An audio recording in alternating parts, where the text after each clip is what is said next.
FPX, Okay. the EMEA FPX. So Let's take that information for what you will.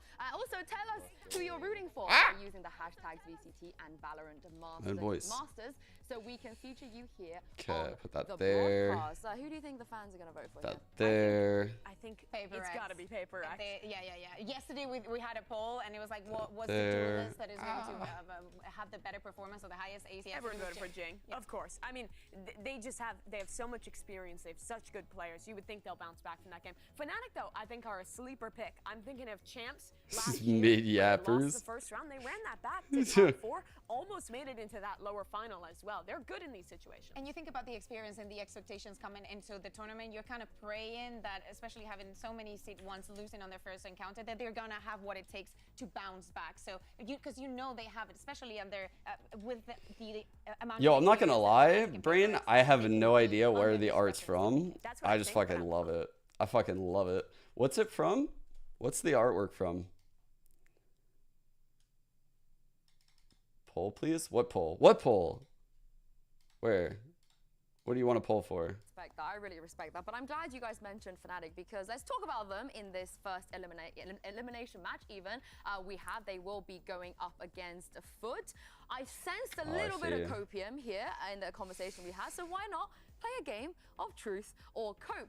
If you guys aren't familiar with this, this is how it's going to work. I'm going to give our lovely analyst here a statement, this is dope. a truth. I'm gonna go ahead and follow that Insta account. And I want them to tell me if Holy they fuck. think this is going to be true. This is really cool or artwork. It's going to be cope, and obviously This it's is it, I all assume? be related to our matchup. This is so sick. Let's just get things started with our first statement, and that This is really cool. Fnatic were lucky to beat Foot in the VCT EDG playoffs. Do you think that is a big old cope? It's actually a very small cope that I've written, but I would say that statement is a big cope. I think that while they weren't playing in their best form, they implemented some good new comps, that they were playing really well, and I think players were peaking at the right time to win that series. And it was, what, 3-1? How much is Script versus Off the Dome in this pregame yapping sessions? Oh, for these peeps out here on the broadcast, this shit is giga scripted. I mean, they do like a run-through rehearsal, so they kind of go over these points. I was always a broadcast talent that loved just winging it.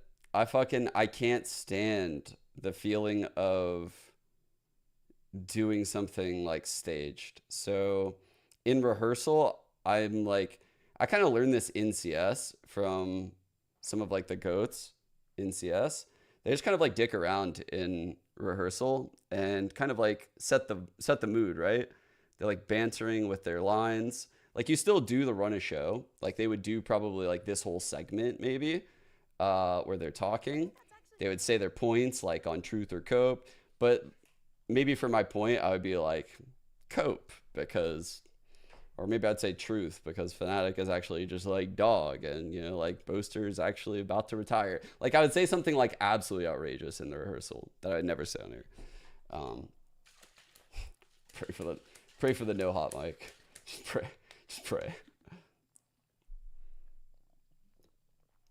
What's good, Kevy? Absolutely. I think I'm putting the hat on. Haircut makes me feel like I'm going to church. I look like a good church boy, yeah, chat? Just look like good old church boy. Oh, I definitely saw Stu. G-Stu? G-Stu went crazy. And also, I think that playing that comp the first time is actually difficult. Really, normally your protocols on that map, especially defense, really heavy on the flood retake. The Sage is actually super disruptive to that. And Foot is a team who already plays a lot of that contact style. I think people might be reading a little too far into that. Well, earlier today, Mika Fabs checked in with Yuta J, so let's hear what he had to say. It's good to see you. Now you're up against a familiar opponent today, so can you let us know what's changed? Nice. English interview? Let's go. I think nothing has changed. Like they are still playing with same game plan, and we will play with same game plan. Just we're gonna see who is better. All right, it all comes down to it. Good luck. Well, that sounds like they didn't change anything since they last faced Fnatic. Is that wise?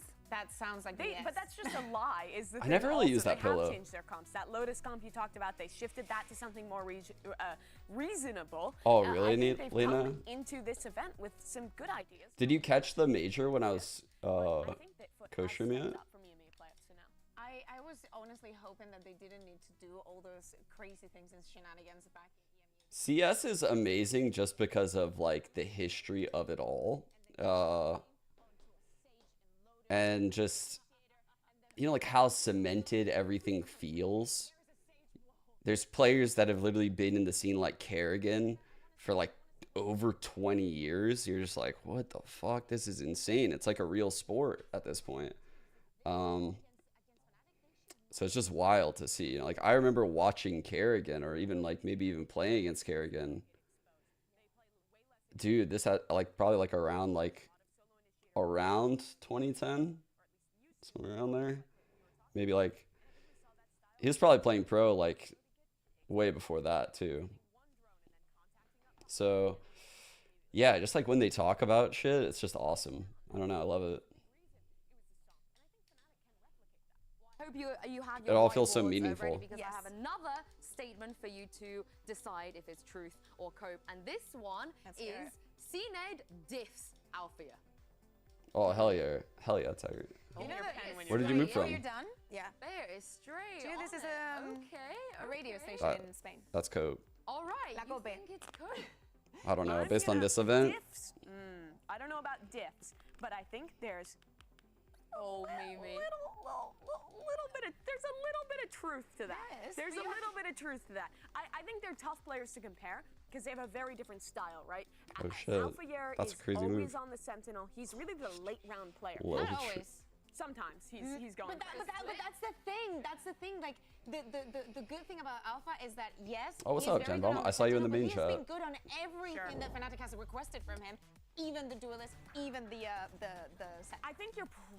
I think that's the more reasonable answer, but I also think when we see step-ups from Any Cena, chance I that's when could his / would teams co-stream look the Dallas on best, my right? mouse? Like he can be absolutely electric on Duelist. Again, Dude, so honestly, like, I don't know how I'm gonna do it. The next 48 hours are gonna be crazy. So we'll be co-streaming these two games, and then the girls have like a presentation for their Chinese school tomorrow at like noon or 11. I don't know. And then there's this tournament that I'm playing in that starts at 1, and then that'll go on for however long, and then there'll be the games after at nighttime, and then there's premiere at some point in there, and then what the fuck?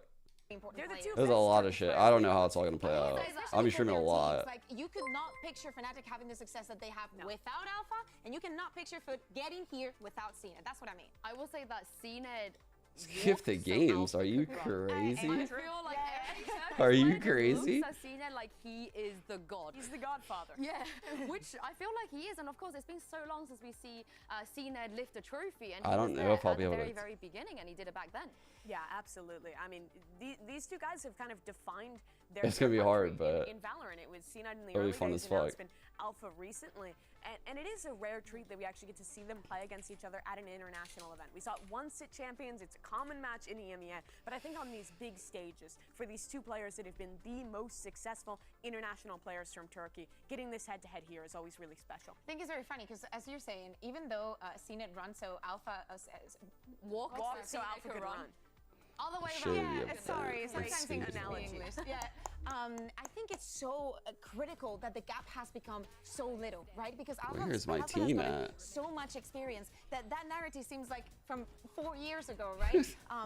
But even so, I think that Alpha is such a reliable player, and you can see it against any opponent. He's also bringing most of the vibes to the team. I don't think we've ever seen him like feeling down. He's always like smiling, hey guys, this and that. Bro, He'll where- get free and be like, Where so is good. my Why are you fucking coming to team my at? side? Why are you coming to my side? Do you remember Copenhagen when he debuted his first ever tournament and Fnatic was like down in the dumps and he was the guy yelling, bringing his team's vibes up? He's always been such a special player from the first time we watched him at an international event. And There's back my in the day, team. Right now we're talking about All right. Rians. So it's Back in Milk the day, we were T-boards. talking about Alpha. Years back, he made me a keyboard. and he asked me to play in this event. I felt bad because the last one I dodged on him, but I'm not dodging this one. I'm doing it. It's gonna be hard as hell, but so I'm gonna do this tomorrow. Starts at 1 p.m. my time, 4 p.m. EST. It's just a fun little like influencer style event. Nothing too serious. And then premiere at night, probably. I don't know. Yeah, this is Val. Like these are all the teams like right here. So like there's a bunch of fucking teams. It's like there's a team. That's what I was looking for. My team. I had to go through all of these. I was going through his whole feed. So I was like, dude, where's my team at? There's a bunch of people playing it. Darkest on this team. But yeah, it'll be fun. It'll just be chill. And then, like I said, at night, maybe premiere tomorrow. I don't know. We'll see. Premiere could be Sunday. No clue. Why 4? What's wrong with Leo? I wasn't talking about Leo, Yinsu. Boaster is a great IGL. Let's put that out there. Carry on. But they were winning tournaments. They were consistently contending. They were not losing to any teams. Their prep was the best in the world, and they're just not there yet. They're a good team, and they're better than they were at the beginning of the year, but I don't think they're at the level yet. We still see flaws in a lot of their comps. Their map pool looks like it has holes, and we saw this crumble in the game against Yeah, JG. I believe so. I'm not Yeah, convinced Thunder that is they are playing, back yeah. yet. So I think that we need to like think of like a timeline for this, right? Like 2023, it was like all up for them. Yes, they didn't get that last win at the end of the year, but what happened also is that during all this time, they didn't. Keep going. Yeah. They didn't really have. Another team that would go head-to-head in EMEA, the way that they were being challenged. What is happening right now? I'm just paying attention. Yes, yes.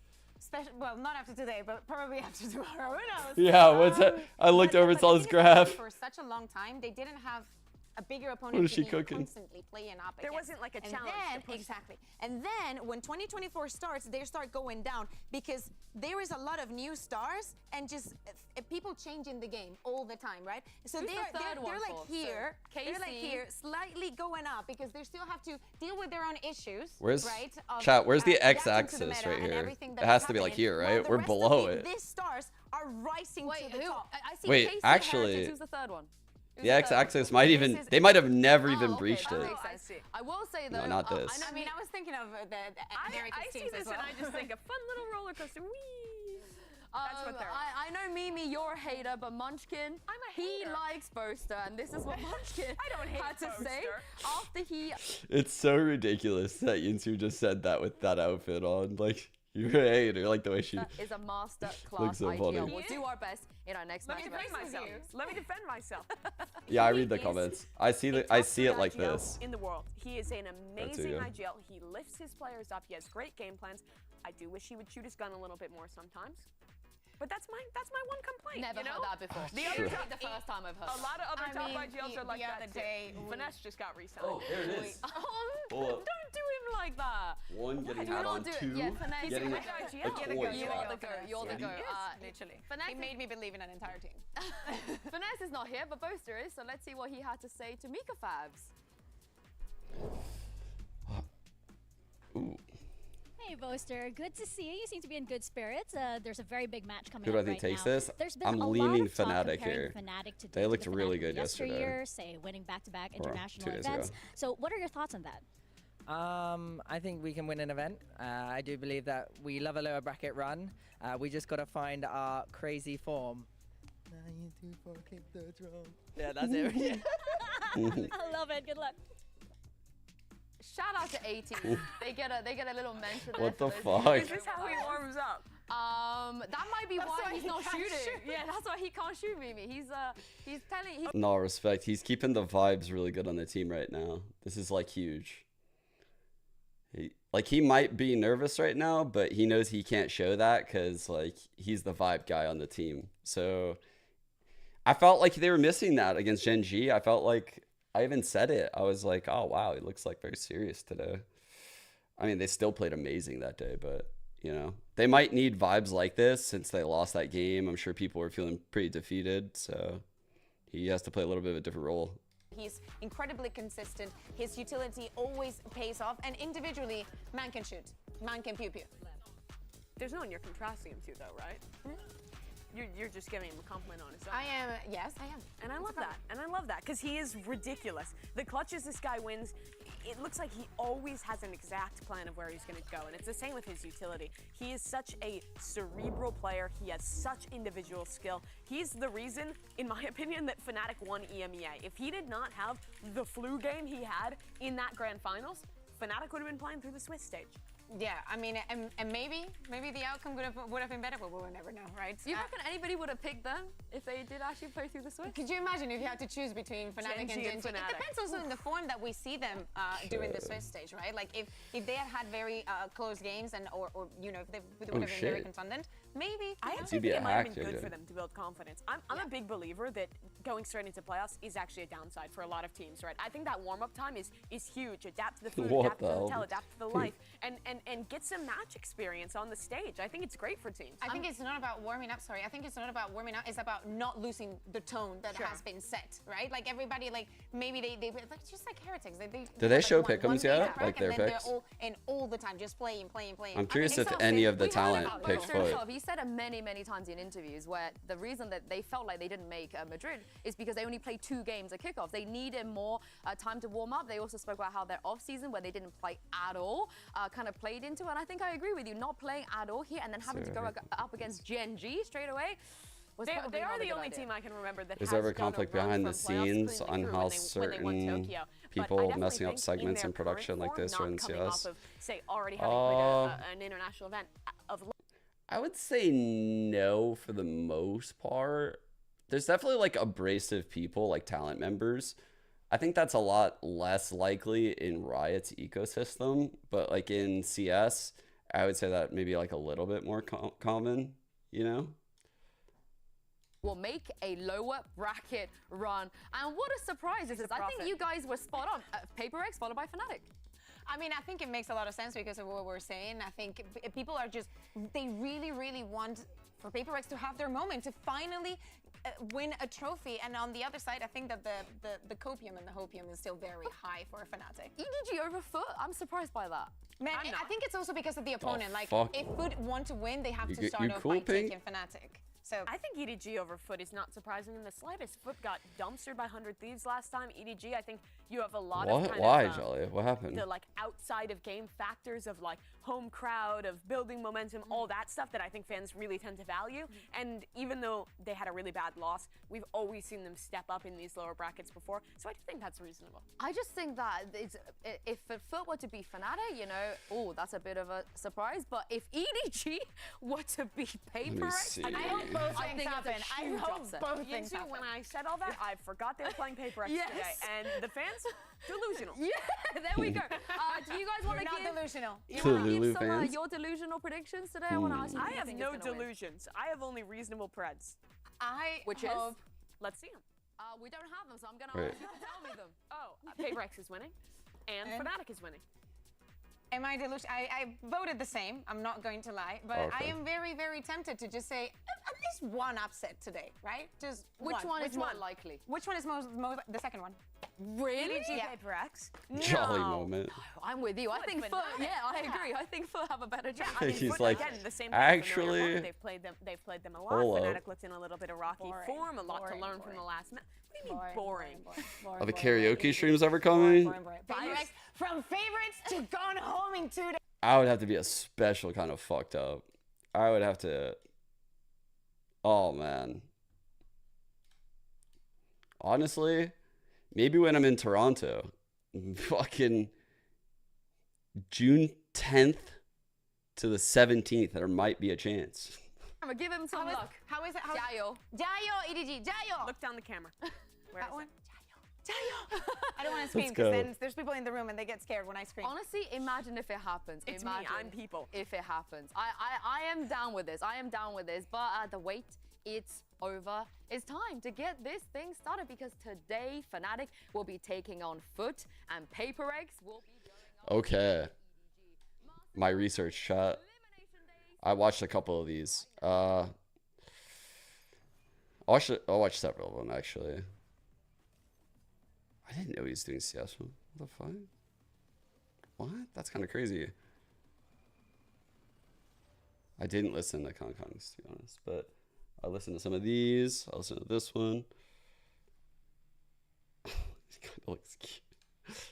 What the fuck, dude? That's hella funny.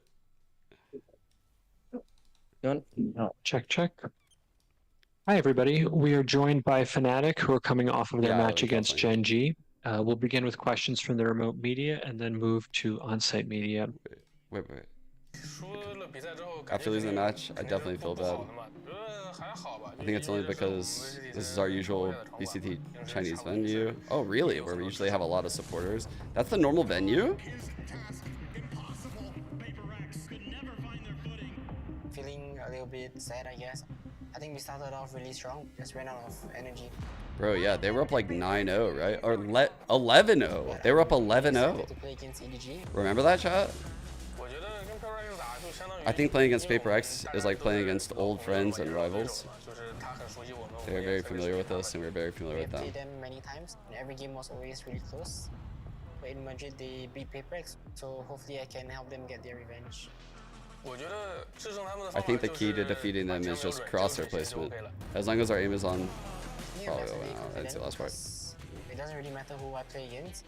They have the home crowd buff now, but I think we can win it. I've had this dream so many times. In Shanghai. Will it come true? I'm happy that we go lower actually. When you go to lower, you have much more match, and I just want to play like more match because we are the best team in this tournament, and I just want to show. But yeah, I live in Orange County. I mean, oh fuck, I didn't see that. It's like we are running on hype. When we are cornered, we become even stronger. They have really good players, they have good aims. I just need the still best Turkish player in the world, and I just want to show them. Oh yeah, dude.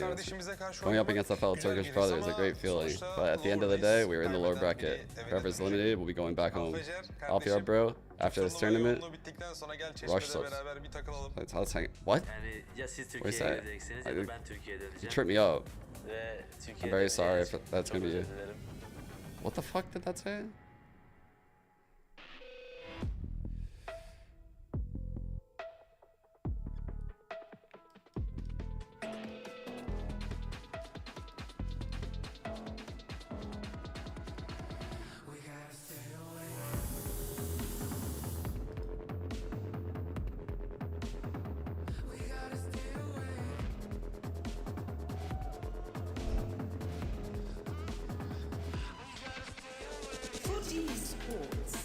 Yeah, I don't wanna just stop right now. I'm telling you to stop now, Pink. Just stop now.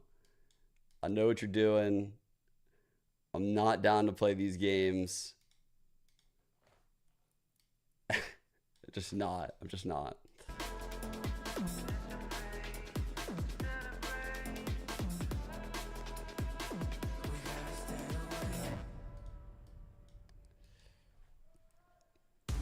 This is the position that no team wanted to be in the lower bracket already here at playoffs. But both of these opponents are very, very familiar with each other, and a matchup we have seen many times before. Even outside of the My wife is half Taiwanese. Fnatic eliminated Foot in this very position in their first ever playoffs back in Champions last year. They have a chance to get revenge now against Fnatic. They picked... A little weakened at the end of that. Guys, we haven't seen Fnatic split yet this event.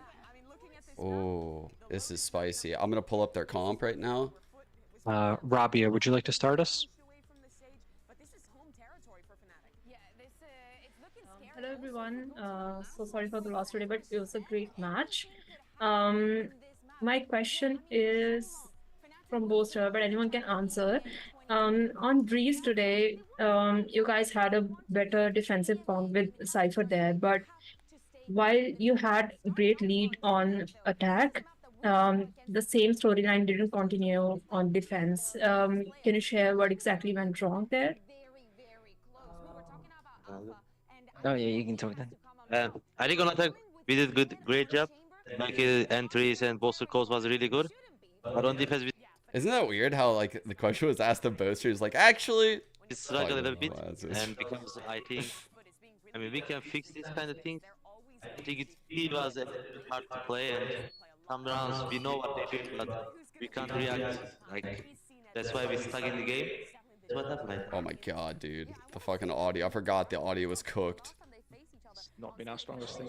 Oh yeah, I mean, yeah, pissed around zip. Fuck, I forgot the audio was cooked. I'm not gonna play that for you guys. Also even closer at some of, but I mean, they're so situational. I mean, some of them we can do a better job grouping up. I think that sounds like a man advantage. They were like so defeated after this game. And other ones are just messy. It kind of looked like a man advantage, but they put us in an awkward spot. They were creating a lot of chaos. They had a lot of their nice set strategies. But yeah, I think we can always do a better job of grouping up those man advantages. It's just keep those shoulders loose, chat. Keep those shoulders loose, chat.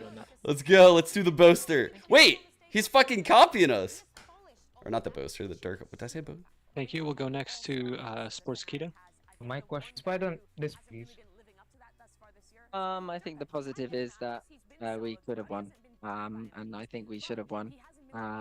So the positive is that in the lower bracket run, we just gotta grind out, and if we play them again, I think we're gonna beat them, because today I think we played really well until we didn't play really well. So yeah, I think we TLDR, Fnatic thinks it's a fluke.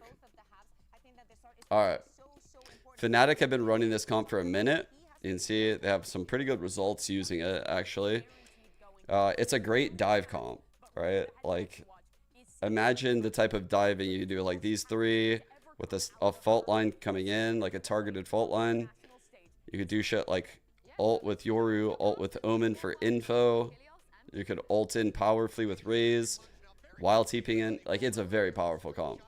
So screen, and you can have fun with that. So please do it. Do your worst. Do your worst, internet. Funny images at us. Do your worst, and we'll be very happy. But now, let's focus up. Let's get ready to dive into this matchup. Bring back to that lower bracket final over in EMEA. These teams very familiar with one another. No compositional changes as we go into split. The last time they played this in that lower bracket final, it went the distance, 14-12, going to Fnatic to close out the series. Yeah, every time they played the split this year, it's been very, very close. So certainly expecting another banger here to start out. You know, you've got some pretty big compositional differences. Desk was doing a great job highlighting it. CNET on that chamber. Okay, look at this attack wall. Wow, that's super interesting. I think a lot of this comes down to me for Fnatic, just how well can you combo that fault line for B main if this smoke is disrespected. Important in some ways because you're able one to way spread on the corner. A lot more with this Yoru. You can gate crash around a Durga, it's an opening kill. Yikes.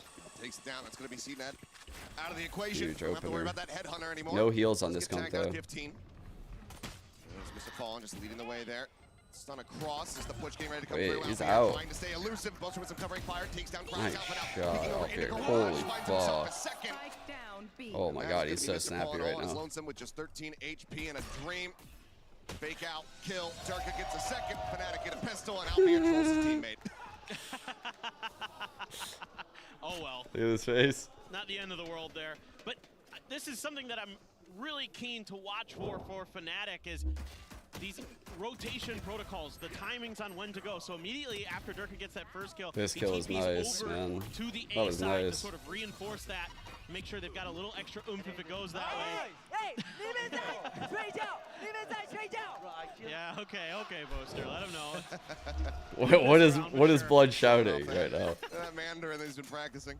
Is it Mandarin? Is that what he's saying? I don't know. Just going to be picking up that Marshall. 2 rifles invested here for Fnatic.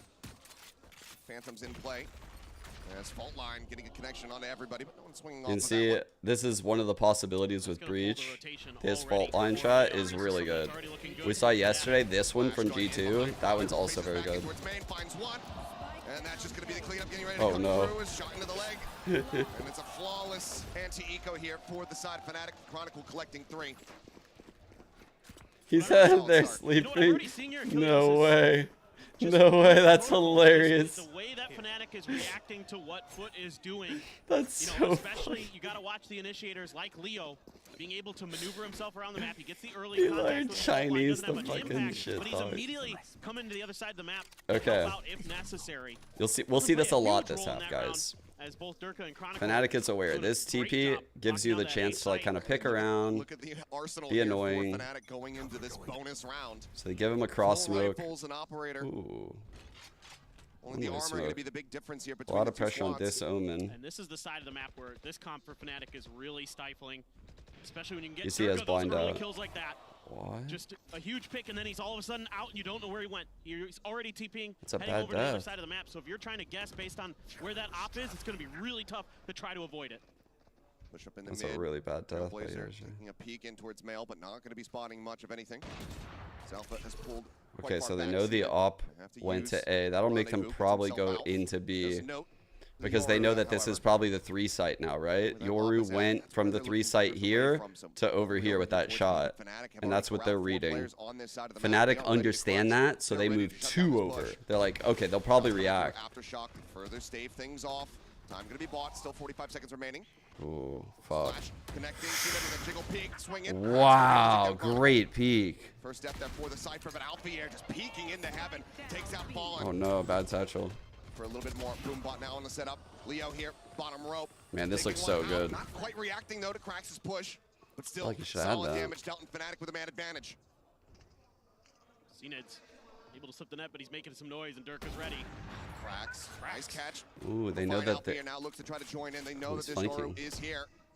Shots coming through. CNED somehow. Oh getting no, away from that shot, Durka just man. can't quite make it connect. And he has a Now trip closer. in heaven. Ball is lonesome to try to close this They have a out. player screens, so they'll figure this out real quick, guys. They're gonna figure this out Quite yet super reading the quick. direction he's going to come from, but with this lack of information, Yeah, they able to they figure now out really know quickly because they have from rope spawn all the way clear, around the map, so trips up.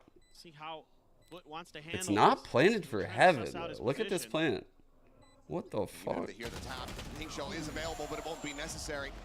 CNED to close in. Foot, they do get themselves on board here in the third round, not allowing for that bonus conversion, but still suffer some heavy losses. Yeah, Foot just good awareness on this early rotation from Alpha, or excuse me, from Chronicle through the spawn. And that opening pick gives them just a bit of extra breathing room, because the initial protocols here from Fnatic are really, really good to use that utility to keep them stuck in B heaven. That's the whole plan there. And even if you lose Chronicle immediately, Durka TPs back towards their spawn, has the op there to hold Phantom down to poop. make sure they can't rotate all the way back through to Oh, finish nice, spawn. nice, So there's some good things happening there nice. from Fnatic, but Oh yeah, I it's just love really that. good patience here from Foot that buys them that round. Yeah, we don't need Winning any of some that. big Fuck it. battles in that back space. Oh, we're back. Behind the B heaven So bad. stairwell. And because of the arsenal Alright. that Fnatic Same did have TP, going into that round, same now smoke. both economies a little bit wishy-washy. See, the Outlaw, the Bulldog, the Guardian in play here for the side of Foot. Stingers, Bulldogs as well for the side of Fnatic. This round here is very much going to impact the long-term economy for both squads. And I love this Outlaw purchase. Has tremendous I feel potential like for EDG. Do some damage, I have maybe like win one of Stockholm those flank syndrome. battles I feel like I that he miss is so Chamber right want now. to take. I'm gonna get just a little bit of information. Seeing I want him Boaster. back. That doesn't give you too much on the defensive setup right now of Fnatic, as they are immediately now rotating. The back breach towards being B. here is fucking a Leaving problem. 2-3 This is a setup. problem, It's chat. gonna be Boaster up in heaven. See how This well is he a can problem. handle The this. full breach hit. Across the What? EDG. Outlaw through, able to find Chronicle through that. Chronicle's runway. getting hard scammed. Captain now pushing forward. Flash coming across. Does get the catch here, slowing them up as they get ready to go for this plant. They have Players here no- for the side of Fnatic, and Turner comes away with 3! Oh, bro. Now just EDG, an Outlaw in hand, pushes out of the smoke. The right click's not connecting. The bullet's just dancing around the outskirts of... Dude, they had no lurk or anything. They had nothing. Let's see the replay from Durka's perspective, but he wasn't even one of like the early rotators. The early people on B, I think, were the Rays, the Omen, and the Cypher. Use that fake out to catch a bunch. Huge. Like, Again, a lot of the Fnatic gameplay here is stall for the rotations, and they're going to come quicker than you Dude. expect because of that Yoru. the breach stalled them enough so that way the fourth was able to get there and do that. Like, that's wild that he was able to get there in time. Full on eco and a Oh my god! Disgusting! Oh my god. 2 shots, 2 kills. We've seen some dope shit from the Outlaw this They're one. off the rip, putting them down. Paint Shell now lobbed in. CNED going to be eating quite a bit of damage. Just trying to stay stagnant here, just trying to stay silent. Got the Headhunter, but only 2 bullets for it. Wrap it up. It's about to scout him. Gets the headshot on the one, but then Durka Playing up under the corner, able to take him down, stop any further This game bleeding. is so good. EDG noted. With a one-way cage also. Yeah, Fnatic here just understanding what they saw the last time in an eco from Foot, and this time they challenge it. It's just a slow push up in a 4-1 split up towards A ramp, and they just say, okay, well, we've got an outlaw, you don't have shields, we're just gonna win this fight. And Durka was great with it on top of that. So just a good quick read from Fnatic, just kind of saying, this is what we saw previously, let's see if we can punish it. You can see Chronicle now changing his util over towards B. Is my feed lagging? I don't feel like today it is. Toxic screen as well. Still no kills for Mr. Fallen out of Captain. Yikes. You do have the chamber ult, but Durka immediately, they're using this ult to try to one-way flush players. bottom. Over in. Oh, they're doing the blind strat again. Blind. Oh my god, it hit him. Wow. The blind actually hit him, guys. That's the K-Court play, right? Another flash set in, spotting a pixel, but can't quite get the span across. Oh my god. Durka's getting so much value. He's destroying him. Setting himself up with a little help. Maybe like 4 first bloods. Very nicely handled. Oh, Alpha. Yep, it's gonna say caught with util in hand. Swings back in. Does end up falling. Showstopper. Suspecting that Chronicle is gonna be here in backside. Does he just send it? Yes, he does. Ooh. But already he's dead. Good support. I seen that from heaven. 2v4. Okay. Damn. A 2v3. Leo with a spray, able to find one. Waits it out. Aftershock coming through, forces him off the plant, but still plenty of time here. Play through 4 foot, swing out. Durka able to collect one. Damn, bro. Leo, and he can't make it happen. Wow, that was so doable right there. Leo's util was incredible. Like the fault line, the aftershock. Dude, who was the player that ran out heaven? It looked like they were gonna win the round. Just getting a timing, getting the showstopper, add a captain. Catching both this right here. No, that's CNET's hard. Who is this guy? Durka. No chance one way or another. Man, it looked like Durka was about to own them. Nicely executed. And every attack round win is huge. 4 foot. Is this comp for Fnatic generally? Looks like both teams are playing quite well. Fnatic's playing amazing. Ooh, early smoke here. Super interesting. As he makes his way over towards mid, Trailblazer trying to scout, but there's a lot of players corralled here, but in fact, it's just going to be a boom bot taken down. Weird. As well. What a push. That B angle. They lack info here now. So Durka's going to spot the cross, and they're going to lack info here too. So this is going to make them really question the rotate. Not marked by it. Sees one. Nice flash in. Oh man, Jesus Christ. No way, the triple trade. Now open, cracks, wise to it. Good sense. It's a paint shell cross, but he has to be the one to recover. Waits for the both heaven here. Now can try to go for the recovery here on the spike. Grabs it. Blast packs his way back over. I don't think he should have used both satchels right there. Tough 2v3 now. You have the Viper's Pit if you so choose as well. 4 foot. Yeah, makes a lot of sense. You have that operator. Want to make sure you keep that for future rounds. But this is just a great crunch, a great timing hit from the side of Foot. And even though Fnatic's somewhat ready for it, it's Foot's turn this time to kind of remember what happened last time Fnatic tried to stall them up in B heaven. All right, that's a big answer back. Angle from Garage to clear a little bit of space, and CNED finds a great timing there with the tour de force to shut down Chronicle and open up tons of extra room. And Cracks as well, looking really, really good. He struggled mightily. Yeah, on this map, you must say. So having him come out hot on this race, come out, start popping off, is a huge boon for Foot Esports. Holding a very hard line here, but pings had come through. Foot seemingly pretty aware of it. They're not going to give him the time of day, not going to give it the attempt. They would love to take not much success so far at A, chat. Don't want to hand over. When does the pace change happen? Solid around win. Like, yeah, Foot is having a lot of success right now towards B. Honestly, the rounds are kind of iffy. They're not even like super successful. But when do they anticipate Fnatic making the adjustment? I think this would be a good round to have that anticipation, but they shouldn't slam A. They're probably going to do like light pressure. Let's see what they do off rip. They might dog off rip. Rolling Thunder for Leo. The neural theft for Chronicle. I think there's a full Viper setup here, or yep, dog, wall. Someone immediately breaks that. It's going to be playing at the top of ramp is Durka with that op. Someone is breaking that for someone else. They know at least 2 here. Checking for aggression was Foot, having Mr. Fallen over there to back up EDG. They heard the cam. In case, They got a little bit aggressive again with that Yoru. Cage triggered. Have a little bit of extra cover, but CNED very clean on the movement, gets himself out of there. Damn. Minimal damage taken. That seems way more risky than it is, yeah? Gets knocked down a little bit lower. Yep. What? Dude, the guy that hit the trip did that. What? But somehow turns it around. What?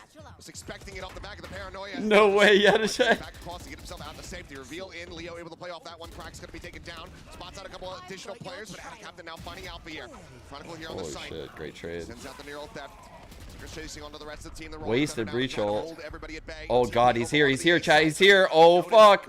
Oh my god, oh my god, oh my god. Operator in hand. He finds the shot. Spike now on the floor.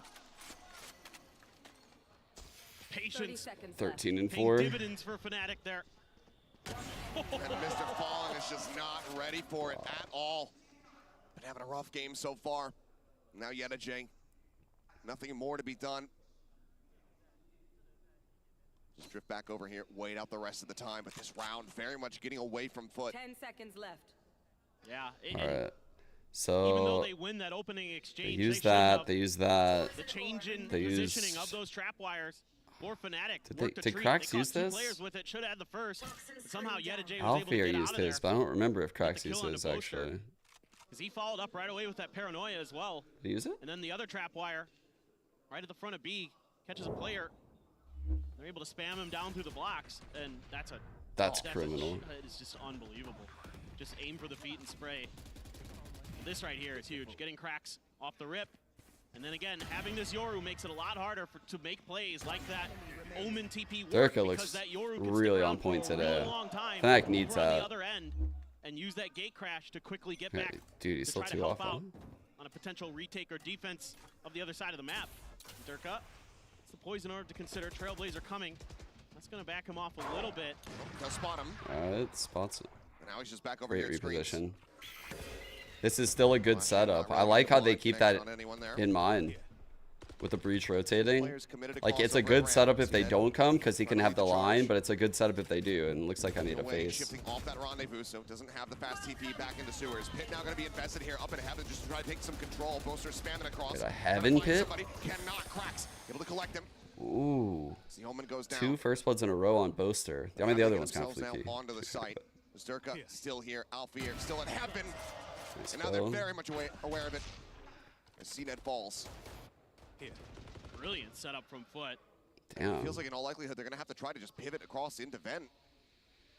Try to rotate towards They that really B do site. want to go A here. Chronicle's still holding it down.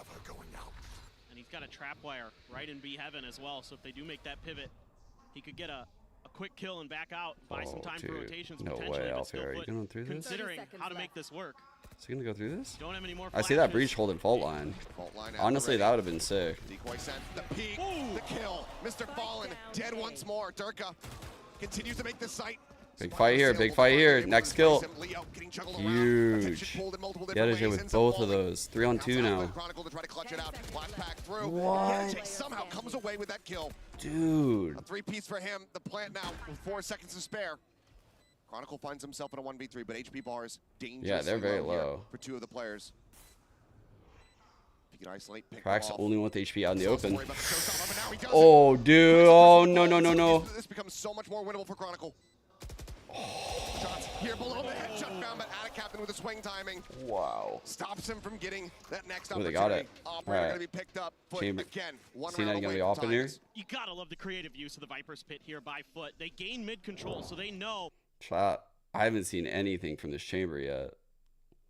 He had like that headhunter kill on an eco. That's about it. That's all I remember. Fnatic is going for, and it cost them. Because they're able to clear a little bit He'll of extra definitely be space, more take impactful some next time half, to but really think about right now we're not how seeing they the want to value. attack this A site, and they're able to come from a couple different angles towards that elbow Just something to keep area. in mind. Clear some players out, give themselves a plan. Cracks has ult. Oh, he showed presence over here. So he shows Boombot. He shows Boombot B because he has ult, and he knows that'll draw rotation. There's no way a Cypher wants to chill there. Just a quick little... So they're hoping that'll pull people off of A. Fnatic kind of realizing it now. Durka, what is that? Completely disrespects the operators. Is that one's mine? You got another dink. Dink across onto Cracks. Turn for the flash, set up for the gate crash, try to get himself out to safety. should it be necessary, but I think now Foot, they might be having to second guess his approach here onto the A site. Ult coming in, probably like 5. Right there. Boaster tucked in that corner is a great angle for a Paranoia. Once they get confirmation, Surely going to be coming out of here. Just need someone to watch that angle for him. The question is, how do you go through this triple crossfire? This is literally like a crazy crossfire he's about to be going into. That they're still in this position well. This guy has no util. Oh, bro. Showstopper now. In play, up over the top. Cracks seeking a target. Full flash connecting on a Boaster, but EDG just doesn't check the corner. No one cleared it. Second as Cracks does ball. Down A. Spike up here, above, but the pinch in from behind. Chronicle taking out Mr. Fallen. As Fnatic get themselves up to 6. Great setup by Fnatic. That's just good discipline play from Fnatic. And that's a really good setup. setup. Corner cost Foot a lot in this. Like, chat, this is truly playing to the round, and it shows me like how good Fnatic truly is, right? This is such a situational play, but so in this crossfire, the way Durka is holding this line, this is a terrible angle to hold on a gun round, but he knows that in a raise ult round, this is exactly what you want to do. You want to take contact like this from really far away and try to get him to shoot it. Watch. He sees him and he tries to get him to shoot it, and he's running to the side. Like, honestly, Cracks played it really well to not shoot it right there. It is fucking really impressive that he didn't. Yeah, that was really clean by Durka. Like, everything he's done so far this game has been amazing. Great round. Really impressed so far with the way that they're able to kind of use some of these setups against Fnatic. They're finding space, and then they're creating their own space with stuff like that really clever Viper. It's actually a fucking Durka Yoru masterclass. Like, what the hell is this? Really, really working well. I didn't think he was that good on Yoru. I suspect they're losing a lot of these first blood trades. To be the only thing I'd say is maybe a no little reason bit for you thinking that, by the way. Really was a killer for them against 100 Thieves, but you know what? They're able to recover quite nicely, but now they've got to do a lot more because they are on an eco. It's an outlaw for Durka. And he's got a lot of. I know I did like his Yoru on Breeze. I just when I think of Durka, I think of Jet Rays. It's just something that Foot is considering trying to. It's very like built into my brain, you know, at this point. A wider angle here onto Ramen. Here's some of the footsteps. Smoke across there on the mail. The swing out. Durka able to find the second shot. Damn, he's getting with murder. 19, but he's gets his and he gets out. He's really playing his kit well. He's done so good with the gate crashes.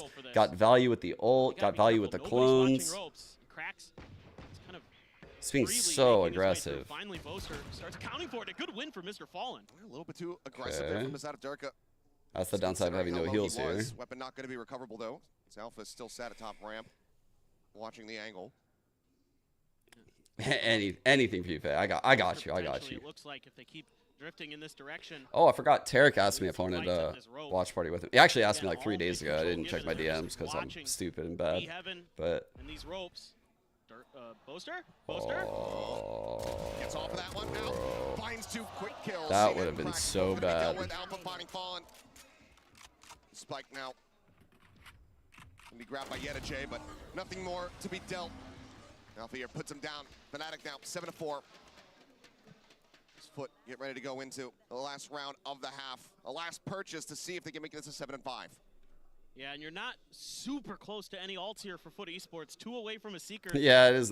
You think I should give the little guy some exposure? Drift for Durka again. Last time around, saw him get very aggressive out of A main with it. Durka 18-7, 10 higher than Chronicle. Bro, he's 10 higher than anyone in the server. Being put at mid here by Fnatic. It's kind of owning. Leo with his util, Boaster there, and Alpha to back him up. They're making it look like the same play. They're making it look like the same play, but it's a mid-push chat.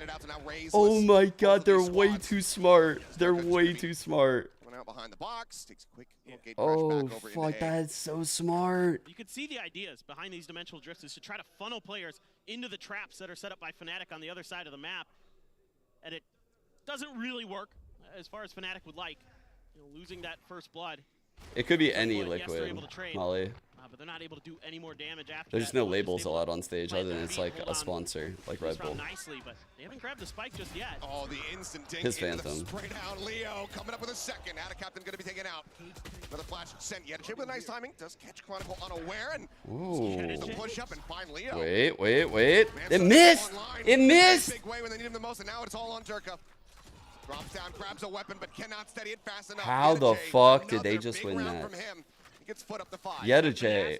Fnatic is Dude, struggling put the team on his back.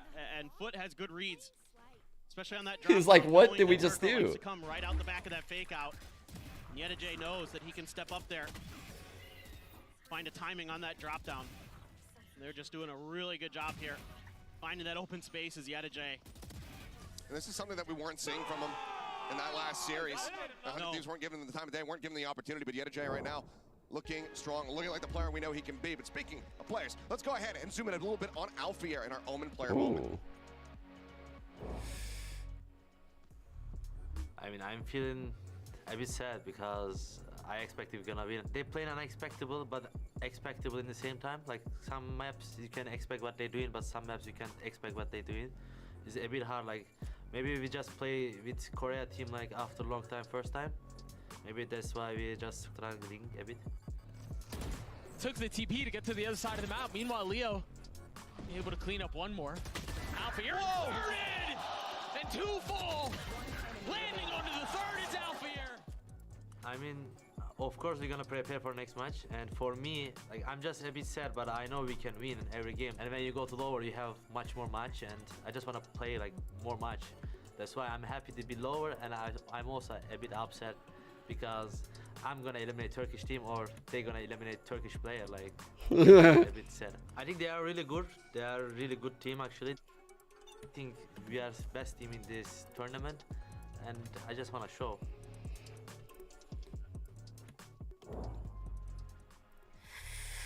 Dude, there's so many teams playing in this event with like huge egos that think they're like the best. Cause now we're in a stage of Valorant where like all the teams have had a little success, you know? They all have players with like successes in their career. By the way, this is what I thought of when I said I don't even remember what happens here. Say I'm one of the hardest niggas in Madden. Holy. One of the most best offense in Madden history. Look at this shit. 17 million views. Greg Genius caught that shit. He's right, last play of the game. But dog, earlier though, the nigga broke his fucking leg. How is he running with a broken leg? Look at this nigga holding this shit. Dude. That clip used to have me fucking crying back in the day. That clip had me crying back in the day. Because I was a Saints fan. I was born and raised in New Orleans. So. Very aggressive line. Alpha seemingly reading it, but not ready for it. Jay takes his head off. Finds that kill. Mr. Paul just going to be dropping back, giving up some space over here in Mail. Fucking, I totally forgot about the language in that clip, though. Holy fuck. Peek in towards the vent. But even with that kill, still a little bit of a slower approach. Durka trying the timing, a little bit whiffy at the start, but gets the mark all the same. Mr. Paul going to be taken down now. This is so scuffed. Look where they are and look where... Oh god, gun out, gun out, gun out, gun out, gun out, gun out. Walk. They're so patient. Oh, it's over. There's no way. There's no way Foot's win this round. Not even this type of jinx could do it. See? Very aggressively, in fact. And it is another absolutely star-studded round from Durka. Another 3K, another pistol. And now I believe he's got 21. It's just amazing patience here from Fnatic. Even though Alpha loses his battle, that kind of gives a little bit of extra confidence to Krax to try to push an angle himself. See if they can really smother Fnatic on the round, but Chronicle wise to that and also the lurk from EDG. Bro, when I moved back to New Orleans, like after I got my undergrad, I would get Jimmy John's all the time, and Drew Brees owned the Jimmy John's I went to. People treated that guy like he literally fucking bonus. Dude. Very he's like players from the Saints are like legends in that city. It's fucking crazy. Blind spot, but they're still not jiggling wide enough. Now Camp back through. Shot going to be sent, but CNET having to pull off the angle. Rendezvous back to safety. To break that. Very good use right there by Fnatic. I like that. They don't have a Sky Dog. They don't have Fade Prowlers, so you can see what they have to work with here. The Cam, the Boombot. Very well played. Scouted him, but you can see them just still staring in this direction. But Poster called it off No smokes though. But it's quickly traded back. Not terrible. Not terrible. That's okay. That was just your classic buy. So at the end of the day, that's an unexpected loss. Yeah, I was competing while I was getting also on your down. smokes. Yeah. And your paranoia. So that's okay. Could lead to some more damage being dealt here, but we'll see how Foot do Yeah, fare. Chamber could pop off here. He's just completely surrounded here for the most part. Someone shooting. Just a drop. Up in towards heaven. Drifting over. Oh, but the Cam. The timing. Just getting that dart through. Well played, dude. This Cam has been fire this round for Fnatic. Jesus Christ. Again, an advantage very much here That's in the hands pissed. of Fnatic as they storm their TP way in over the onto default. the A side. Chronicle holding the rope with ease. Push up. Now the captain will be able to deal a little bit of additional damage. Catching That's a Dirk good unaware. eco. Still 3 players to try to work through. More damage from here. They want to do damage to these Find shields. some additional kills. Rifles in hand. They would love to take those out. Now they're going to find Captain Yeta Jake. Is he going to drift all the way back through event? I mean, he needs to die in this round, so it seems like that's going to be the plan. At this point, just looking to die to the spike, but again, good, meticulous gameplay from Fnatic. Good reads to begin this round with that camera. Yeah, it's over. Chronicle, we've seen it on a knife's edge with fucking so many made out of utility plastic. hands for Fnatic. We saw Boaster with his TP in the previous half. This time around, he's able to switch. Or the drop down, but At least this guy's to buy a shield. He continues pushing in this position. Chronicle's going to be the one to take him out, and that's now the Neural Theft online. It's huge. It's a huge win for Fnatic, keeping those 3 rifles. So yeah, the Stinger and the Classic gone, but that's totally fine. That's all part of the plan. And you're able to have a really strong bonus. What math classes did I take? A lot. I initially majored in I'm sorry. Initially, I was majoring in biomedical engineering. I was focusing on pre-med.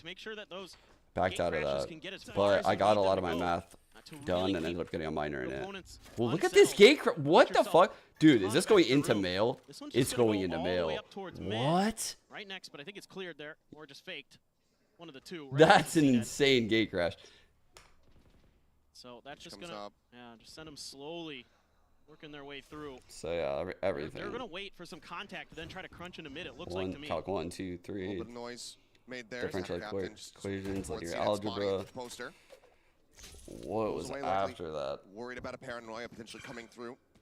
And a rush play from Alpha behind it. I don't remember. That's dimensional drift online.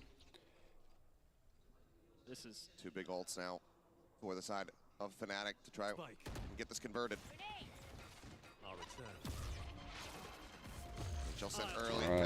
Nothing to pair with it. Nothing to pair with it, but still. Fault line probably. Fault line probably. Keep an eye on that. Oh, bruh. You better be careful. This fault line. He's leaving it. He's leaving it. They're faking it.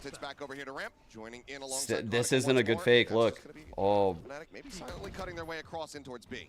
The question here, Chad, is can CNET get a shot off, take this TP, and live? That's the question I have. Let's see. Oh my god, that TP is so sketchy to me. Oh, fuck. HL's sent CNET dealt with out the air. Yeah, that's hard. Shuts him down, but Yeta Jake, decent timing, swings in, finds Poster, gets rid of the Omen here in the post plant. A lot more work to be done for now. He's on his lonesome. With him falling. Oh my god. I mean, a call to save might have to be made here from Foot. Yeah, I don't think they can win this now, shit. Activating a trap wire.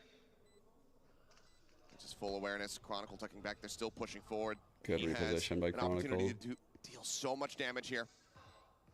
Waiting for the timing. Swings out Mr. Fallen. Wise to it. Does shut it down. All 3 Fnatic players in the side. Blind misses. Paranoia. Not catching anybody. Backside setup. Leo finding one. Durka getting the other. The cleanup is good. It is swift. And Fnatic now doubling Foot scoreline as they reach 10. Yeah, just great mid-rounding here from Fnatic. Using that dimensional drift so wisely to get a ton of info. Don't even have to invest your Neural Theft that round. To just go to the other side, and that's a huge opening win for Alpha. That wait, so who is this, Mitchie? Wait, who is this? Left on an island. The other 3 players, 4 foot on the other side of the map. Fnatic That's super interesting. So nicely. I'm curious who this person is. And it just all comes down to the the calling on that one. I mean, it helps you have the ult as well to get the info. And it's just a beautiful read from Fnatic. I don't really see many Vipers throw that orb, actually. Be early, but gonna think better of it. Just checking for a push out from the side of Foot. Orb grabbed, this time by Cracks. Getting closer to that showstopper, but still 3 orbs away, so a lot to go for this ult rotation for Foot. I take it they're not from esports then. Not wanting to give that just free control, that free knowledge over to Fnatic. Maybe they'll have to second guess potential flank here. But for now, all eyes focus up towards mid. Oh wait, I wanted to. Being really diligent. A lot of mid control is great. Now let's see, they do get the dog spot here onto Leo. Leo, that's gonna keep those players pinned in garage. Call a couple players over just in case they keep trying to push out with those sheriffs and the headhunter. They gotta be wary. You know that fault line is gonna be back online. Like Rendezvous, CNED still looking to try to push forward. As they're reading this beautifully. Crash going to backside. Expected and dealt with. Damn, this hit's so clean, man. What a great hit. Holy fuck, look at this thing. And there's the sight. Handed over to Fnatic. This comp is sick. He's getting the orb? Cracks just gonna be picked oh my god, he's getting the orb. They're just hunting for kills, not even concerned about planting this and then he's gonna play. Well, he wants to go get the orb. Didn't need to be. Just such firm control over this round. Good mid control taken again here by Fnatic. I wouldn't be surprised if we see a timeout from Foot to try to address that in some way. Because that's cost him some of these rounds. You give so much space to pivot. For the side of Fnatic, at a captain. Can he win this one? Oh, yeah. He still eats damage though. Teleports across, but the fault line still connects. Dirk up. Flooding in from behind. 3 kills from him once again. Interesting. It's Fnatic. Move up 11-5. Oh, and he brought out the brimstone from the gun. I love it. Thank you. 25-9. Call your timeout, Foot. Let me go over the round. Come on. Let me. Yup. To try to turn things around. And you're just. Okay. Not a very fun round to break down here, but it'll show how good Fnatic are. It'll show how good they are with this comp. So you can see right here off barrier, they're in like a base hold, right? Where they're triple clearing this. You have this Aang off barrier before the defenders. And so they abuse that on this Ika. They take the line. They're not using any util early. They have the clone set up and he's playing super passive. No one can die like in an individual fight here. This is just a great setup early round for Fnatic. They hold early. Still, no one has used their shit. Actually, he cams mid. This is where he cams mid, pushes CNED off the line. Their smoke is inside ropes right now. So they're just literally waiting this smoke out because they know CNED likes to go for these picks. After that smoke fades in ropes, they smoke mail. They scale up. They boombot into that smoke. They then work up. They trade that kill. Check out how they enter the site now. That's the clone. They're using that as bait. The Yoru crosses right there. It sends the gate crash into default. Right? The cam is clearing heaven again. The 15-second cooldown. Hey, here's the same default, chat. This is so weird. Same fucking default going on in this current round. The Yoru TP's in to plant for heaven. And if you notice, these players don't leave heaven. They can support this plant from heaven. It's part of the reason why I thought Gecko was strong initially, is because you don't have to leave heaven to guard this plant. So you can send Wingman in while guarding him. For Fnatic to go for. They use that same concept with Yoru just now. Definitely at least thinking about it. It's a really good play. It's in their DNA. It's hard as fuck to get that kill sure. as the defender. Trying to catch a stray there with that cam dart. So, nothing noted. Smoke coming back through from Attic Captain. Just try to. And again, we're seeing right now why it is so hard to play Fnatic. It's so hard because they had that same base setup, right? The 3-1-1, except they ended A, right? And we saw what it looked like in that mode. Look at it now when they end B with the Yoru ult. Oh, this is huge. This just makes it so difficult now. It's very hard to read. On this site. There's the fault line off of the Yoru ult, the clone. I'm sorry, not the clone, the actual Yoru ult. Does put Durka down, but double satchel in. Sight now very much in the hands of Fnatic. And a retaking from this position when CNED He doesn't have any headhunter bullets. He's got an operator. I know exactly. And now you've all been spotted. You've been noted. There's a showstop on the opposite side. Impossible here for the side of Foot. TP up into the smoke. Out of Captain. Dead. Alpha able to collect that with relative ease. Yo, Cashley.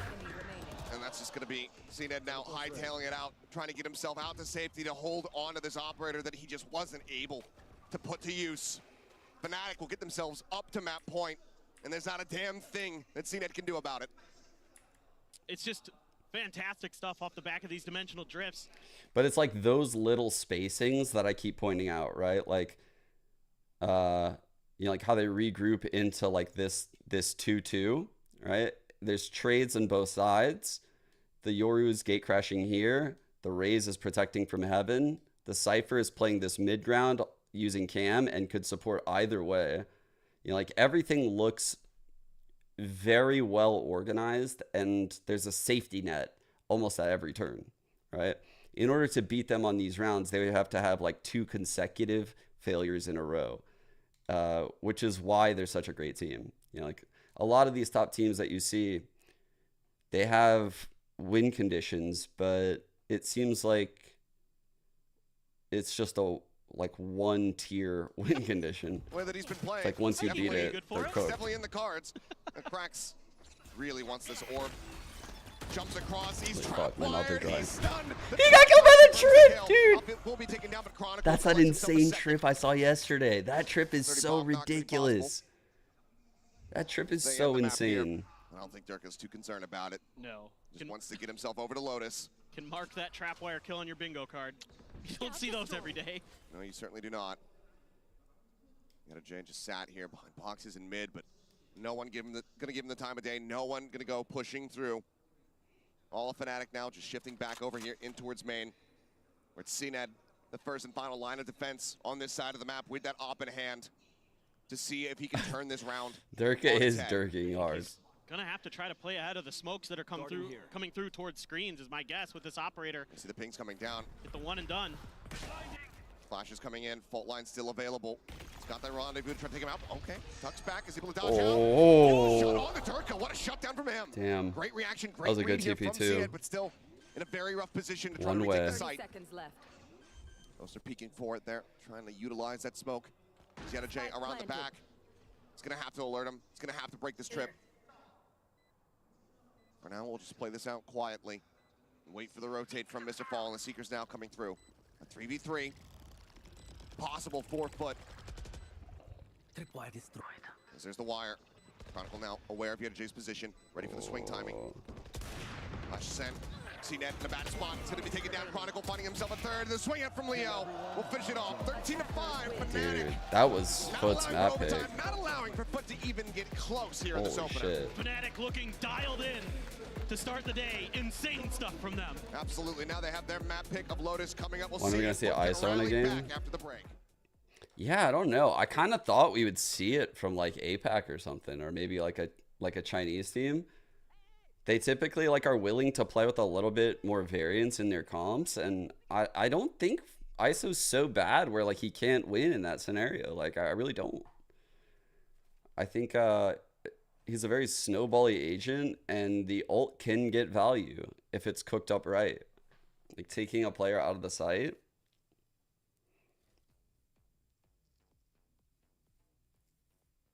Like you could really abuse that ult. Holy fuck, chat. That aim do be looking like you guys.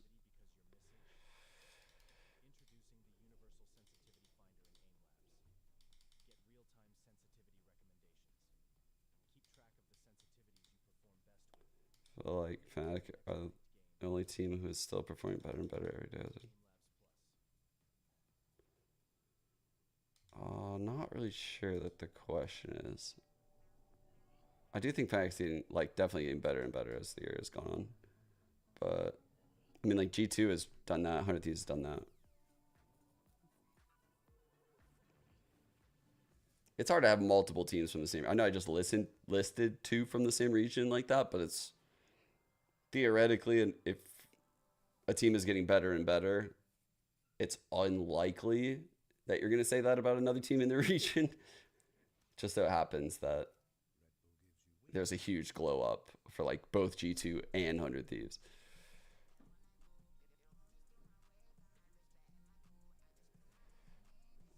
Why do you feel like you never see Neon in pro play? It's more of what you're losing when you pick Neon as opposed to what Neon is as an agent, right? It's like you can do some shit with Neon, it's cool.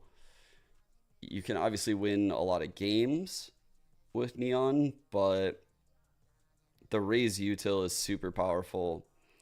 The Jet dismiss, very powerful. And the two ults on those two duelists, Jet and Raze, are just significantly better than Neon at the pro level.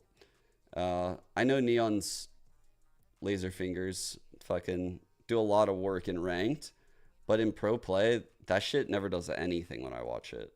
Like, they just... Dude, Neon ults get blasted. It is like, it might literally be the worst ult in the game at the pro level. Like, I'm not even trolling. I would have never said this around the time I was coaching 100 Thieves, but it's just, I've seen this ult get no value so many times. It's, yeah.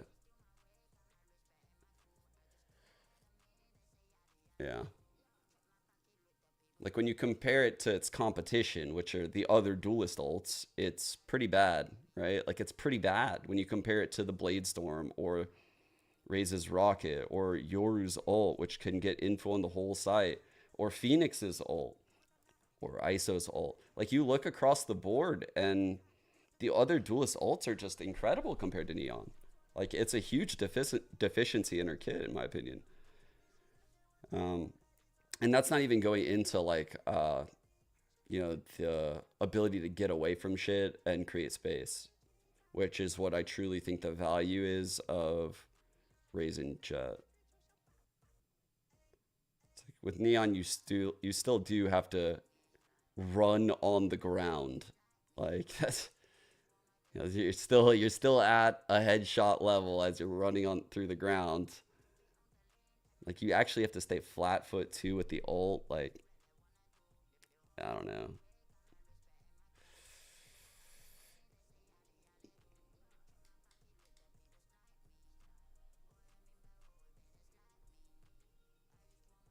I mean, I love Neon. I fucking love Neon. I think Neon is like an insane agent to watch. I'm telling you probably why she's not picked right now, you know, because obviously she has ridiculously good util. She has a fucking wall, and she has stuns that bounce off of stuff. So I mean, that's just, and she can run across the map at any given point and fuck with timings, really break timings off of barrier. So, yeah. Hey guys, what's up? I'm here with Elma Putty of Fnatic. Congratulations on that Holy first fuck. match. So just really want to know, very quick, what are the advantages and disadvantages going up against a team like Foot that knows you very well and that you guys know very well? I think you already know how to play against them. They also obviously know how to play against you. But I think if you just go out there with confidence and you make adjustments, playing each other over and over again, it's yeah, you can just play your own game. It's a little boring, to be honest, but it's no, it's good. We're just familiar with each other. Well, I think the audience is very entertained, so you guys don't have to worry about that. Let's bring back the game. Chat, 1v1, who wins? Elma Putty or the professional Chinese basketball yapper from yesterday? Who wins? 1v1 basketball.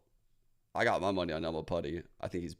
With this team, and I think they came out with a really good game plan. The Yoru comp looked good. Elma Putty, a lot of the set plays Elma Putty had, might be 7 feet tall. On the defense side for proactive looks, they were punishing Foot in the mid round, and Foot was almost never even getting that spike down, which led to that super dominant half. Yeah, let's take a look at the Verizon high-speed moment, because we talked about Durka and Kukuka. He did not come to mess around. Amen. One of the things that I wanted from him was the movement, right? The impact. I was mentioning how on the defense it was going to be about him, but man, did I expect this. The operator, time and time again, not only with the outlaw as well, the productivity that he had of even re-pushing these angles. Sometimes, hear me out, it was dangerous, but just because of this kind of plays, we need to see that Fnatic has understood this comp. Yeah, but I actually like a Fnatic that's willing to take a lot more risks, especially versus Foot. I think taking some of these riskier pushes in the mid-round, trying to find that timing is actually really good. And it paid off for Durka round after round. Damn, 406 ACS, 264 okay, we talked about Truth and Kirk damage. about Fnatic. Let me pull up the full Can we stats. now say Durka is so back? Not so back. Durka's back. Okay. I'm not overreacting. Damn, that's 8 no first bloods is insane. I told you, I knew like around this time frame, I was like, bro, he's got like 4 first bloods. Played Euro after all that time, hyping it up, comparing that to what we just saw. It's so much better. It's night and day. Yeah, it's night and day. Wow. They've gotten, I think, a lot better. In Cena got nothing on Chamber. I think here they're really proving that a lot of work went in ahead of Masters Shanghai. Yeah, if we take a look here for the AIM Lab shooter round as well, checking in with Boaster, who had some unfortunate first death, but I felt like the calling was really good. Was it left side? What the fuck was that? Had some great moments from him, and when he got into like some audio test? Kept it really clean, controlling the map super well throughout to keep that game dominant. Yeah, and I love the time that they were taking to read into the situation, how patient they... I can't concentrate on my job. What the hell? What the hell? I think he's just making so a meme. stupid. So stupid. what we were seeing, you know, beforehand. So dumb. He plays like that so he can see the mini-map. Yeah, he's just talking. He's got like the red guard posture. But again, I think that the calling was very good. I think the Chronicle was holding super good. Not on the defense. I think that his utility had the most impact on the attack, but also going back to the calling, the understanding also how and when to use the ultimates in the last 3 to 4 rounds, understanding when to invest everything to secure a win that will snowball into the rest. Yeah, the showstopper, right? When Alpha popped it, I think we were kind of like, does he need to pop it? But yeah, but if they win that round, exactly. Yeah, one on the map. I will say though, in terms of Foot, what does this mean for them? Because that did not look like the Foot. And it was their map pick. It means that they're likely going to lose this series 2-0. They're going into a Lotus, which has been consistently. Dude, chat, you know what's an insane stat?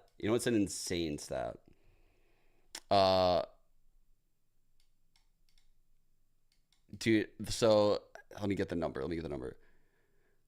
If you're a man between the ages of 20 and 40 in the US and you're 7 feet or taller, there's a 17% chance you're in the NBA right now.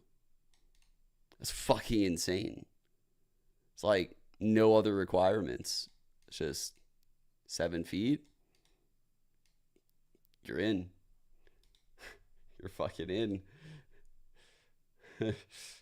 That's fucking crazy. Guys, we're back this time with guys from Foot and with that shows you how important height is in the NBA. Now, we saw that Foot lost a little bit of momentum, maybe around round 12. They started losing it. It's one of the few games, like sports, where like genetic lottery is literally everything.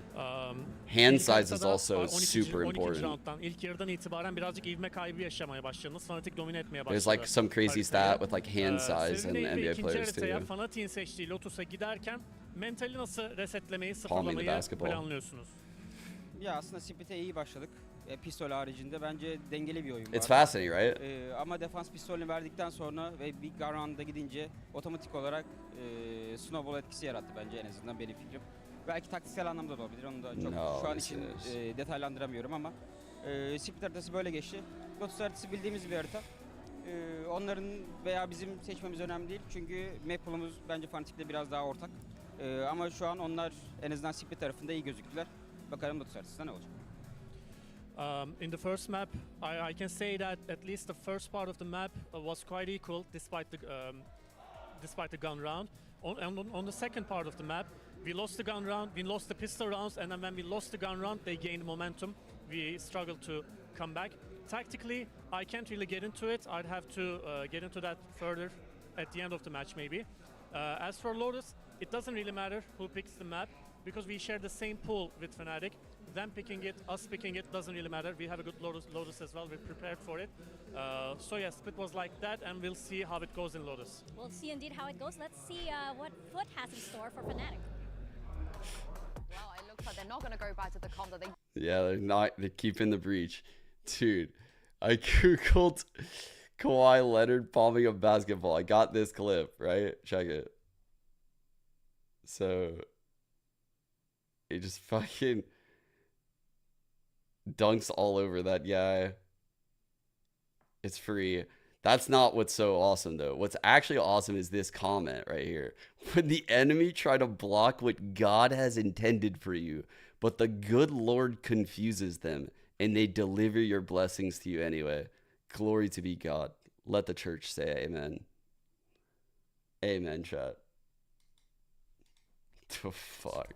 You know, do some decent anti-stratting on their opponent's picks and then drop their own maps. That's something that has happened in memoriam here in Valorant. But right now, the display that's being put on here from Foot doesn't link to that story. You guys are fucking clowning right now. You guys are laughing. You guys are fucking laughing. But they're looking at VLR on a fucking Tuesday night, and they're laughing 10 times harder.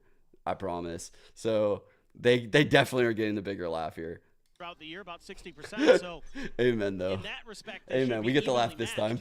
But Fnatic on this defender side in particular has great protocols. They're really good about controlling their space on the map and already making quick rotates here. Oh, and I die when I play ball, Jesus. They're saying, okay, well, this might be an early B pivot. Durka pays the price, but it's just a quick trade from Leo. Leo put down. Get a J. Dead. Bite into the corner. Durka will be dead to right, so a quick little trade out. That's a singular molly, chat. The Foot now. One singular. Up here towards A. Chronicle playing in alongside this wall, the screen dropping. There's 3 players here. Somehow comes away with a kill, but eventually will fall. Oh, able to find that one paranoia now across. Out of Captain pushing forward into B, able to find Boaster. Looks for the catch. CNED collecting out the air, and Foot now bringing this round back. Oh, just beautiful stuff. We'll get to it when the round's over, but. How tall am I? Last time I checked, it was like 6'3". Leo in a bad spot. I think I grew a couple inches, probably like 6'5"-ish.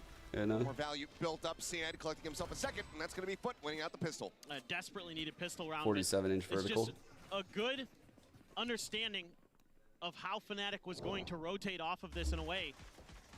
Even though they're caught off guard by Chronicle's position, he's not able to punish them, so. He's caught off guard even more so. Yes, yes.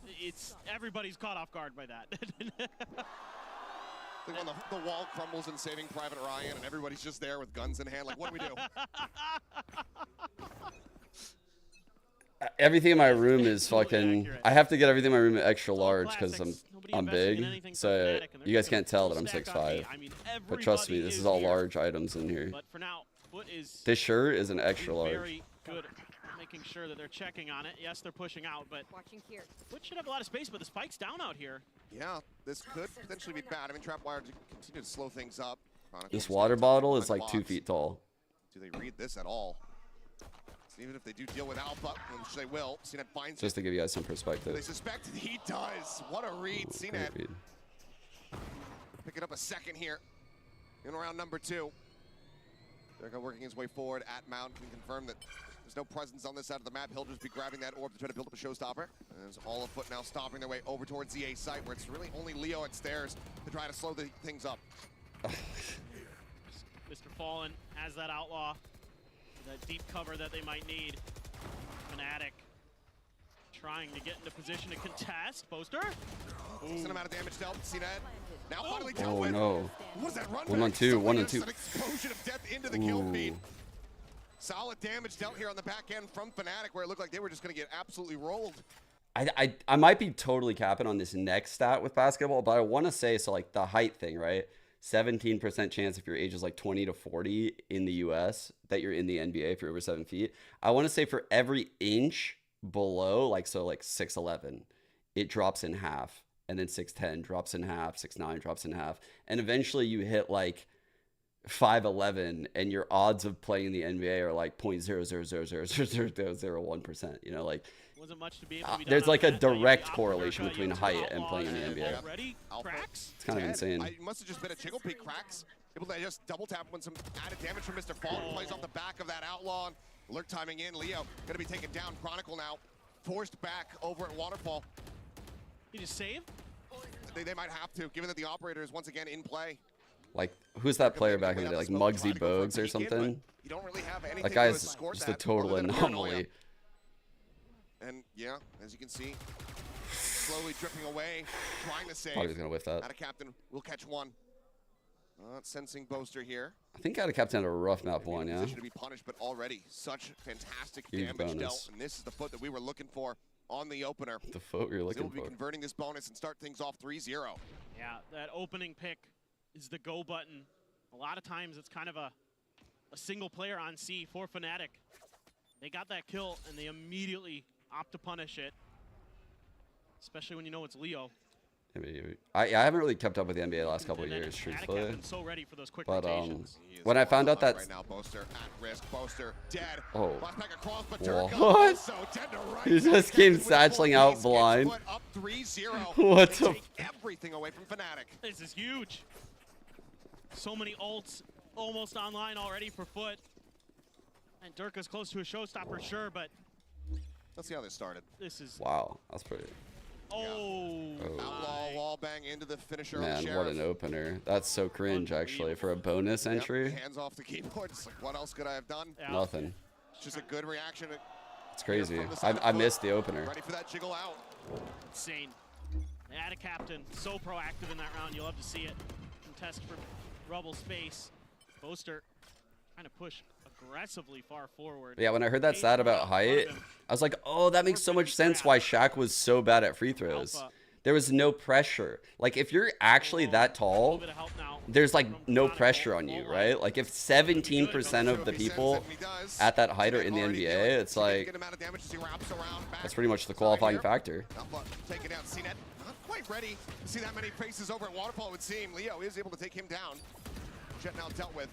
Set, Boaster finding one. Fanatics like once you get like one of those like 7 foot tall dudes though that like practice hard and fucking grind from their youth, Jesus, I bet they're unstoppable. They're probably like the best basketball players. From myself, as Mr. Bond looking to take some space in a little bit ahead of the flash, but still comes away with a kill. Brings it now back to a 3v3. Not much util left in the bag for Foot. Plenty here for Fnatic. Still got the paranoia. The fault line, Haunt out. Entry here from Durka, and he's able to find the shot. No way, they got it. Collecting the final. Tracks will fall, and Fnatic. I think Fnatic could just look way better, chat. In a round where it looked like they were just dead to rights. Hand over to Leo, Nightfall online. And it is a MasterCard thrifty for Fnatic. And even though in the previous round, Foot was very I love how our conversation is moved for this, by the way, chat. I love how you guys are so interested in this. Fucking, okay.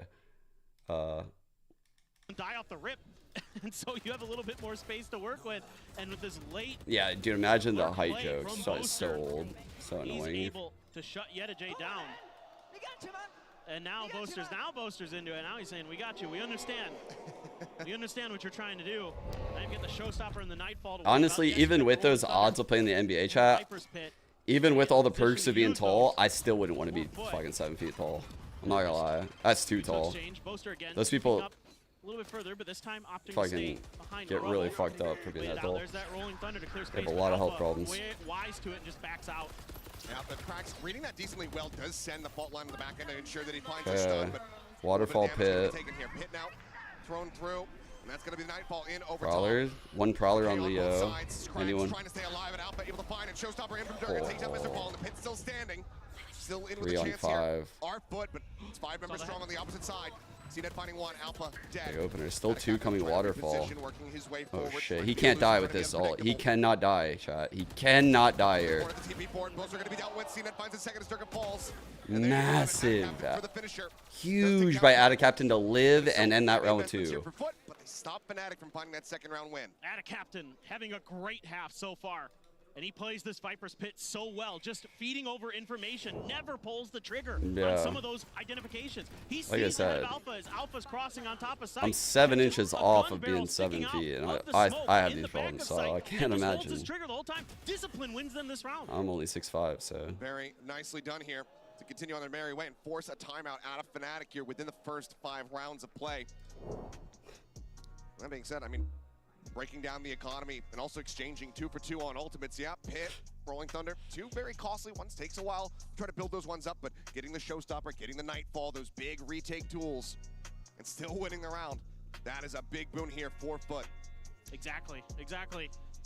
That was so well played by Foot. Damn, he's so. And I wonder what they're doing wrong. Fired up, but so is Foot now. What are they seeing? This is a breath of fresh air for this Turkish squad, starting to really understand, you know, the timings that Fnatic is trying to take on these fast rotates. And then in this I'm trying to think what he would be saying, like really expressing so seriously right now. Against these ults, how to position themselves well. so that they don't get punished. You know, just in a good spot to deal with Boaster's TP, all those things well accounted for on either side of Foot. And now you got the EDG's all, you know, the Blade Storm's there, but I don't expect that to be popped this round necessarily. We'll see how CNET feels about it. And other than that, it's another weak buy. The hero rifle for Durka. Stinger, Sheriff, Ghost for Chronicle. Boaster just with a classic. Just gonna be good guy Boaster. One of the craziest things though is going to an NBA game like and sitting close to courtside. I've never sat actual courtside. Tap on the door here from Boaster. Like one of the players. Look at how much space Fnatic gained on the other side of the map on Mound. You got to start considering that. What's his name? Jonas Jerebko, the guy that owned. And how much room you garnered. Renegades, I think. Now no contact. Fnatic. He got us some tickets, bro. It's crazy to watch basketball that close. Getting tagged there. Paranoia across. He's fault lined, and he's just in all likelihood screwed. What are those strafes, man?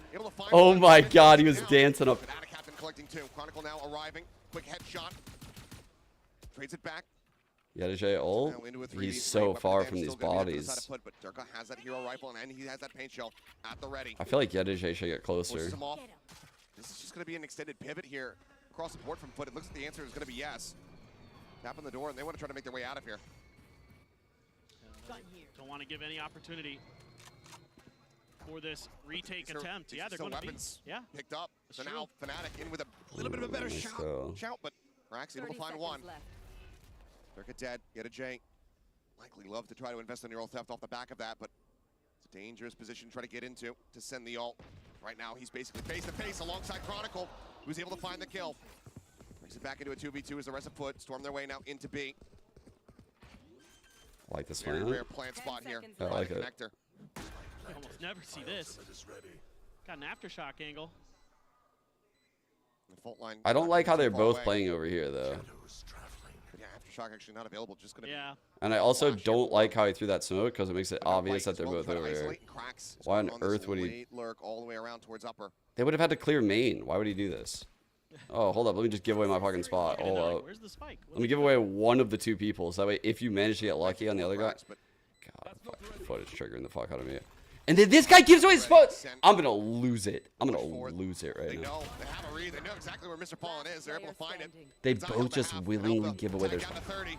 Will get taken out. Cracks collecting another. His Foot continue on. 5-1 now. Already tying their round score from the opening map. Yeah, and it's this freeze deciding not to fully commit to A about after things get a little scrappy on the weird backside. As they come. That saves this round for Foot.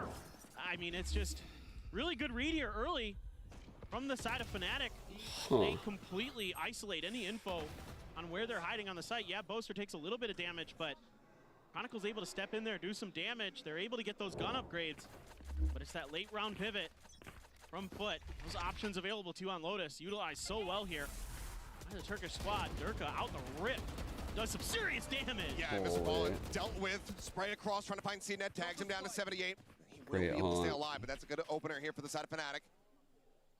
We've been needing as many. I can't believe it's 5-1 for a Foot right now. Delayed haunt, so good, almost gave him another kill. Okay. A bit of a fake, we'll see. Standard setup here. Viper Killjoy. Definitely gonna be some B pressure coming though. Eat on the prowler.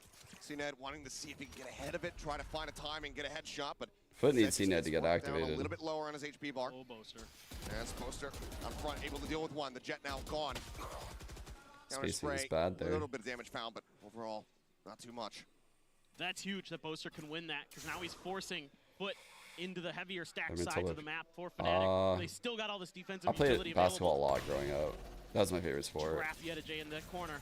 A little pocket that he's able to play into, but Alpha clearly reading this. Does find that kill. Rex solid on the entry to go ahead and put him down, but now Captain 46 HP in a 1v3. He will get picked off. Fnatic find themselves a second round win. Yeah, and this is a great round for Fnatic, but Foot had an opening here, and Boaster shuts it down. It's a decent read by Foot that Boaster's often playing by himself, playing isolated at A rubble. But Boaster just finds a good timing off the back of these smokes. Boostio what? He's 6'3"? And over. And that early util exchange at rubble goes the way of Fnatic this time. And that's huge. And it's just great understanding of where their util is going to funnel their opponents.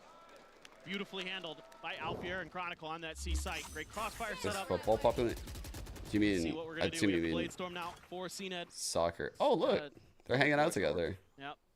Alarm bot, the nanos. The red carpet laid out for him. Looking for the rush in. That's a dope exit. Can't quite find it. Push up into the smoke. Tries to get the right. Man, he really can't get anything going. Holy shit. And if you look, chat, they were in both smokes. These guys went in this smoke, and Chronicle went in that one. And he's calling in. Maybe a bit of a read. They did say in the interview that they know how they play.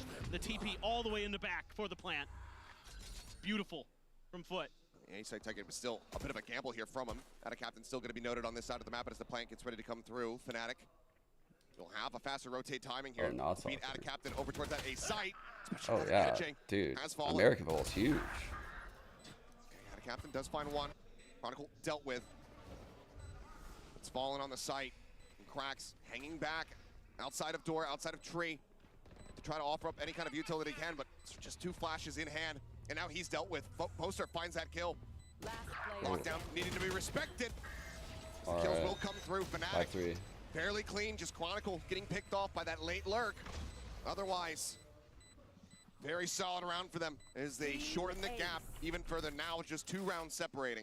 And the map awareness here for Fnatic has started to really flourish. They're seeing the game a lot better. Like where these opponents are starting to peek out and try to catch them off guard. Wow. He's being read so well. Chronicle just playing inside of that smoke, anticipating CNED, trying to get aggressive. That's actually with those pretty blades. fun. EDG shut down, trying to push upstairs. And then covering for the lockdown plant.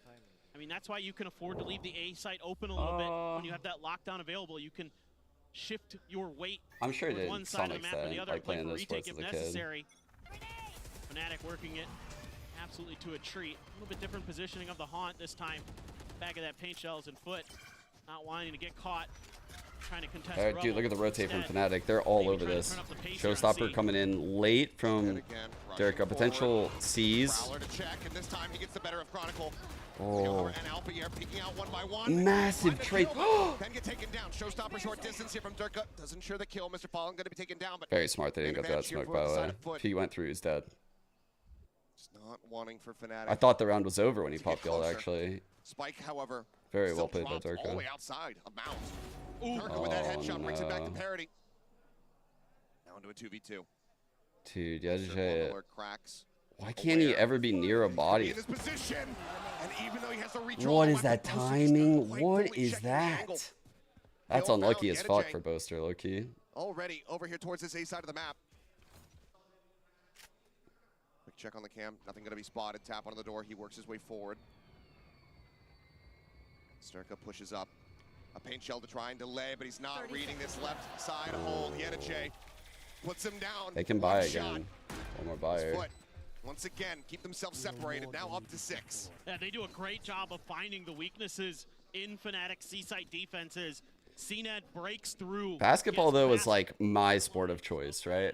I was like a street rat as a kid. Like I would just be out all day with like the kids in the neighborhood playing basketball. But then my dad was like a pitcher in baseball growing up, and his passion was baseball. And so he made me play baseball as a kid. I was actually really good at baseball because he made me practice a lot. Some damage to CNED off that paint shells, but he's still good on Boaster. I did not like it. Shot Boaster instantly disrupted, killed off. So that taught me some discipline. Dead. I was like swinging a baseball bat in the backyard with a fucking donut on it, like you know, like the weighted donuts that you put on baseball bats. I don't know if you guys know that or not, but I just sit there swinging that shit. Oh my god, I hated it. You're gonna have that confirmation that there's 3 on B, 1 on C. I was so good and I hate it so much. Tailing it in towards Alfier. Got that up. Good for the first. Captain going to be shut down, but Durka traded. And then EDG on this flank. They're just going to pull off of this. They're using this information from this cipher again. Just ping-ponging back and forth here. Tap onto the doors. EDG just trying to see if he could bait somebody to peek out. Looks like in the end, though, B site likely going to be the resting place here for this spike. Don't want to show him the same look twice for that free space. And it's just a full spread of the map. I would play a lot of like second and short style. I don't think anybody's going to contest this plant. Trying to find an opportunity for a lurk is CNED. And Chronicle going to be coming from the A direction. Smoke on upper, Leo drifting back, wary about this potential flank coming through, and CNED walks right into it, ready for it, and Chronicle on the entry, able to find one. Alpha catching a glimpse there. As Mr. Fallen just sprints across, just swings into baby door. Bro, another round like this from Foot. Leo now last one standing is Mr. Fallen. He ult inside. Oh no. Check, but Leo oh catches him on no. the cancel. Rolling Thunder available for cracks, just waiting on the tap. Leo having to be cognizant of this. Ult now going to be sent. Sends out the C's to try to trap him. But time is being bought. Leo knows that he's not going to be able to win out this round. Foot will get themselves up to 7. And all that Leo can do, just save the operator, carry it over into the next round. Oh, it's just so awesome the way that Foot is working this map right now. From the player's perspective. Aggressive looks and then pivoting off of it quickly. Yeah. Yeah, breach ult takes you off spike. This time they're able to best Boaster, who's been a nuisance at Rubble, to start out this half. Nightfall, Mr. Fallen just playing right on the back of it, trying to catch Fnatic being aggressive, and he does. Now the buy, very weak. Yes, you saved the op, but you have 2 Stingers, 2 Sheriffs. Fnatic destroyed them on split. Their conflict amazing. Well. They're running your raise. Are only going to be available That's some based on the sick plays. economy of their opponents. Honestly, Fnatic have looked good in this map too, though. Finds a headshot, Mr. Fallen taken down. Knows that CNED's around the flank, and he still does a decent amount of damage. I feel like Foot have pulled some shit out of their ass this map. Dirk in the meantime still holding this deep line This here. breach is right here. This breach is right here, chat. Peeks out for him. Couple shots in, and CNED just gonna take him down. Wow. He was one shot too. Headshot down, and now that A site completely opened up, so Chronicle has to rotate over. Ooh, Chronicle scooping up the up for himself. Shuts down cracks on the approach. I actually thought that was like an outlaw. The entry util, taken out of Foot's hands. Good offhand. You know, holding here, but dude, anything but a stinger gets a kill there. Cage trigger. Still in with the advantage here, our Foot. It's like the most bullets Leo has ever missed in his life. Just here alongside the wall, and Chronicle is not ready for it. CNED finds himself at that wall has done Chronicle so dirty this game. They will have it. Pit invested, yes, but still more rounds accrued for them here on this attacking side. 9-3 in their sights. I just so aware our Foot of where that op was likely to be. And it's pretty typical to have it on top of stairs. Where did Boaster die? He was challenging up close, Rubble. Got a kill. Hit one low. Standing on the rock at A main, kind of as a backup plan, just in case things go wrong. But doing a great job. Always been their best Our Foot, and they have kept that Odin out of the hands of Fnatic until this round. So finally, they have a little bit of early spam to try to. I don't know, man. This team is weird. They're like randomly good at a map. That's the only ult that's likely to come online for Fnatic. Like randomly, like super good at like. Paranoia across, and CNED playing off the back of it beautifully. Last chance, I feel like it was Pearl. They're running that weird brim comp. Left out to dry. Yeah, limb match, yeah. Kill collection form. Chronicle now just trying to put their way back in for this one. Look at this pit. Spike, it's right on the edge. Yo, this pit is amazing. What? Spray through, Chronicle whittled away at down to 61. Walt comes back up. Alfia trying to get up in front of this one. Swings out, and there's 3 players ready for him. Cracks dealing the killing blow. A bite to try to take him off. I don't think they can defuse this, though. Getting under the spike is going to prove to be so damn difficult. Leo swings out of the smoke. Mr. Fallen takes his head off. And now it's all on Durka and Odin in the hand, but he's absolutely destroyed. Flawless from Foot to close out the half, 9-3. Yeah, just awesome. Finally, we're seeing Foot come alive, and they're having a phenomenal. Is there a way to know map pick on BLR? Sure, it's an attacker side map, but this is it shows it in the map video. So like if you go the way that they're reading their opponents, getting that info and using it against them has been incredible this half. There was also another, like right here, it'll say like pick. He's doing a good job exploring himself, finding that open space. Absolutely has been, but somebody else who's been having a whale of a performance right now is Ada Captain. Let's go ahead and hear from him in another Omen player moment.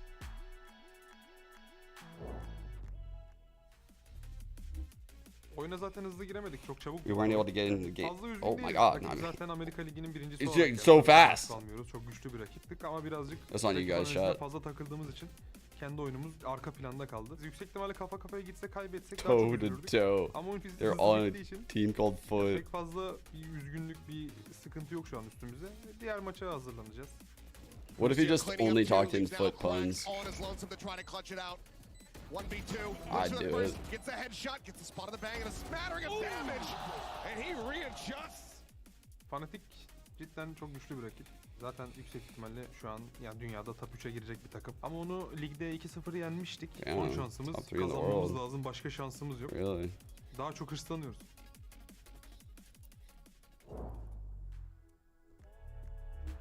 Foot very well aware of their standing at the moment. Both teams knowing, lose here, it's all over. Foot now just trying to extend this series, take us over to Ascent. The Desk were talking about it earlier. They said if it goes to that map, who the hell knows what's going to happen? Right now, Foot are looking fired up. Yeah, it's another banger cosplay. Wow, like dude, she even has the contacts. Rough on split, but they're right back in the saddle now, and just curious to see what this pistol round feed out for is going to Foot. bring us. Jesus they can Christ. really just railroad Fnatic out of here, get this pistol round win, send us to Ascent quickly, or if Fnatic has something to say about it. It is obviously an attacker-sided map generally. That's wild. Other than sometimes in Pacific. But it's a little bit anomalous in Pacific from time to time, yes. Yeah, but in most of the rest of the world, you know, this is where you're going to get your damage done. This is where you can really work the map, and Fnatic loves these B pivots. They love to try to contest rubble and then use that to either go A or B. But a lot of attention being played towards C early for both squads. Get a full stack here, the fault line ready to go for cracks. If there's any contact, Yo, Sunday's gone. that's Appreciate smoke. you. Thank you. As Fnatic, considering other ideas and all this space that Boaster's got, says, guys, let's try this for now. But it is just CNET here. Yep, but he's been pretty good so far this map. Has been, but theoretically, there because of the full investment. Yeah, Joe.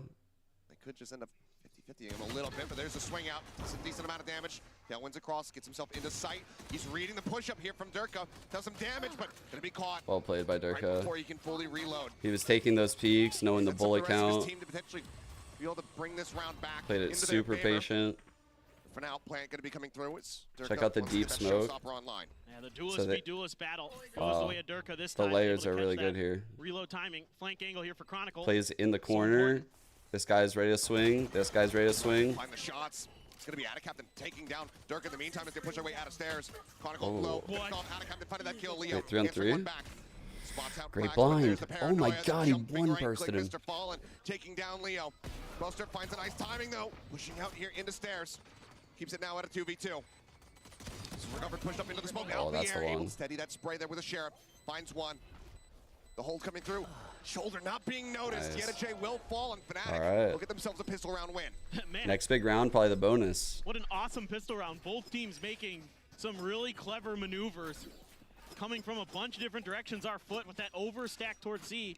They're able to push through spawn pretty quickly. It's accounted for by the side of Fnatic, but they're just a little late to react on that back line. But still, Boaster with the stairs rotate is huge. Catches. Cracks off guard while he's trying to let loose with some util. And that's just round over at that point. And then Alfier wins a crucial 1v1 on the back of the site. Able to keep that battle from going hiding into a a camp 2v1, from B. making it a 1v1 in the end. Omen. So fantastic work. Trap play with really Breach. Tricky round. This is a cool play. And they were right? able to Off hang cam. On. This little play like this. Spam through the smoke as well. Onto Chronicle was nice pickup. Ooh, Alfier going to be noted. The rotate I like coming that. through out wide from Attacaptain to try to get the catch, and he's able to do it. Headshot that. From the classic there. Holy fuck, dude. The fault line forces that guy into the open as they're swinging, as the guy's pushing C. They want to do some significant damage here to the economy. Durka, one with a rifle. What a good little micro play. Back now into a 4v4. The smokes come through. Really looking to lock off this heaven. Fnatic immediately rolling and taking A.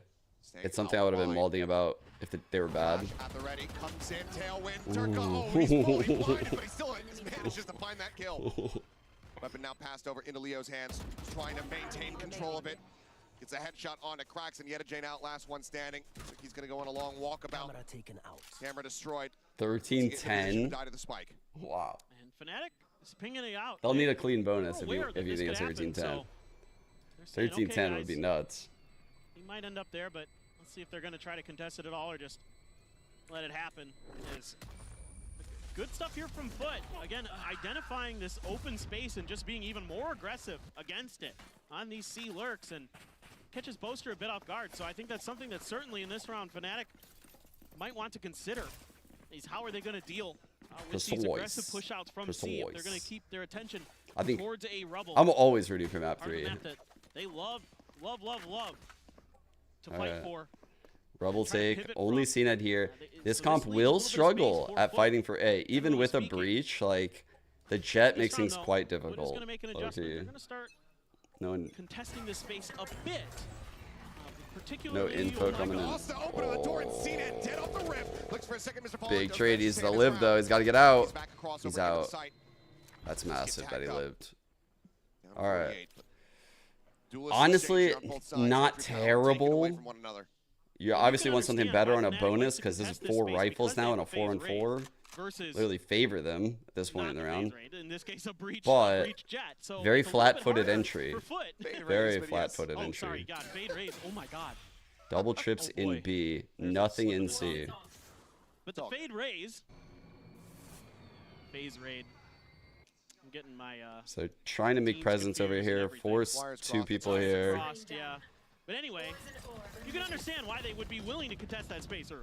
They got the 1 Viper molly out.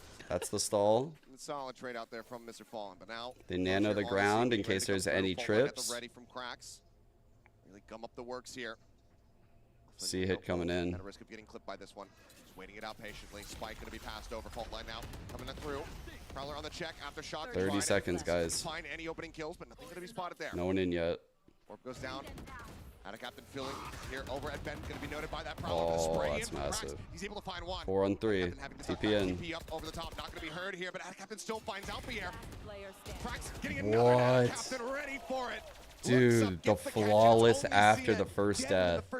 Damn. Everybody else alive as Foot get I can't even believe that. The Captain has been well played. Monstrous for Foot. 18-9 now. Depends if they're low enough. Nightmare to deal with over here. Yeah, Durka, a good opener. Clear some space, has an opportunity against Mr. Fallen, but kind of caught still moving. So it's like, it's all a mind game, right? The trip in that scenario would likely be low because the Prowlers go over low trips. So the Cypher would play into the Prowler.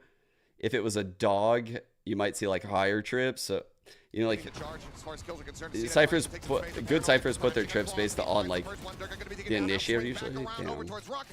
It's a big round. Leo up over the top, double entry for CNED. Triple entry. Weren't the cleanest kills, but it doesn't matter. Stranded in a forward position. Chronicle desperately spraying with the Odin to try to find something. Got Spike. Well, you wondered how they could deal with it. Just hit a banger paranoia, and you can clear out that space no problem with CNED dashing in. Just trying to buy a little bit of time, but what do you do here as Fnatic?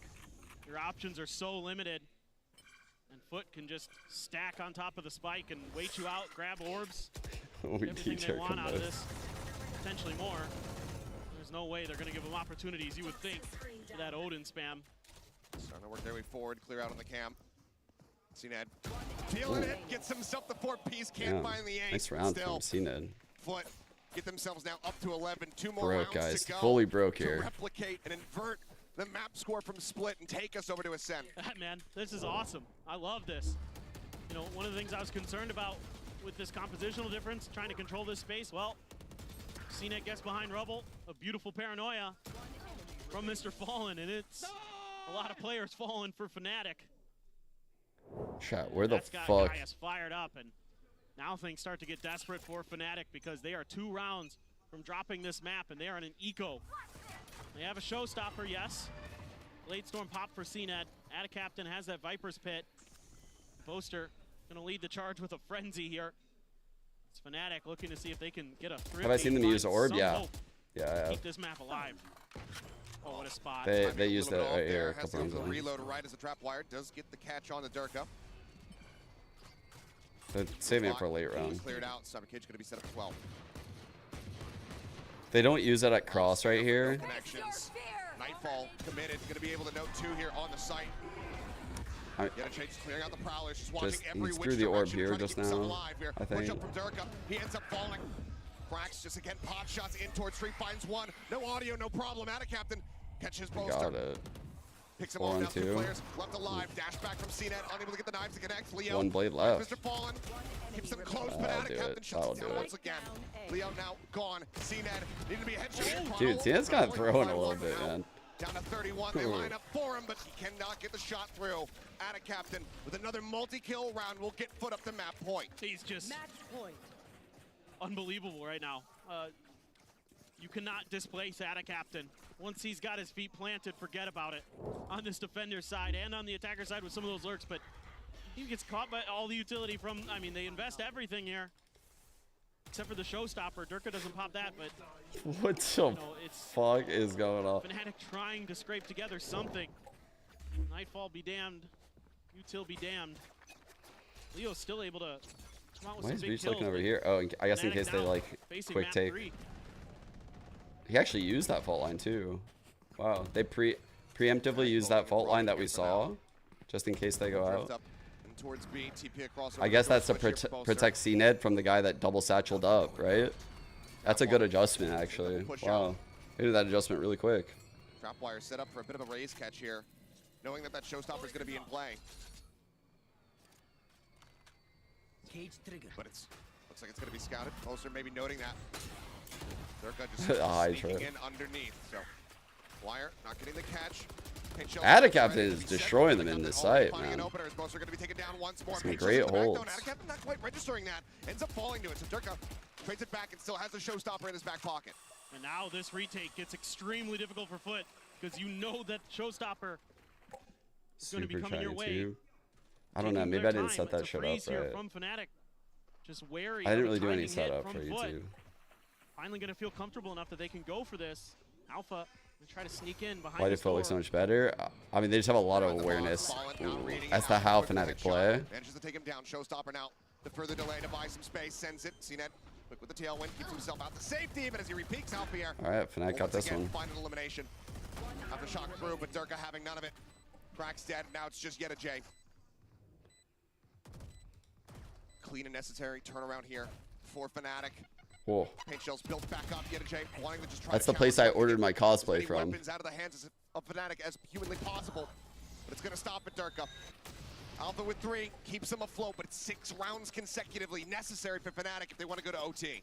Yeah, and it's a really good job here by Boaster being the point. This place scam me. To make sure that trapwire is identified. I feel like this place scammed just me. In case. And he's just able to kind of sneak underneath the net of the defenses of Foot. Like you said, Achilleos, they were planning for that showstopper to come through that door, and it doesn't. That gives just enough room for Fnatic to set up underneath the site and start letting loose with those guns. Someone redeemed this shit a long time ago. Space they need to get that plant. Open outlaw in play here for Foot. Lockdown for Alfier. Oh, the cam got so much info. Backpedal. Quick clear on the cam. Trapwire is well eliminated. Opening up B a little bit. They know this is CNET. He does this a lot.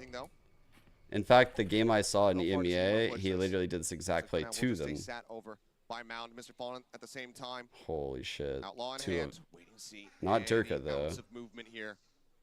Has to be a timing off. Chronicle has half shields. Alfier has full shields, and he's here. It's actually ahead of the Viper. Breaks it for CNET. Breaks it for CNET again. Oh wow, great util. Holy fuck. Captain is such a Chad. 70 HP here for Captain. Cracks as well.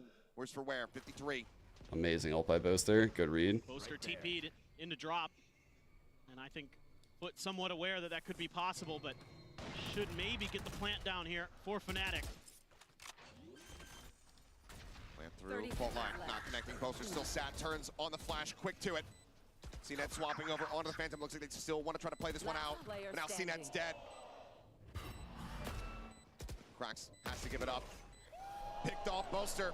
All right, they broke their money. When do we believe, Three chat? kills and continue to keep themselves in this. Low key, attack Lotus might have me believe in a little bit sooner than most have, chat. Honestly, but those ults, look at those ults. Ooh. If they get by the first ult round, I'll believe. That's how quick it's going to be. Like, if Foot even wastes their ults on like this eco, if they fuck it up and use this breach ult, honestly, I'm a believer. I'm a believer. Round. Still 5 This more breach to go, ult. just to send it to OT, though. This needs to be the Fnatic, conversion. Big ults available for Foot if they so choose. They can maybe get a kill or two. Who knows? Maybe they try to end it right here, right now. But just Sheriffs for the buy for Foot. So gun advantage and a lockdown advantage for Fnatic. And they take advantage of it. Keep us going. This is one of those moments as a coach where you got to be sitting back watching and just hoping that the team, with these 4 ults that they have online, don't start overcommitting with them. Flash coming through, push out, space going to be taken. That might make them. What are they gonna do? They don't have Mound, front B, or A. Eat a shot there into the shoulder.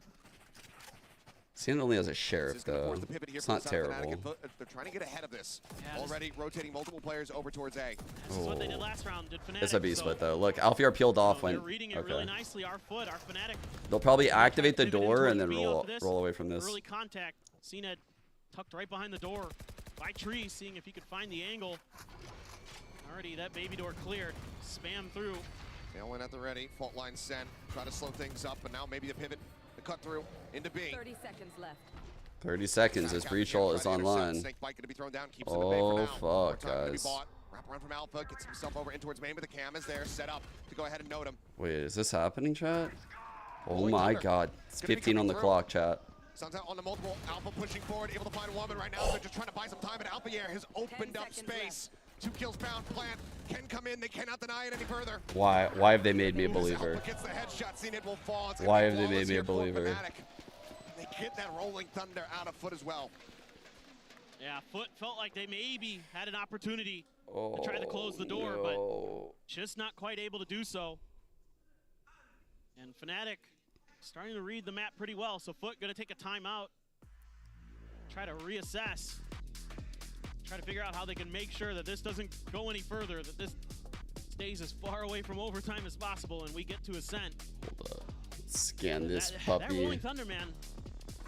That's a lot to use there in that situation and get absolutely nothing out of it. It is.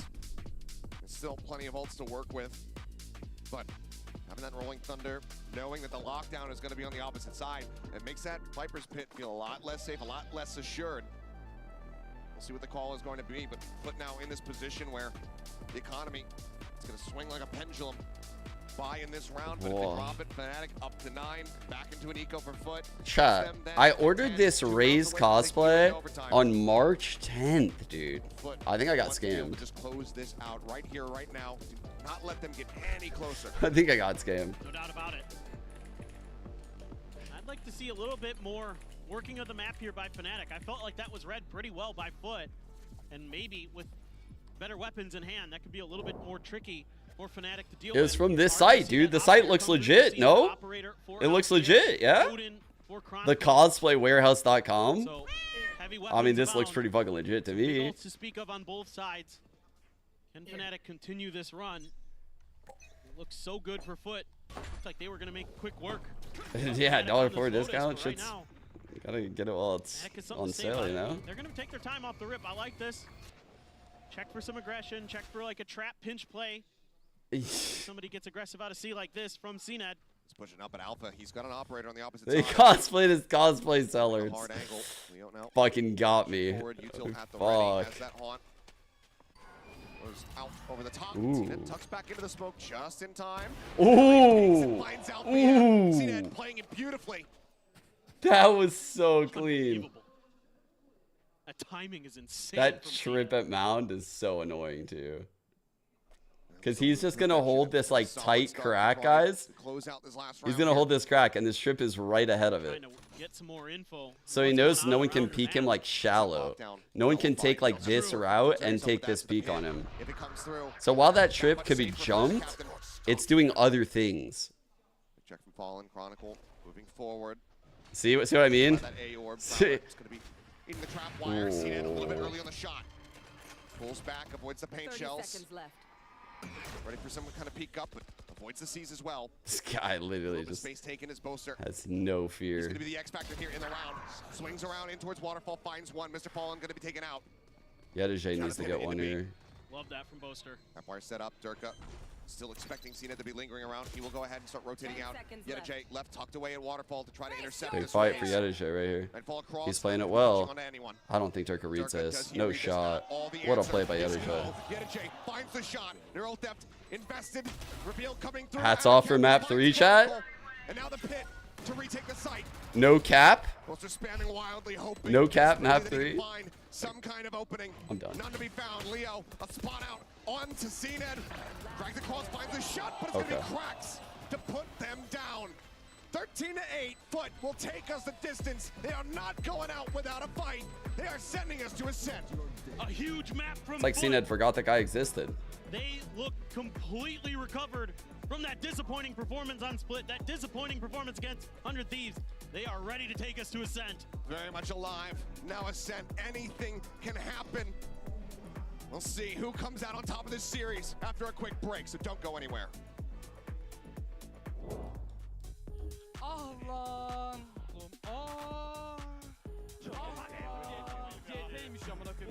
Oh, we're moaning on Foot. Dude.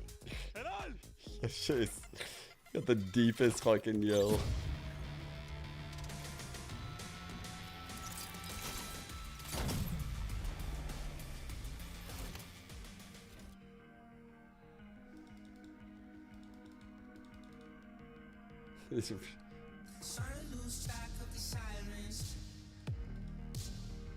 You think it?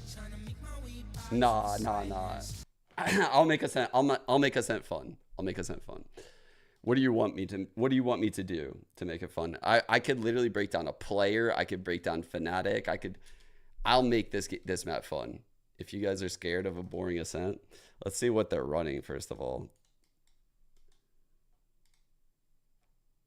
I could literally like focus CNED. Default comps probably both teams. Fuck. Fuck.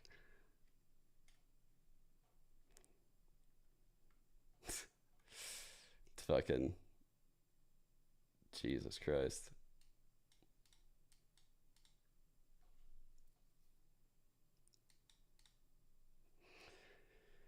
Default comps. I was kind of hoping we would see a little bit of spiciness here.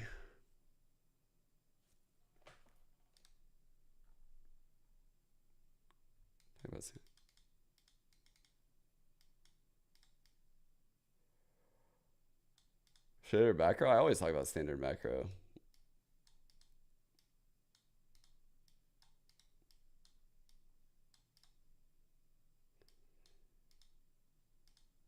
I kind of want to focus on the duelists. I think I'm going to focus hard on the duelists for this Ascent game. How do you guys feel about that?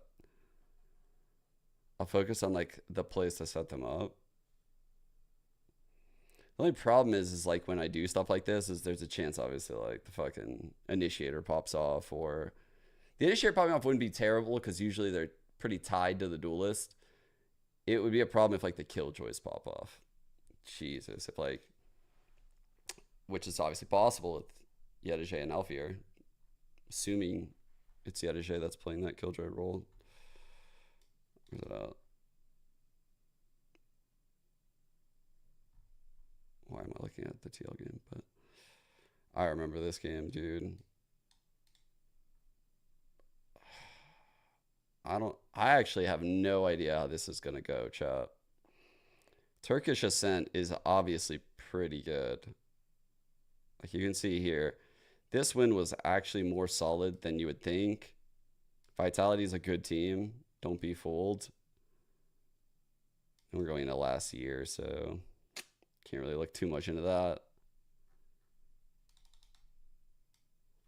I don't know. This is gonna be close. I don't think Fnatic has ever been like untouchable here. I kind of agree with what you were saying in chat. I think they have some holes here. Hindsight Harry counter plays. Sure. Yeah. I try to not be super critical, even though I could be, just because there are players that would get like very upset, and then I mean, like, I am speculating. It's a highly speculative game I'm playing. Like, oh, like this is what they were trying to do. This is what they should have done.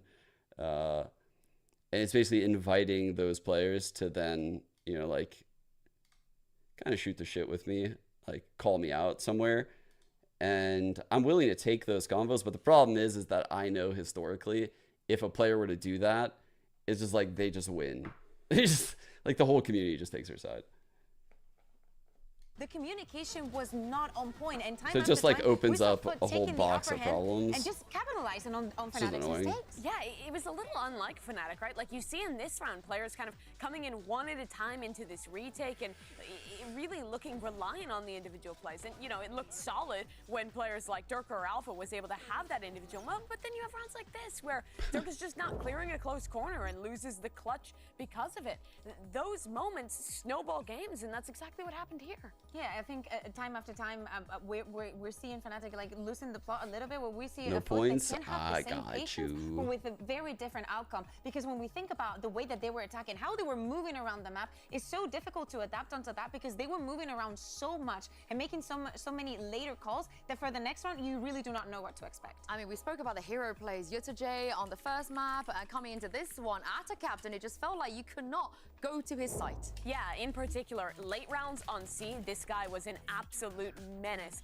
Fnatic kept, I feel like, calling into this C site without really pulling out his utility. And remember, Viper now only has one molly, but he was constantly using it at the right time to lock down his site. He's really good at finding that isolated duel and putting his team on top of these positions, and also knowing when to fall back a little bit and play that retake with his team instead. But yeah, especially later in the game, like this closing rounds, the impact that every single piece of utility coming from the side of Foot was having was massive. Time after time, not only him, we saw it from the initiator as well. I'm just so surprised that they kept their head in the game so well. I mean, they did have a very, very good first half, where they, you know, should be very happy that they have that success. You guys got giga time for the pred. Like this after a first map that they had. It was Just put the pred up. We heard from Coach Guys from this team before their last match to qualify out of the Swiss stage that they wanted to win not from Turkish aim, but from Turkish team play. I felt like that last match they played was a little bit more reliant on the individual skill. Then they got dominated by Oh, it's gonna be amazing, But I Paul. think they've really taken the learnings and they showed a really well put together team. I found an amazing Twitter account to follow, like literally yesterday. It's called Raccoon Aesthetic. Bro, I love raccoons. They're just so good. And this account truly delivers. Truly delivers. Bro, look at him. What the? Why are they so cute? Been playing a couple of times each, and it is a map that literally It can't be legal to own one. It cannot be.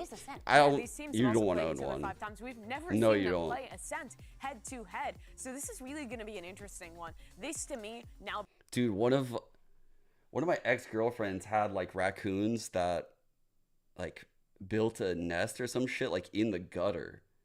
They just don't leave. Like they never leave. Yeah, find. I'm pretty sure like the only thing to get rid of them is like pepper or something. Some weird shit like that. Some fucking shit that's probably not human at all. I think he's looking pretty clean right now. Yeah, exactly. And if we think about Ascend and Foot, we saw them earlier in the tournament playing against DRG. They started on the defense and they managed Like to once get they find a 6 source of rounds food, in a row off the bat. you're cooked. With the mental that Fnatic is in right now, An with extra Foot large starting rat? on the defense, How and with dare the momentum you. that they have gained from the last map, if they're able to translate that time after time, How we've seen it dare having you, kid. that much impact into the game. It's going to be extremely difficult for Fnatic to go back into the game and not replicate what happened to them. No one's gonna touch my against trash Gen G. pandas. There's a lot of maps where you watch CNET and he's a much more passive player. Okay, you're kind of cooking with the ferret comment. I've wanted one since I was a kid. No one will ever let me get one though.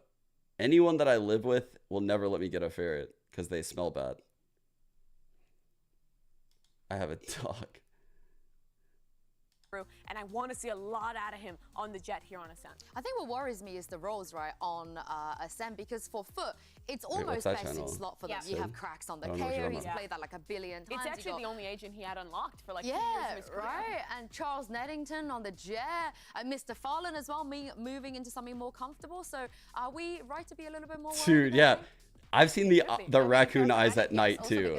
Dude, seeing the raccoon eyes at night is terrifying. Like that shit's actually scary. Like the reflective like glare that hits their eyes. I know exactly what you're talking about. I've seen it before. Foot is coming from that Swiss bracket. They have had all those reps, but Fnatic is feeling a little bit cold. Yeah, they really are. And on this map too in particular, I feel like we never get to see Fnatic on this map. So I feel like it's pretty hard to. How do I keep it? It looks like this for me. My chat. Yeah, it's also been a long time since Fnatic came to an international tournament and only played 2 matches and get instantaneously knocked out. And I only started streaming on YouTube. I think my first YouTube stream may have been like one of the first VCT Americas games this year, maybe. But obviously I've posted videos and stuff, so yeah.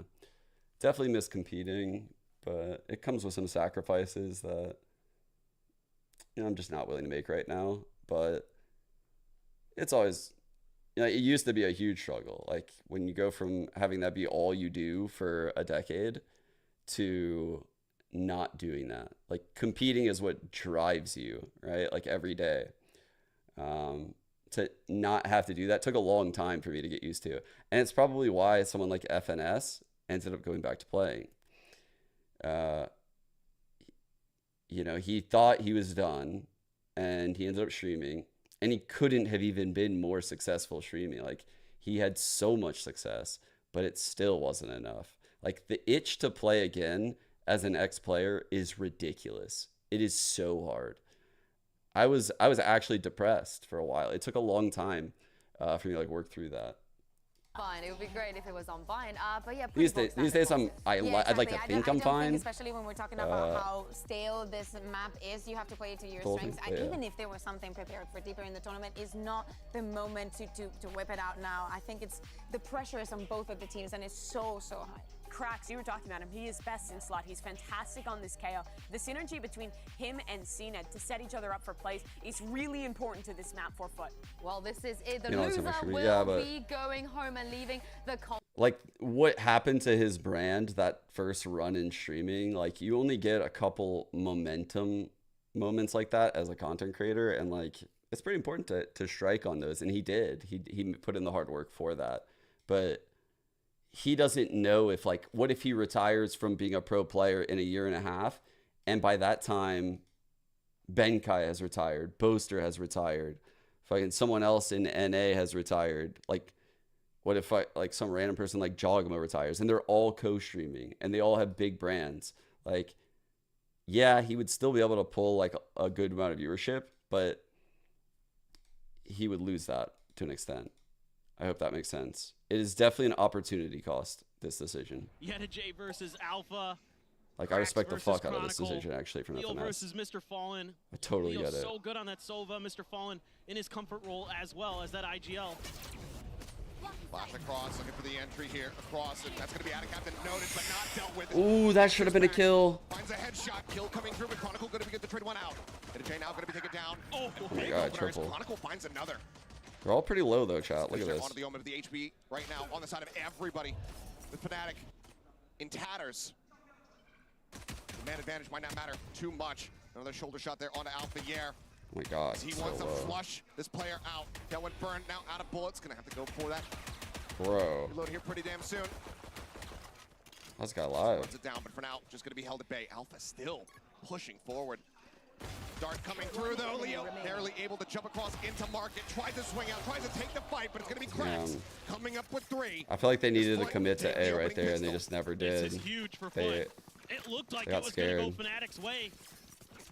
They had a great crunch there from A main and Tree, setting up themselves really nicely, but a good paranoia. The Pred should be up right now, yeah? Yeah, the Pred's up, Pred's up. That player in the corner and by switch, but they're able to take it down, and then Foot is just able to match these rotations. Cracks has been playing really well as best as they can.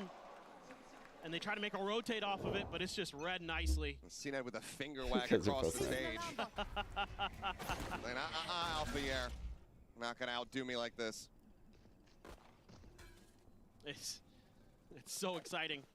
This year especially, that CNED's been a little more active post-round. We'll say that. He's definitely getting up out of his chair sometimes.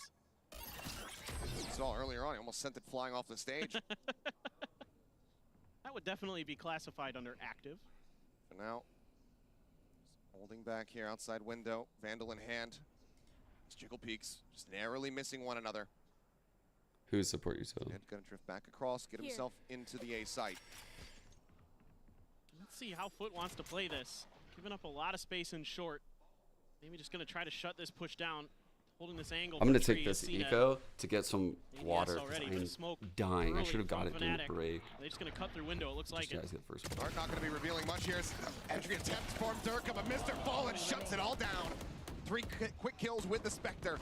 Spike now stranded, picked up. Leo swinging out, will be able to put him down, not allow him to get that 4K, but PRX comes through, picks him off, and it's gonna be a 2-0 start here for Foot.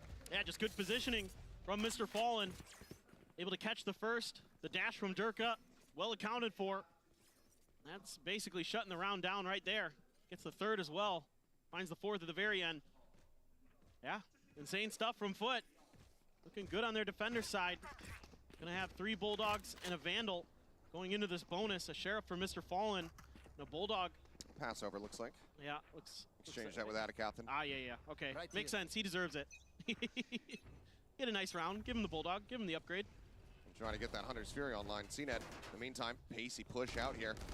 All the way across short, has the dash out, up draft to try to keep himself safe, down to 22 HP. Durka, at the same time, gonna be able to find Mr. Fallen. Now cracks, taking a lot of early spray as well. Down to 35.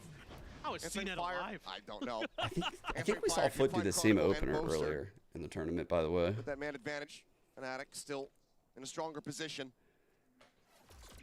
It is an elimination, yeah. To your point, quick clear here from Chronicle. Still dealt with cracks. Damn, dude. Another trade onto Durka. That's a huge pickup. TP into the switch here for Boaster. Has the space. Cracks at 17 at 22. But even though it's an even retake, honestly, a couple Fnatic players low too, though. So some of those early shots, maybe some key things to look out for here: Flash combined with this dart and this Omen blind. A lot of util. Flash through the window right here. It's coming through the window. Ready? 3, 2, 1. And the fragment. That's about it. That flash dart combo, trying to get the pings across, and there's the reveal, and there's the kill. Alpha, quick to collect. Captain gonna be taken down. Shock dart lob in, not gonna be finding much. Quacks. Wow. Still, I mean, so low on HP. That's a lot of damage. They're not gonna win, but the econ damage is crazy. For the side of Foot, who ultimately just need to do some additional damage. But Alpha Air cannot get the first one. Now they're in onto the defuse, and Foot, they're gonna convert this bonus against all odds. Insane. Dude. Insane from Foot. I mean, those angles that they find, cracks there with 2 huge kills in that round. One down to mid, and then another here. Y'all see that? This one right here is what's massive. happening Getting in this? Durko eliminated, shutting out that duelist. And then EDG so snappy. The jump as well to open up the angle for CNED. I forgot that I said I was going to focus duelist. EDG immediately popping off and letting him know. And there was a nice round of applause for Foot when they retook the stage from this crowd. Let's see. The fans really appreciated Omen the show. one way, setting up the jet. Sova protecting from the top. Keep their tournament hopes alive, and it's a weak buy again for Fnatic. You see, Sova uses no util because his goal is just to stop for like the rush, right? What if they dart this cannon with a flash? That's what the Sova's goal is, to break the dart. Break the dart here, break the fucking dart. That's your goal.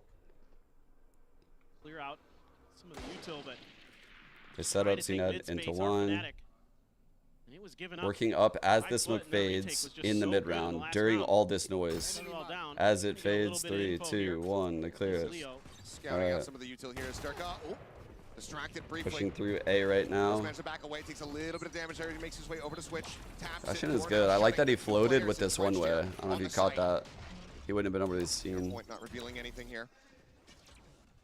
Now for Fnatic, I mean, you're in a very committed position, but how do you get yourselves forward onto the side itself? All right, flank coming in B main right now. Not gonna go deep enough. CNED starts flanking around from behind. Oh, we didn't hear that. Taking him down, Leo dead. Durka able to find one. Sends off a warning shot here, trying to keep him at Flash bay. in the site if he wants it. Could ask for it, but be a weird angle. Previously, as the pivot gets ready to come through, door again opened. Both are checking in towards market. But there's just not enough time to get themselves over to this Good reposition right now from CNED. No, this has to be a B hit at this point. All right, they close the door. He's going to be breaking that in like 3 seconds. Oh, he caught the guy's switch. All by that paranoia. Durka snappy with a head shove, and the round is already Huge over. round. 3 players left standing. Cash aplenty. Foot now up 4-0. And even though Fnatic can get to the switch and get themselves towards the site, they can't get into the site. It's just too much congestion, too much confusion. And a lot of players rotating quickly. Mr. Fallen right on top of things. And then this lurk from CNED is devastating right as that door is shutting. Able to take some players down. And the 2 on site just never bothered. Honestly, it's not looking too good for Fnatic right now. They've had some chances in these rounds.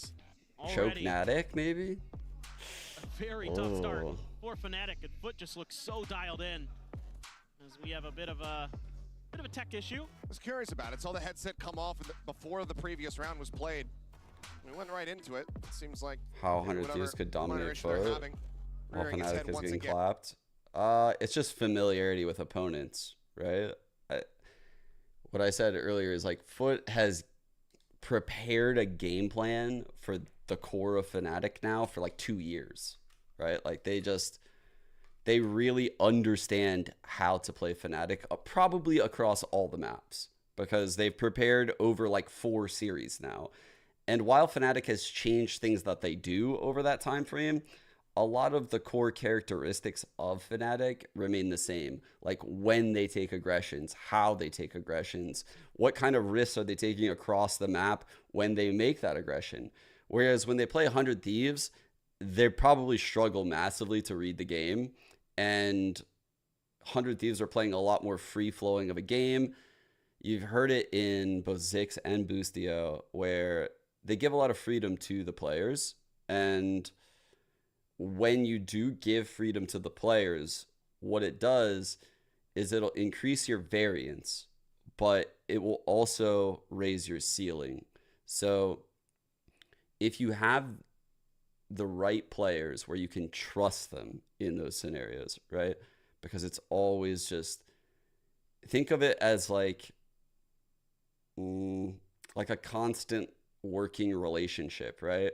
Where there's always going to be a push and pull between, say, like the head coach, the IGL, and the players on the team. The players on the team are going to want to make these individual plays. They're going to want to try to shine, make the hero plays. That's how you have fun in these games, right? Everyone wants to do that deep down. Like, you want to make the wide swing. You want to go for the one shot. You fight that urge because statistically you understand what the highest odds are of winning, even if it's not the flashiest play. The best players know how to control their ego. That's what Ospas is great at. And it's part of the reason why I think it's amazing that he meditates and shit. He's always on top of that decision making. 3-2 split.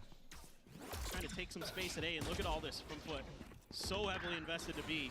With 100 Thieves, I definitely worry that they're going to go overboard with the peeking. Durka able to avoid that one.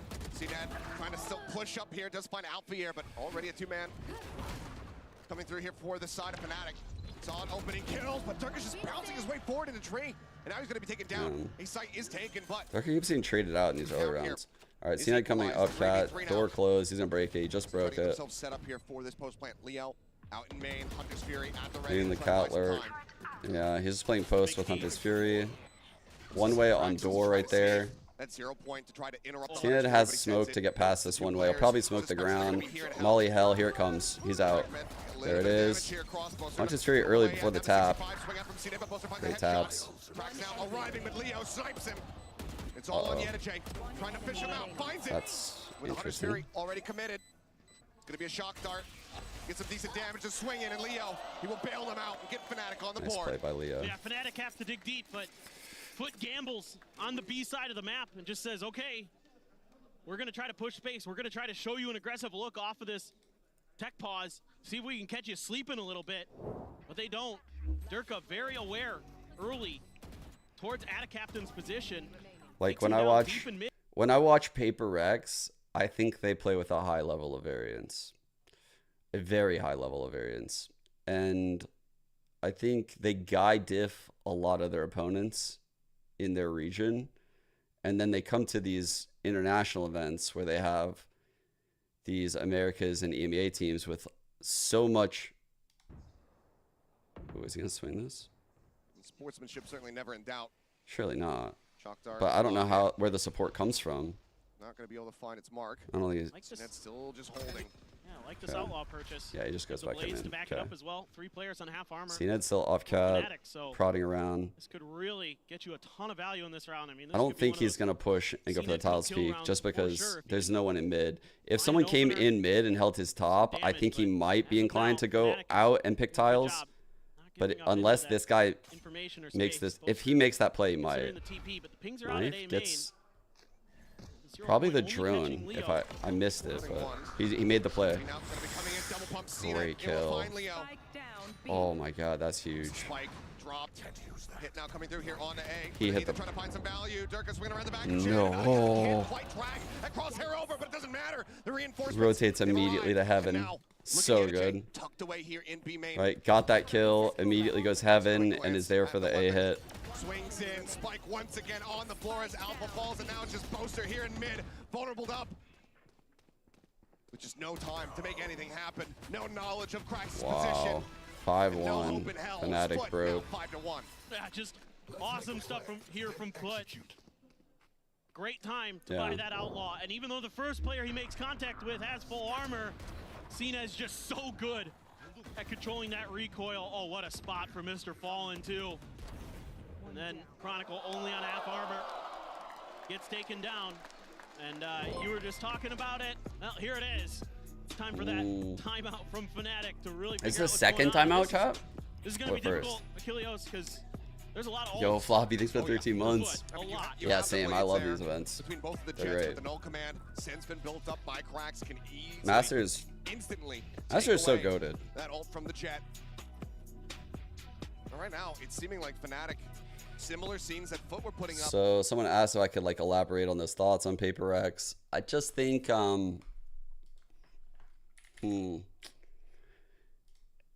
it's hard because I have to walk like a tightrope here because there's a lot of people that don't understand my logic here, and I understand. And there's also a lot of diehard PRX fans. I myself am a PRX fan, so let me preface everything by saying that.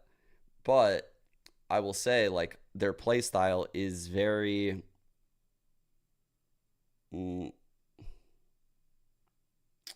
I don't want to say readable. I don't want to say unique. I'm really struggling to find like the right word, because there is structure to it. There's like overlying structure that makes it readable. It's very one-dimensional when I look at it. Like, I would be able to design anti-strats. In the furthest corner of this map, expecting the updraft Blade Storm. Did not come through from Durka. I would be able to like cause them to have trouble. But the problem is that they're so skilled that they can like fight their way out of some bad situations. They're typically best in early stages of events, right? Like when Jing first comes back to the team and there's no footage of them, they're at their best. When it's the first round of a tournament, obviously the G2 game, unlucky. But if you look, they didn't really change very much. Like, they didn't change very much. It's not like those old school PRX comps where they have like a weird quirky comp and they're doing weird shit. They're on some default comps for the most part. Draft is still available. You should run. Fallen tucked back on the opposite side of the wall. The element of surprise got PRX a lot of rounds in the past. Counter lockdown in play here. The push up coming through. Alpier with a nice sheriff shot, able to put down one, but EDG takes him out. This Chronicle now working his way in. 4v4, winnable for Fnatic. This would be huge for them. The res here on Cracks can't bring him back into play. Swing out of the smoke though. CNED spotting one. Does get paranoid up. Does get revealed. Durka finding two. Durka got both of those. Gonna be taken down. Paranoia across Durka, making his exit, joining in with the rest of the team. Spike still. Damn, Durka put in work right there. 3. What a right click. Durka takes it down. 10 seconds left. Ooh, 8 on the clock. 8 on the clock. He's running for Hunter's Fury. Hunter's Fury opened up. He wants to try to close around, but he has to stay alive. Fuck. The cancel, the plant in. Now the 1v2. The pressure from Durka saving them here in this round. Mr. Fallen trying to clutch. Okay, got those red boats. the info on this guy back. Durka's still in at market, and now the one-way setup. Jumps out. Durka strikes. And it is a MasterCard Thrifty delivered by Durka. Oh my word. This is a great round from both teams. The reactions with the lockdowns, Durka taking so much space and then going absolutely bonkers with the Blade Storm. Gets the reset on the dash. So like kind of going back into the PRX thing. Again, reminder, I love this team. I glaze the fuck out of them. I love innovation and creative strats. So when I see them, I get very excited. But I also understand how hard it is to constantly innovate, especially deep in a tournament when you have 1 day of prep, 2 days of prep. You go from, you know, practicing marathons to all of a sudden, like every day you're sprinting 40-yard dashes. You know, like that's what a tournament is in Valorant versus the regular season. Put the momentum right behind you.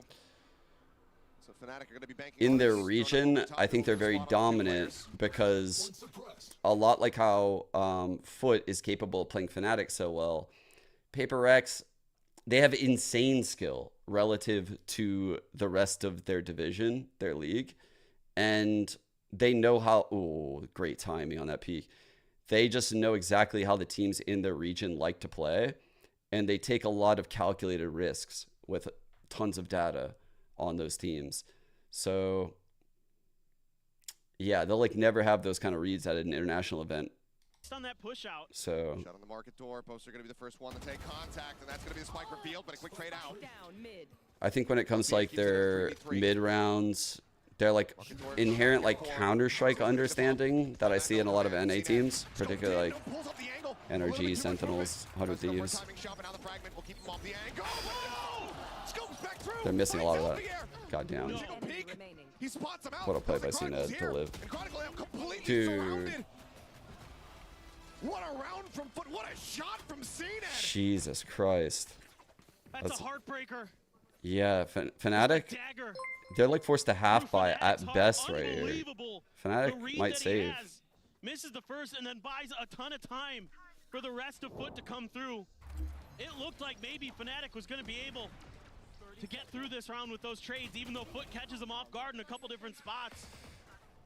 You know, so ready are Fnatic to not let some of those positions turn into multi-kills for Foot, but still, I mean, CNED is just so darn good with those ops. And it's another week by here. Hero rifle for Durka. And it feels like a broken record.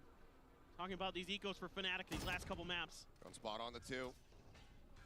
Sending their own here, but swing in. The timing from Durka was so bad. He didn't know because Durka was the, or I'm sorry, Leo was the one that was pinged. Fortunate to be able to drift back after getting a spot here on the CNED. It's attack side ascent, man, but holy fuck. They know exactly where he's at, and he will get taken down. This is not looking good. A 3-piece for him, a flawless for Foot. Now 7-2 in the lead. Yeah, the coordination so good right now for Foot. Even CNED there, just making sure they don't give up anything extra, using that updraft to break the crosshairs of Alfier at the end, but just good read on those positions by Mr. Fallen. Using that Sova utility so well. And Leo losing a little bit of the clothing, starting to get a little bit warm up on stage, I'm sure. As it is starting I love how much Fnatic. Chat is chatting today. You guys are yapping today. I love it. Slipping away a bit. Yeah, it's attacker side ascent. But you'd love to get a couple more here. Just an aggressive position from CNED, but can hear some of these footsteps, so for now. Tricky play over here at A chat. If you check this out, they have a turret as contact, a Killjoy hiding, and a potential KO flash over for the Killjoy. Oh, or a flash for the Omen, or a blind for the Omen with the microwave setup. Dude, this is a fire A setup. Over at B, they have a Jet with a dash to get away. They have a Sova on an off-angle line here for market. This might cause CNED's spot to get fucked though. Yeah. And see, he's already starting to get off of that line. Smart play. Drone goes, clears it, so he's comfy. Rotate. Good read. Oh no. No smokes. Unhindered. A headshot through. Take it down. Swings and finds a second with Alpha. Oh my god, dude. Foot's rotations are so good. They work their way forward into the site. Mr. Fallen here at back gen sends the shock dart. Wow. Captain takes out Chronicle and Alpha. He's lost the plot. Ring around the rosy from Fallen and a shorty. And Alpha goes tumbling down. Oh no. I mean, always trying to take that little bit of extra space on the map. And it's positions like EDG's that break apart these crossfires that Fnatic would love to set up. Even though there's some good util to buy a little bit of time, they bait out some good util as well, clearing those nanos at tree. It doesn't matter if you can't get that crossfire going. And Foot has just been all over the place, reading Fnatic's movements, setting themselves up positions where Fnatic doesn't expect it. So many good things to talk about with this squad. Grab this. Wait, what's the KFC meme? CNED under pressure. What is the? Why are people saying KFC? Lockdown invested. Oh. How does he keep getting away with it?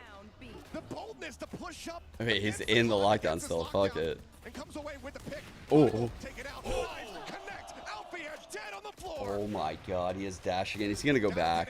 Is he gonna go back? No, okay. God damn. Playing off site. Getting ready to arrive now into B main. What a bad time for him to come alive if you're a Fnatic fan. Quite just yet. CNED wanting to lead the charge. Dumps the knives. Bro. This fucking shoot says into the smoke. Oh, great dart. 3v2. 3v2. Dude, the Jets are going insane. Looking for the ace to try to clutch it out. The flash coming through. Oh, 4 on the board for him. Damn, huge. Holy fuck. They needed that so bad. Durka and CNED going at it in that round. Oh, it's Foot sponsor. Like it was I gonna see. Be all CNED all day, and then Durka just comes alive. A great spot for him early. Great util from Leo. Gets the read in the corner.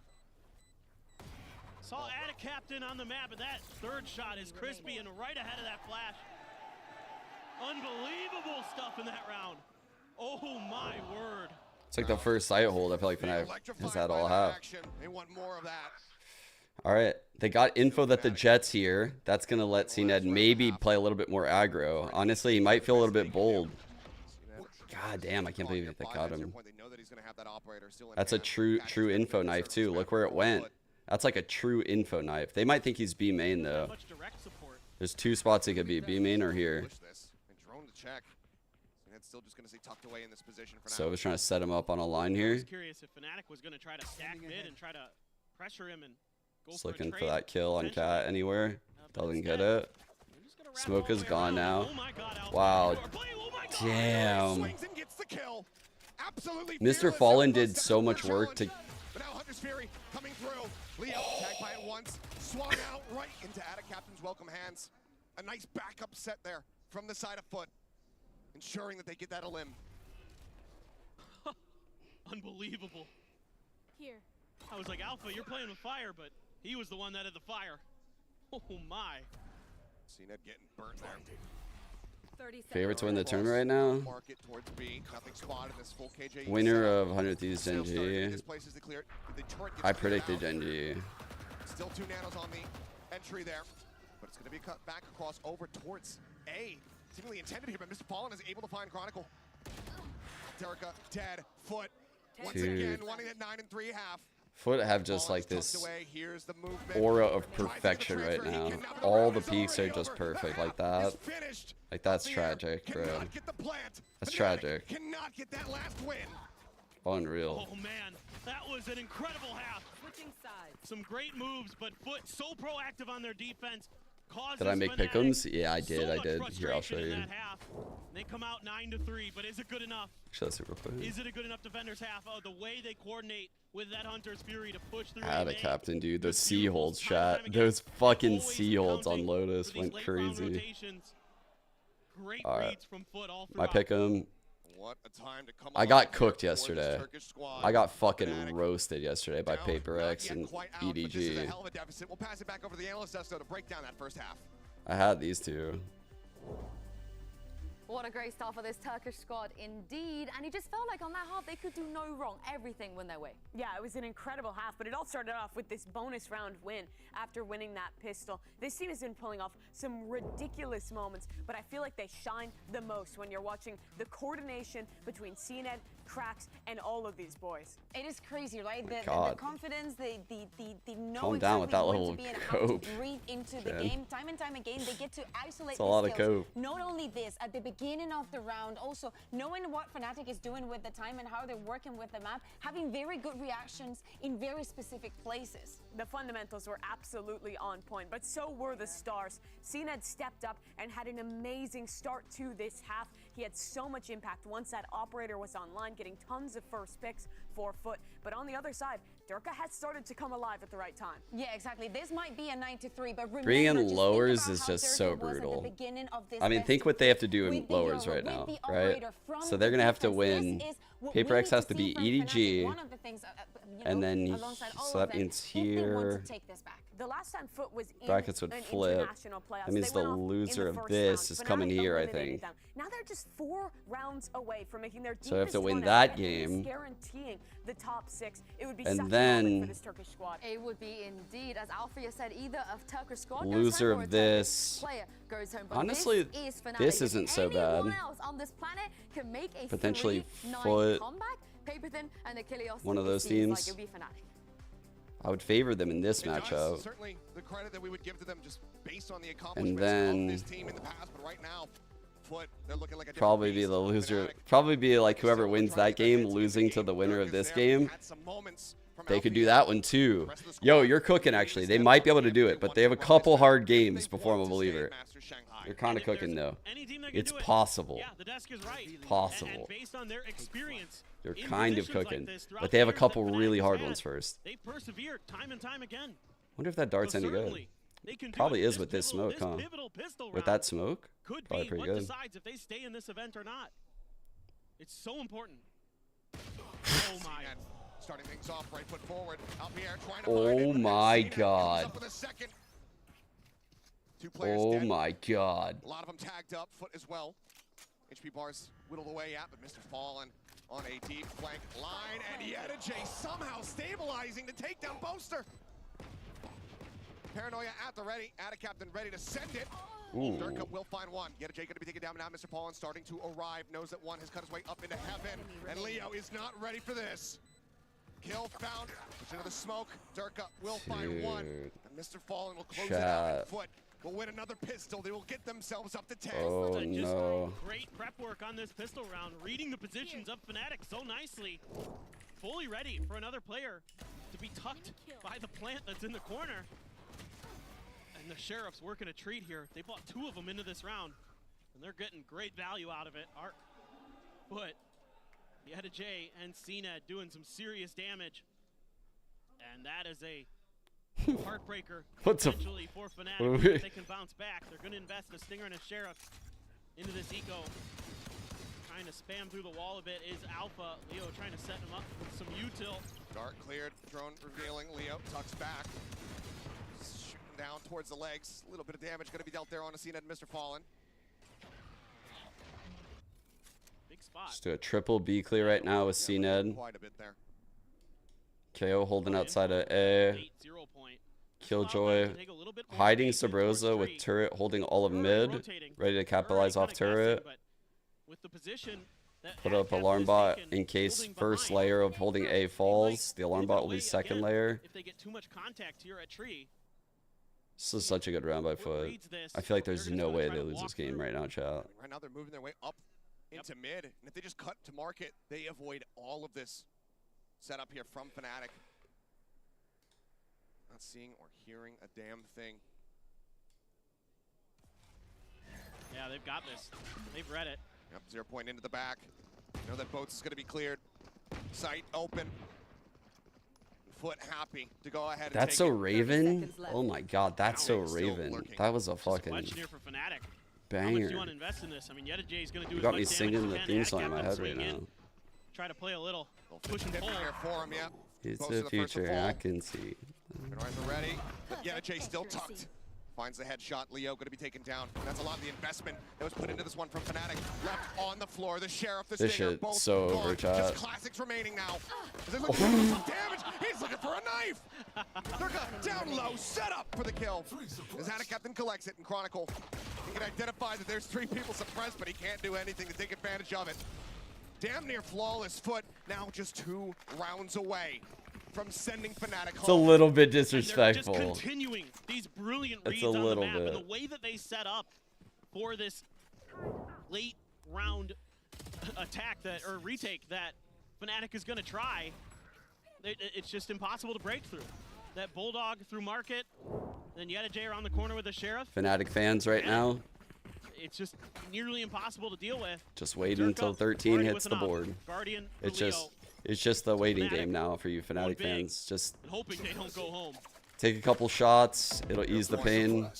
Again, getting a decent amount of information here for Chronicle. Just go down easy. Utilizing it. Turning it against Foot. That go has been a down. struggle here for Fnatic. There's no point going down kicking and screaming. Like, no point in having a fake comeback. It's 11-3. You've done this before, but it's not meant for today. Triple creep across here into mid.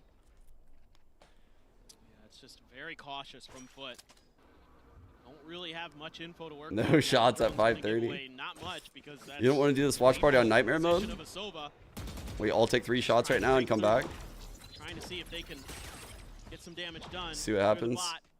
Push through towards mid. Leo spotting one. It's a bit of damage. Of course, Megan. Not the ready, but he's gonna have to get tucked back here onto the site. Ooh. Get revealed. The double ping. Not gonna be finding much there. CNET just slowing things up a bit. Shock dart set. Oh my god, they full spam this guy. It's all tumbling down. Wow.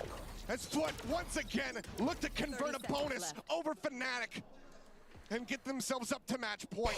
And they can't do anything about it. They have this up. They invested so heavily. They will just have to hold on to it. They will just have to watch their hopes and dreams of staying in this tournament bleed out in front of their very eyes. What happened? The guys in B got double pinged. Incredible. The rotate was terrible. How methodical they looked flustered. And they're winning so many key battles. I don't think Fnatic has felt like they were going to win this game for several rounds now. Like, it didn't look like they were going to win this game. You know, like, they didn't. The way they were, like, floundering around in the B site just now is so not Fnatic. They're sending everybody from every angle. So difficult. They look now. a little shook. Going at the ready to push out the shot again. Whipping 10 HP. Chronicle able to find one. Chronicle is 2 and 14. Out of his hands. Wait, they continue to wrap through. It's does a that make him 3 and 14? It cannot be held. Foot achieve everything that they wanted more in that round. And now they find themselves at match point. Did we just witness it live by chance? Devastation. Yo. That's all there is to it. Oh my god, Mr. Fallen. Just based on the shots, able to track it down and immediately swings right before the smoke comes down. And then Cracks throws a beautiful flash to set up CNED onto B site. And then they just go hunting. Because they know they have got Fnatic on the ropes. All it takes is one more round. Guardians abound for Fnatic. And Foot in cruise control. The push out, shut down immediately. Cracks with the headshot. Brings them one step closer. Fragment into the back. Pop flash over the top to escort himself out. Chronicle ends up beating it. Swings, looking for a little bit more. But ultimately has to back away. Gotta admit, I kind of cooked. Just insane. Just winning so many of these battles in the early parts of the rounds. Cracks out in middle. Closer. Also going for the challenge. Just trying to get a little bit of damage across. Cracks is tagged up. Spike still stranded. For now, Alfier tucked in, but it is red. Wow. Like an open book. Wow. Captain flushes out they have been so perfect on this map, now the man. site is theirs for the taking. Spike I honestly think a lot of things just went their way in the first half. But now the pickup, the all at this stage of the game, though, they bring it forward now. I feel like they're way better than Fnatic because Fnatic looks like they're just dead in the water. Door nearly broken, softened up a bit. Smoke comes through, cracks within it. Waiting, ready, Boaster, gone, and Chronicle has fallen. Rumors of Fnatic's return were greatly exaggerated. But the Turkish gods Love that bar. showed up to play.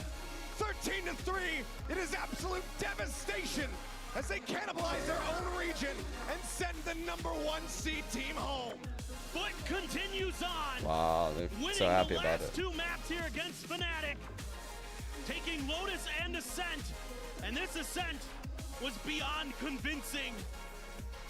From the word go, they had control over this. They were so ahead of Fnatic in so many ways. The map space being taken, the reads, the shooting, everything. Hey, EMEA, get the fuck off the stage. Get the fuck off the stage. We're ready for some real Valorant. Get the fuck out of here. Get the fuck out of here. I'm just kidding, respect. After a rough kickoff for Fnatic.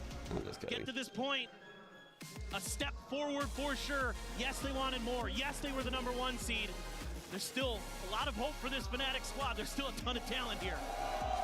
Absolutely. The talent has never been in question. Right now, things just not coming together for them. Foot seemingly able to replicate what happened to them at the hands of 100 Thieves. Yeah.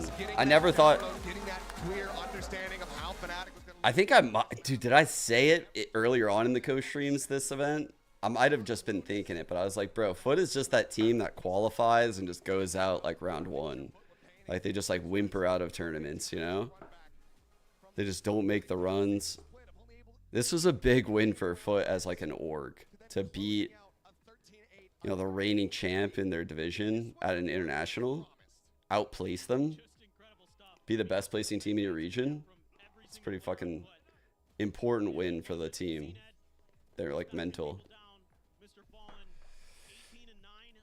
Whimpering out, you're just, that's your nickname, the Whimperer. I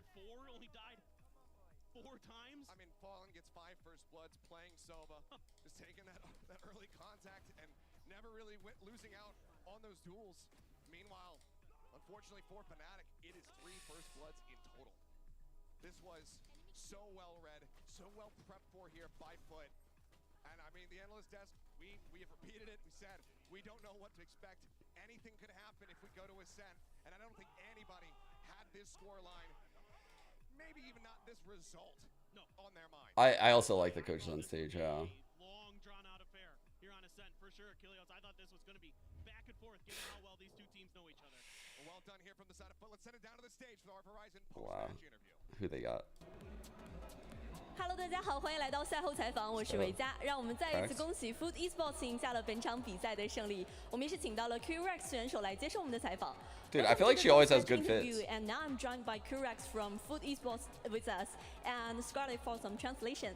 那首先肯定是要恭喜他们获得了比赛的胜利。第一个问题也想问到他们，当他们面对到 EMEA 的赛区1号种子 Fnatic， 我想知道他们的调整和准备主要是针对于哪些方面，才能让他们赢下来这个 In my younger days, So when facing the first seed of EMEA region, what kind of adjustments I'm ashamed to admit did you make in order to achieve the win into this I got matchup? physical ones. EMEA birincisine karşı oynadınız, onlarla Not karşılaştınız. like punching, but Bu mücadeleye çıkarken ne gibi adaptasyonlar, ne gibi değişiklikler yaptınız galibiyete ulaşmak için?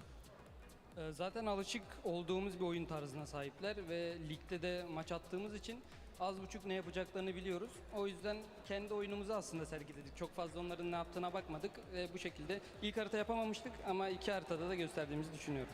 Honestly, we're already used to their play style. Their style yeah. is something we know because we So play them in our own region, in our own league as well. How they can play them so much better instead of than focusing on Arthurs. what they can do, we focused on our own games. We couldn't accomplish that. We couldn't accomplish the win in the first map, but the other 2 maps we were quite successful.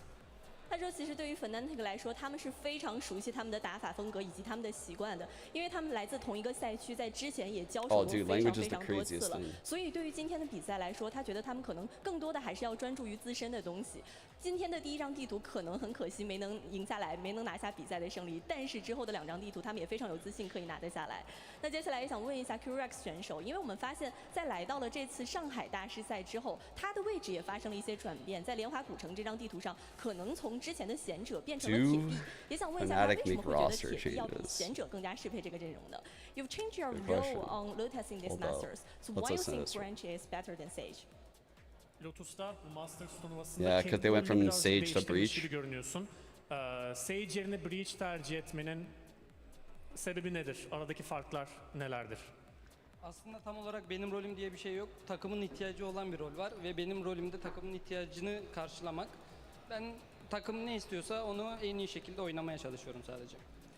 There isn't really a specific thing that I can say is like my role. My role doesn't exist. It's just that I do whatever the team needs. I fulfill the requirements of my team. I am the bitch. Whatever my team requires me to do, whatever they need me to do, that's what I do. So that's why the change. He starts to cry. He's like, today they made me get them fucking Red Bulls and water, and I'm honestly sick of it. He just starts to fucking break down. Open up. Fucking quits the team. 这是我为这个团队做出来很大的一个贡献。所以对于我来说，我觉得并不存在位置上的转变，而是说到底团队需要我做什么，我就会去做什么。那最后也要再一次恭喜我们 Foot Esports 赢下了本场比赛的胜利，非常关键的一场比赛。那我们的赛后采访到这里也先结束了，让我们稍事休息，精彩比赛马上回来。And that's all for our interview. Thanks for joining me and thank you for translation. Thank you. And good luck on the next matchup. Thank you.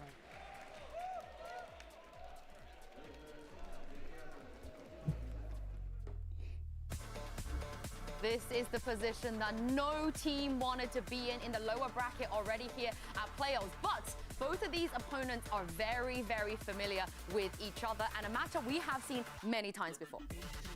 Flash going in behind Chronicle, faces back into its main, finds one. Ortiz are in a good spot. I mean, Genji, not an easy opponent. Right.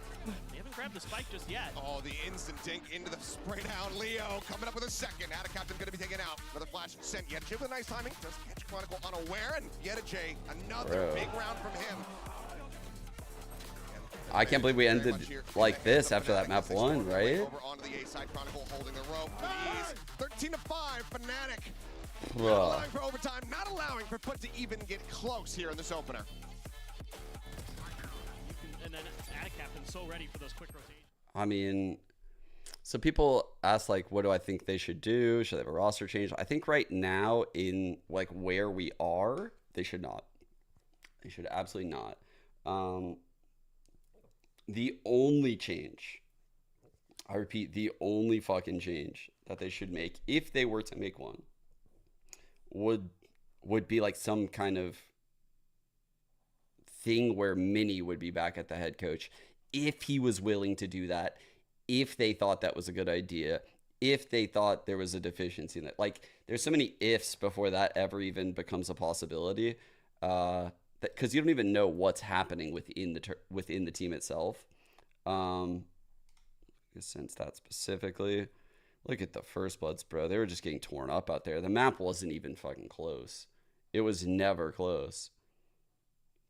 Man, 2-15 on Boaster. 3-16 on Chronicle. Those are some stinkers. Those are some fucking stankers right there. I mean, people ask what went wrong on map 3. It's in large part right here. I think, let's see, 1 sec.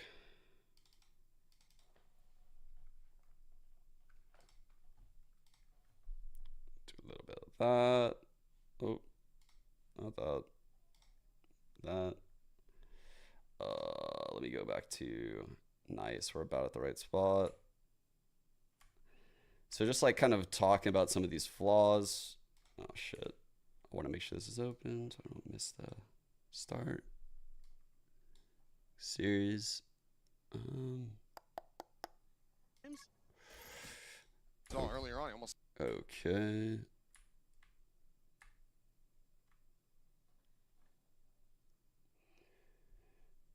I will say though, like,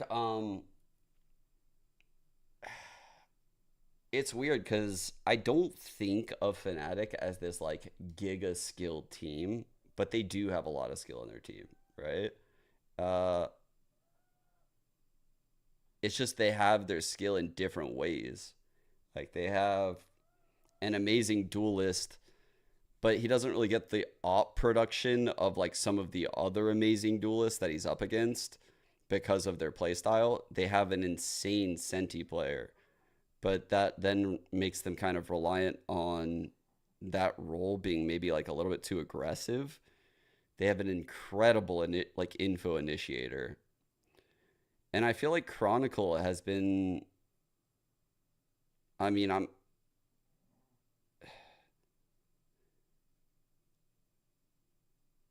don't want to say anything I'm regretting, so I don't want to say it. I just feel like he hasn't played his best level lately. There's games where I see him hit that level, and then there's games where he's just like completely not in it.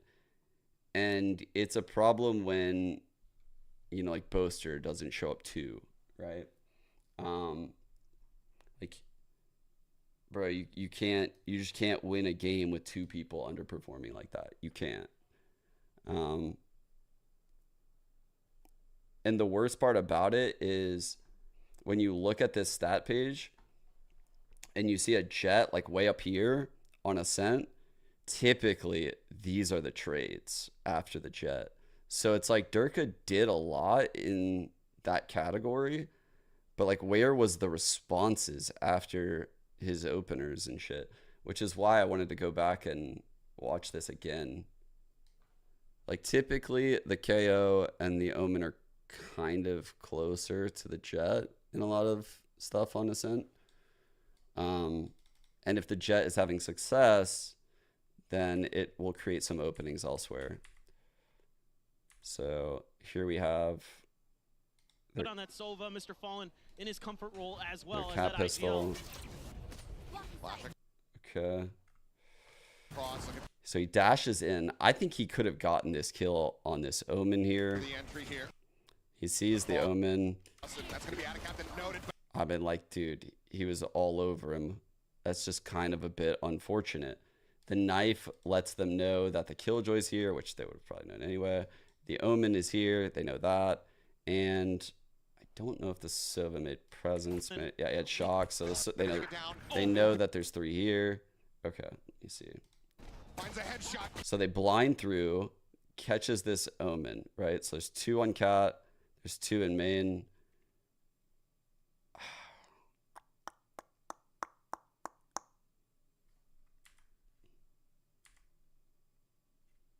Comfort role as well as that IGL. Flash across, looking for the entry here across, and that's going to be. I feel like that smoke comes in so early. That's what I was going back to look at. I was wondering why that smoke came in so early. As that IGL. Flash across, looking for the entry here across, and I don't love how like this is designed right here. I don't love this part of the strat. That's gonna be noted, but not dealt with. I do think it's very powerful the way the drone is like coming in with this phase, but there seems like there's a lot of variance and sketchiness in this zone with like the door and tree. The knife will take away the abilities fighting you, obviously, in the zone. It's a great knife for this strat, but it's still definitely possible to get really fucked up in tree. Answers back, finds a headshot, kill coming through, but Chronicle gonna get the trade one out. EDG now gonna be taken down. Oh. And at this point in the round, when they get those three trades like that, in my opinion, chat, as like a XCS player, I get these 3 kills. So I'm watching this live And let me see how, I'll tell you how I felt. I don't say these things out loud while I'm watching, but okay, so Dart comes in, they're executing. All right, Durka dashes in, he dashes, he dies. Oh fuck, they might cancel. Oh fuck, how are they gonna get in here? Ooh, nice, a trade. Okay, they're gonna get this kill. Swarm, swarm, swarm. Okay, they got the 3. Okay, swarm the site. That was very quick. They got those 3 kills very fucking quick. Onto the Killjoy site, onto the triple stack. So, like, you can assume that at very least, one of these 2 is very far away. Like, one of them is far away. The other one might be here, but regardless, you definitely need to be fucking taking the site in a 4-on-1, because that's what this is. This is not a 4-on-2 in my eyes. Like, I don't view this when I'm playing the game. I don't see a 4-on-2. I see a 4-on-1 because I'm viewing, like, the rotations. And every time kills happen and info is gained, I'm just constantly like updating based on the info that I've received. And the way these 3 kills come down and how fast they come into the round after the kill, right? Because we're at 124 and they're just showing presence. This is where they finally make the dash in. It's very pouncy, and you can see where these 2 guys are because of that. Somehow they actually knew that. Wait, what was over there? In his oh, they saw the smoke. So they see the smoke up cat. So they see the smoke. They also see the knife on the mini map, and they're knowing like someone probably took control of this, right? They should definitely be like they pussied out, dude. Like that. Honestly, this is a huge fail to not capitalize on that. So Kong, it is PRX versus EDG again. Do you think that EDG now knows enough about PRX to beat them this time around? 那今天也是 EDG 和 PRX 的再次的交手，那你觉得现在 EDG 对于 PRX 的了解程度足够让你们在今天拿下他们了吗？我觉得我们2支队伍都比较熟悉彼此嘛，所以说没有100%拿下那种感觉，但是我一定会，就是因为第1场失利了嘛，所以说这一场一定要证明给大家看。对我认为 No, it's not live. These are pre-recorded usually. I think we are pretty familiar to each other. I mean, but you know, we lost our first win, so today we're gonna prove this. All right, sounds exciting. Well, good luck. I just want to give that context of the way that he said that we could. Right now, the players are like probably backstage. They had just got, at this moment in time, the players probably just got done like setting up shit on the stage, like maybe getting a couple rounds in like a custom server. You don't get to play too much. And then at that point, they're literally going like backstage to do a walkout. So they don't have time to do like that style of interview right now. Come power rank, dude. There's nothing I would want to do less than power rank right now. What the fuck? What are you guys power ranking? Wait, what are we power ranking, first of all? What are we power ranking? No, I didn't. What's up with it? Kakuka, with PRX, how do you beat this team? Okay, so first of all, I'd say that you need to let them win the first map to give them confidence, right? Just let them have it. Everything that they have ready for today, just let them feel it. Is that good advice? I don't know if that's good advice. Let them use all that fuel on that first one. But I trust you. Second one, I maybe believe in a little bit more. Running double initiator comps, I think is really good against them. They're a team who has a lot of. I actually really do like this setup. Really quickly taking into space and then going for the late round executes. I think playing Flood retake against them is super strong. And G2 showed this in their match on Bind. Fighting in from backside with these double flash combos was absolutely destroying PRX. I think it also helps that it was Trent cool and Genevieve. I don't think we've seen this one yet. And Icy as well, who was dunking on everyone. But you know, you need good initiators and good support to set a player up to do that against the likes of PRX. Yeah, exactly. Another thing that G2 did very, very well, the pistol rounds. I mean, they won a lot of those. Yes, and not only Boaster does wear his heart on his sleeve. Like honestly, yeah, it wouldn't shock me if he was like super emotional about it. I was also a very emotional player. Like I don't think I cried ever. Like maybe I'm sure I did like shed a tear at some point. Never in a post-game interview or anything like that, but yeah, it's fucking rough. It's fucking rough. Especially when like you're in that role like Boaster is, where everyone's just shitting on you, man. Like It's rough. It's rough. I feel bad for him because I feel like in like 2 years he's gonna be jaded as fuck. Blood's gonna be like me out there, just so jaded, so jaded. Go and diff them. We saw that be a problem in G2 for map number 1. I think of that. He's on my path. Oh no, map 1. You know. No, but I'm thinking about that 2v1 that G2 lost to something where Trent's just cowering in the corner using all his utility. Will Fnatic get the champions? Oh, I think they're good. You still have to play your own game. Yeah, I'm not sure. I think they make it to champs. I think they do. That might be bold of me to say. Do not check Twitter. Why? Why am I not checking? What's on Twitter? You know I'm checking Twitter. Why am I not checking it?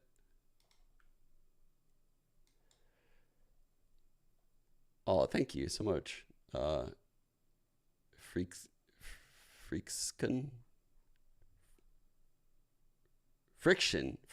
No, that's definitely not it. But I appreciate you.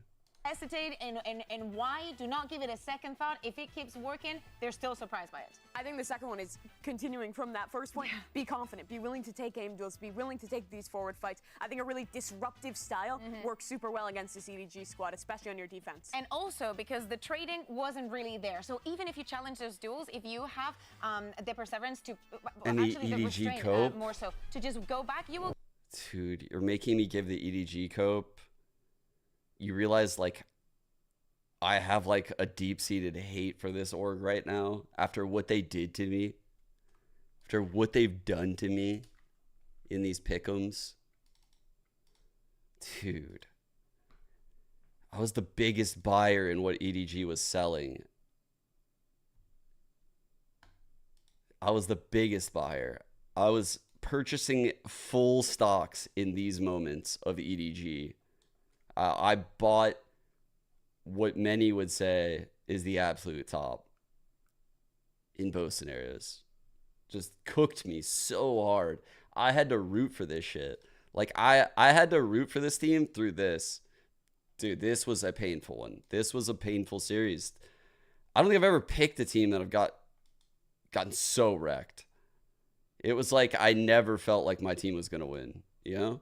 And then I felt that way again when Heretics played them. I was like, bro, what happened to them?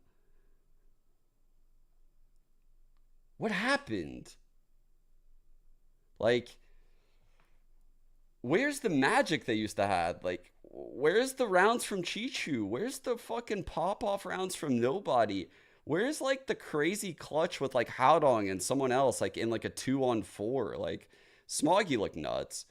But, like, where's the, like, walking in Wardell style from Concom? Like, none of that shit is there anymore.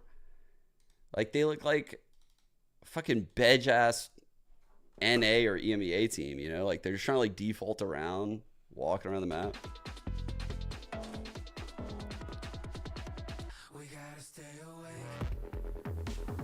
It's crazy that there's a different one every day.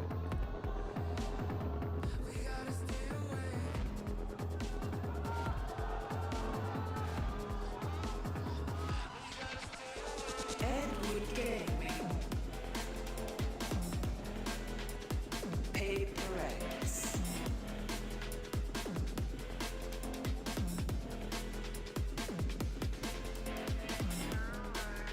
I hate to say this, shot, but I might literally have no rooting interest here. It feels weird to say that as like a longtime PRX fan, but I also love EDG, even though they've done me so fucking dirty. They've done me so dirty. This might be like a 3 strikes you're out type beat. Like, if they don't show up today, even though I don't care who wins, I might literally like lose hope in them for good. Realistically have in this matchup? I think it's going to be difficult looking at the pool ahead of us. We're starting off on Vine, which PRX did lose yesterday, but I think has historically been a really good map for them. I like what they bring out with this Harbor comp. I think it gives them a lot of different looks on how they can approach their attack side, which is where they'll be starting.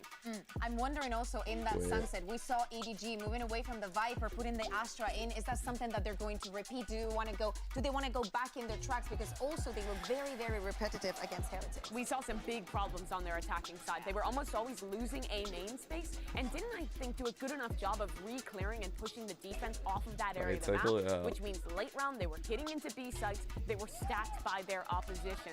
PRX as a team who picked also be really proactive in fighting for that space. And on their attack side, they bring this unique Sage comp that makes it really difficult, I think, to play your own game and play those like standard Sunset Flood retakes. My biggest worry is, though, for EDG, over the last 6 maps they've played, they've lost every single one of them, and they have only managed to win, in total, 25 rounds. But it is luck, everything else is not on their side. Yeah, in the global stage is not looking good. Maybe in the region they're performing, you know, way better, but when it comes to measuring themselves against the teams across the globe, things get complicated. Maybe if he turns the monitor on, okay, I was, you know, concerned for a second. I mean, maybe he doesn't need it. He's so good, he doesn't need it. Yeah, but if we focus on this first map on Bind, EDG love this map. It is not a surprise that they pick it because they feel very, very comfortable doing it so in China. My biggest concern is around confidence for this EDG squad. I think they let the pressure get to them in their first match, and I'm looking for a revitalized squad today. Oh, yes! Something, give it to us. But also everyone else on EDG. I was thinking, you know, about that game that they had against G2. But this response was not in my notebook. Yeah, I mean, they're switching on to the Reyna comp here, but they still have the bones of the comp they ran before. I think you do lose a lot with those flash combos with the Gecko, but you can do it with the Lyra instead. It's going to be sick to watch something on that agent, and I'm excited to see this new comp from EDG. And the Omen also said on the Brainy, so many things can be different. Yeah, W Gaming on both sides. My internal clock is telling me that Doug and Baby Bay are here for the next map. Thank you so much, Shinsu. This is a tale as old as time. EDG up against PRX. They've danced 4 times. The last one goes the way of EDG, and that was the only one. Also happened to be the last time they played. It was in Madrid, and it was this exact same map pool. The only difference was Manye. I mean, he had big shoes to fill, and I feel like there could be a premise of Jing being EDG's Achilles heel potentially in this series. These changes to the compositions, though, EDG, they normally run a Brimstone on this. So the Omen, I mean, now he's going to be able to smoke across the map. Aggressive TPs, you know what else? They will have up their sleeve. Such a fast pace already from PRX. It's the PRX way, man. Look at how well they've sectioned off the side already. They've teed it, put it into quarters. Forsaken will fall, though, but the utility was up. I have to spike. Good job isolating the Harbor on that short A. And now PRX, they get the bomb down, but they're kind of trapped right now. They're pincered. Holy shit. Trying to see some spam come through as Jing will fall. EDG oh my God. strong. They still have plenty of numbers to go against this as to bind something. The remaining pieces of this puzzle that EDG are to solve will crumble. The pistol the way of EDG. Is it happening? Opening pistol for Is EDG. it happening? Way more confident than they did yesterday. And holy. There's some life in this arena now, man. That was crazy. Every single kill Kong got. Just a roar of thunder in the arena. What does that mean, bud? Look at these shots. He looks way better. They were ready for this. I mean, that isolation Something arena comp. Oh, man. They went to a big on comp change, huh? That made it so PRX was just trapped. Holy shit. Let's go. Let's They fucking did get go. bomb money down, though, and that's why you see something investing What's into he this before Marshall. Gecko? They went But from on the Gecko flip to side, I mean, alright. really healthy buy for Heavy EDG. long play. Deep smoke short. Again, the last 2 times these teams met, it was this exact Interesting same map pool. controllers, by the way. We have One big Omen, wrinkle in that and we is have it a was Sunset Harbor. first and then Bind second. This is not And normally. EDG walked away with the win on Bind. Was a completely Rotate different coming in from composition for Kong EDG Kong. as well, though. They ran a single smoke Keep an eye on his orbs. with just a Brimstone, and it was kind of dually. It's already building. Oh my gosh. The Oh. way of EDG this time. 2 off of ult, going into Kong Kong came ready bonus. to play today. He wants to get this ult. That satchel. As the flash paves the way. Wow, he's got ult, guys. And EDG with their Wow. second. Showstopper online already. That could be really impactful in a round like this, the bonus round for EDG. And It's on the against Marty, iPad an baby upgrade. setup.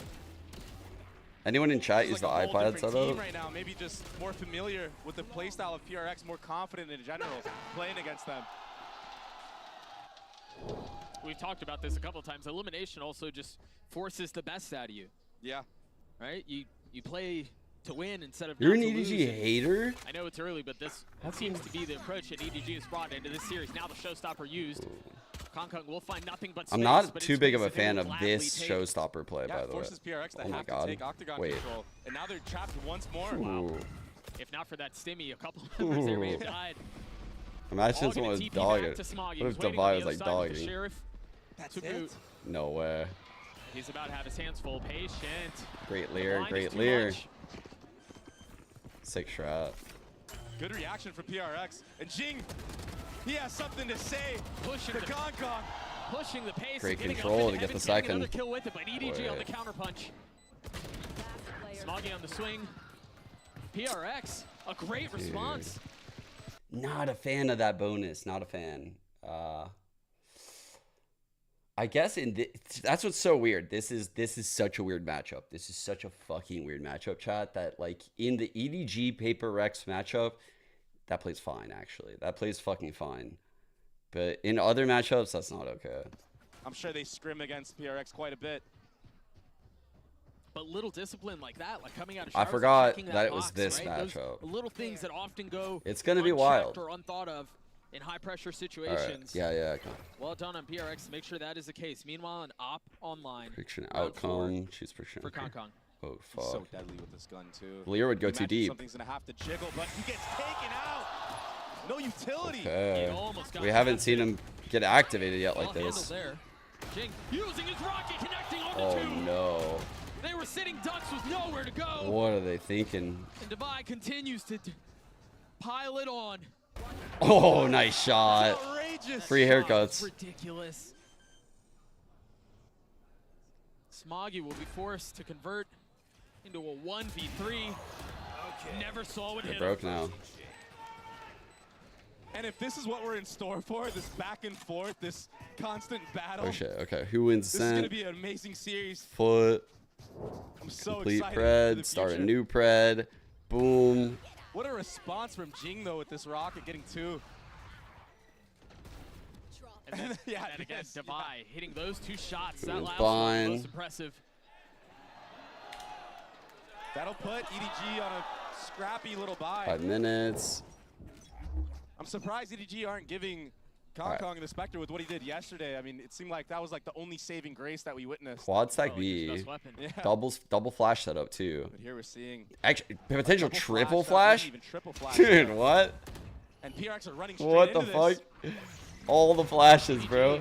Happy to stack this. Oh my god. Given all the noise that's been They're made, still not given all blind. the info that Kong has on the other side of the site, but they're going to continue. They're going to try to persist and pursue out How onto long? the We site. didn't see Jig under the shit. satchel, We didn't see trying to get shit. across, but now reconsidering, realizing that Chat, he how lost long the is rest blind, of the map. yeah? Once again, they hit the TP and they're going to Only find blind hit him. a vacant side A. Arena leered. And they actually cycled that off onto something who's just going to post up for his teammates while he plants the That was bomb. actually a really good setup. No real info of what's happening on the other side, so Kong is still on the prowl. I don't think they needed the triple Sheriff, flash, though, not the but weapon you want in a situation like this. PRX glad to dig their heels in, hang on to the site. Assume their post plants. The duelist is done for. There. Chichu and Smoggy will this will be a fun next round. likely just fall to the spike. Arena up. Forsaken, one off of ult. Just try to do some type of damage. Oh if you can. yes, That Forsaken helps, has yeah. ult. And just like that, PRX clean up that round. That's 2 times in a row now that PRX have had to pivot. They have into some that really good teleporter and harbor hit the ult A site. rounds. So I'm wondering now for EDG if they're going to read ahead to that. If they see that B long default and maybe keep a trap play outside of showers to punish that. And the attack op, something, he likes to do this on almost every single map. He's going to be met by Kong. Maybe not in this specific duel, but maybe later in the round. Yeah, we start to see their setups on the map now. Kong will have the op towards showers. Meanwhile, something on the opposite Alright. side. Harbor over here, sending a cascade to block PRX this with a early lot of presence line. towards B here. Yeah. Ooh, nice. And then a harbor wall to really There was just a faint wall towards the A side of the map. block but I think any EDG early they know info at A. that PRX Kind need of to think forcing with that 3 wall. here. Yeah, they've done it a couple times So that we now. can pounce on this site with the brim smokes. There they are. Harbor Scary roll. for nobody See, it there. starts here and travels up. The Reckoning invested. Jing tried getting out and finding space. Great trades. PRX, though, they've slammed their faces into the wall. They haven't really been able to get out, but they are getting the frags that they need. Now creeping forward, Smoggy playing on the other side of the smoke. He's going to get a clothesline.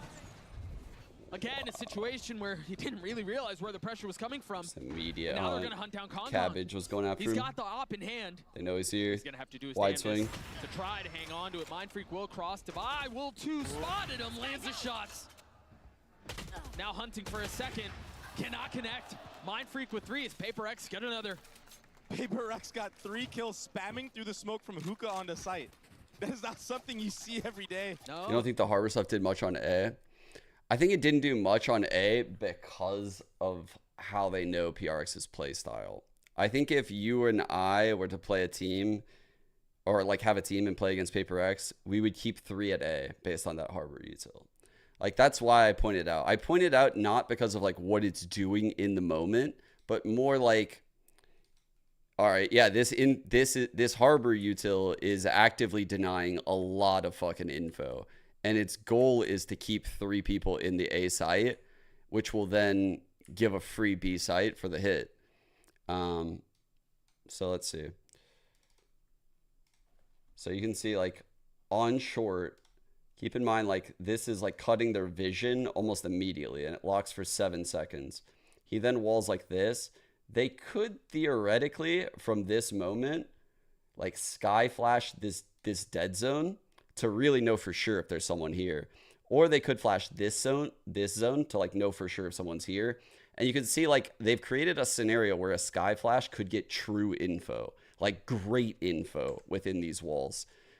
So while they didn't go A, they've created a ton of pressure with this piece of util, and have made it so that way you're forced to play shower, so they know you're there. If you don't throw anything short, they know you're shower, because that's the only place you could be without throwing shit. Like you would feel so uncomfortable otherwise. Yeah. A. All 5 of EDG are here. It's a hard read right now. Lo and behold, that's where PRX are headed. So you can see this round, he doesn't use any of that util early because. Maybe abort. Okay. Not fully commit onto this, but I think they're just gonna go for it. Yeah, I mean, if EDG continue to hide as much as they can, they might not get the cue to abort. Now they're going to be pushing forward ahead of all this Harbor utility as they try to take the fight. The guns on the other side just too good, though. Ooh, Jing on the snap. Is there a guy? Gets destroyed. Oh no, he killed that guy. EDG might have overrun them into this, but they're so weak. And the thrash isn't going to connect. Fortunately, No way. He didn't think the second was there. Divide's left alone. Not a ton of HP. Both of them fall, but the Red Bull clutch comes through for PRX. Why did Howdong swing that like that? Jeez. Dude. They wasted both of those ults. You have no other option there. Wow, they wasted the showstopper and the thrash. He lives there and they win the round. Kind of feels a little bit like yesterday in that mode where they just can't close out the rounds. They bring it down to a 1v1. It just doesn't go their way. Great job from Divide. That's a funny one. Again, early presence for PRX. And this time, it's not a fake. It's not a fake. Jing is already trying to getting out, invested the rocket.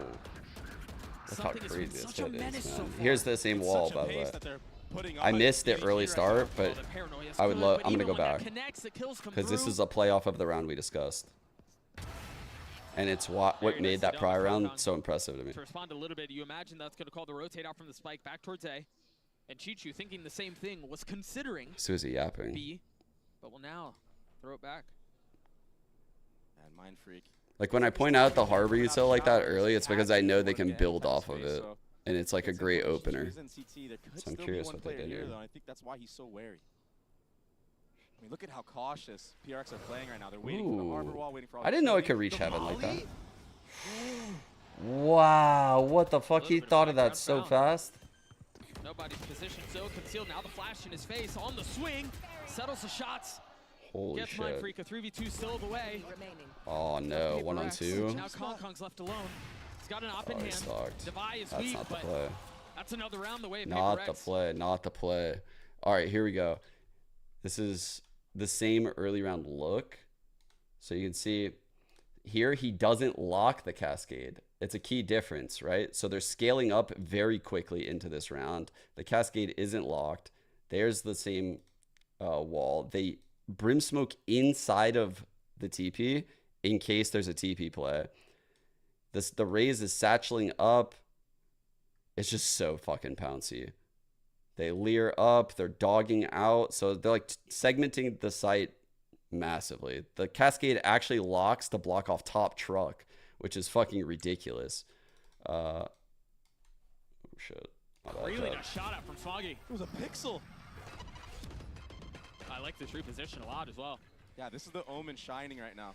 Able to play up close, get a kill, TP out. In this case, TP on top of this little weird high ground. I wonder if Jing wants to clear this. Like, do you see how that prior round where they faked and went B with the harbor ult set up around like that? It's like, I knew that layer of info denial. It's weird. Like, I just know there's like multiple branches of that strat. There's even another one probably. There's a fake. Nobody has to drop here for PRX to steal this one away. And it's not going to happen. They really needed this. Smoggy gets in on it as well. First signs of life. The B anchor is coming up huge for EDG. That was beautifully played from Smoggy. And then nobody just bunkering down in hookah to clean up the round. Look at this shot. Ooh, on the run. That's that flash that you were speaking of. And from now on, for PRX, that's crazy. Got that second. Every time you push this Omen off of B long, you got to worry about that elevation. I mean, he could be anywhere now. It's something you're going to have to constantly clear. That being said, Forsaken will have that Harbor ultimate online. You saw how deadly it was the first time around. Okay, same setup. Look, same setup. Cascade locked. Smoke there. Except the pace on short slightly different because they locked the cascade. They faked going shower. So this is the third look. Remember I said there would be more looks? This is the third one. Such a good timing to be proactive too. They haven't done this once yet. The early round looks the same. The high tide's different. Forward, the timing is so good. Oh, fuck. If they can land the shots, if they can clean things up, it's going to be great. And that's a spike. I thought the spike was further up. Something has his ult. They're going to have to turn back and fight for this area. Risky and things from slow nobody down. here. They've come to a screeching halt. Forsaken on the swing. Nobody on the shots. Well played. The Harbor down. So he knows no one's pocket. Guess not flash. Playing this really patiently, not forcing the matter in from spawn, not forcing the matter in from backside. Happy to hold the line as best as they can, but nobody finally falls. Contact on the swing. Oh no. He's overwhelmed. 2-on-2. The contain has been lost. The spike has been picked up.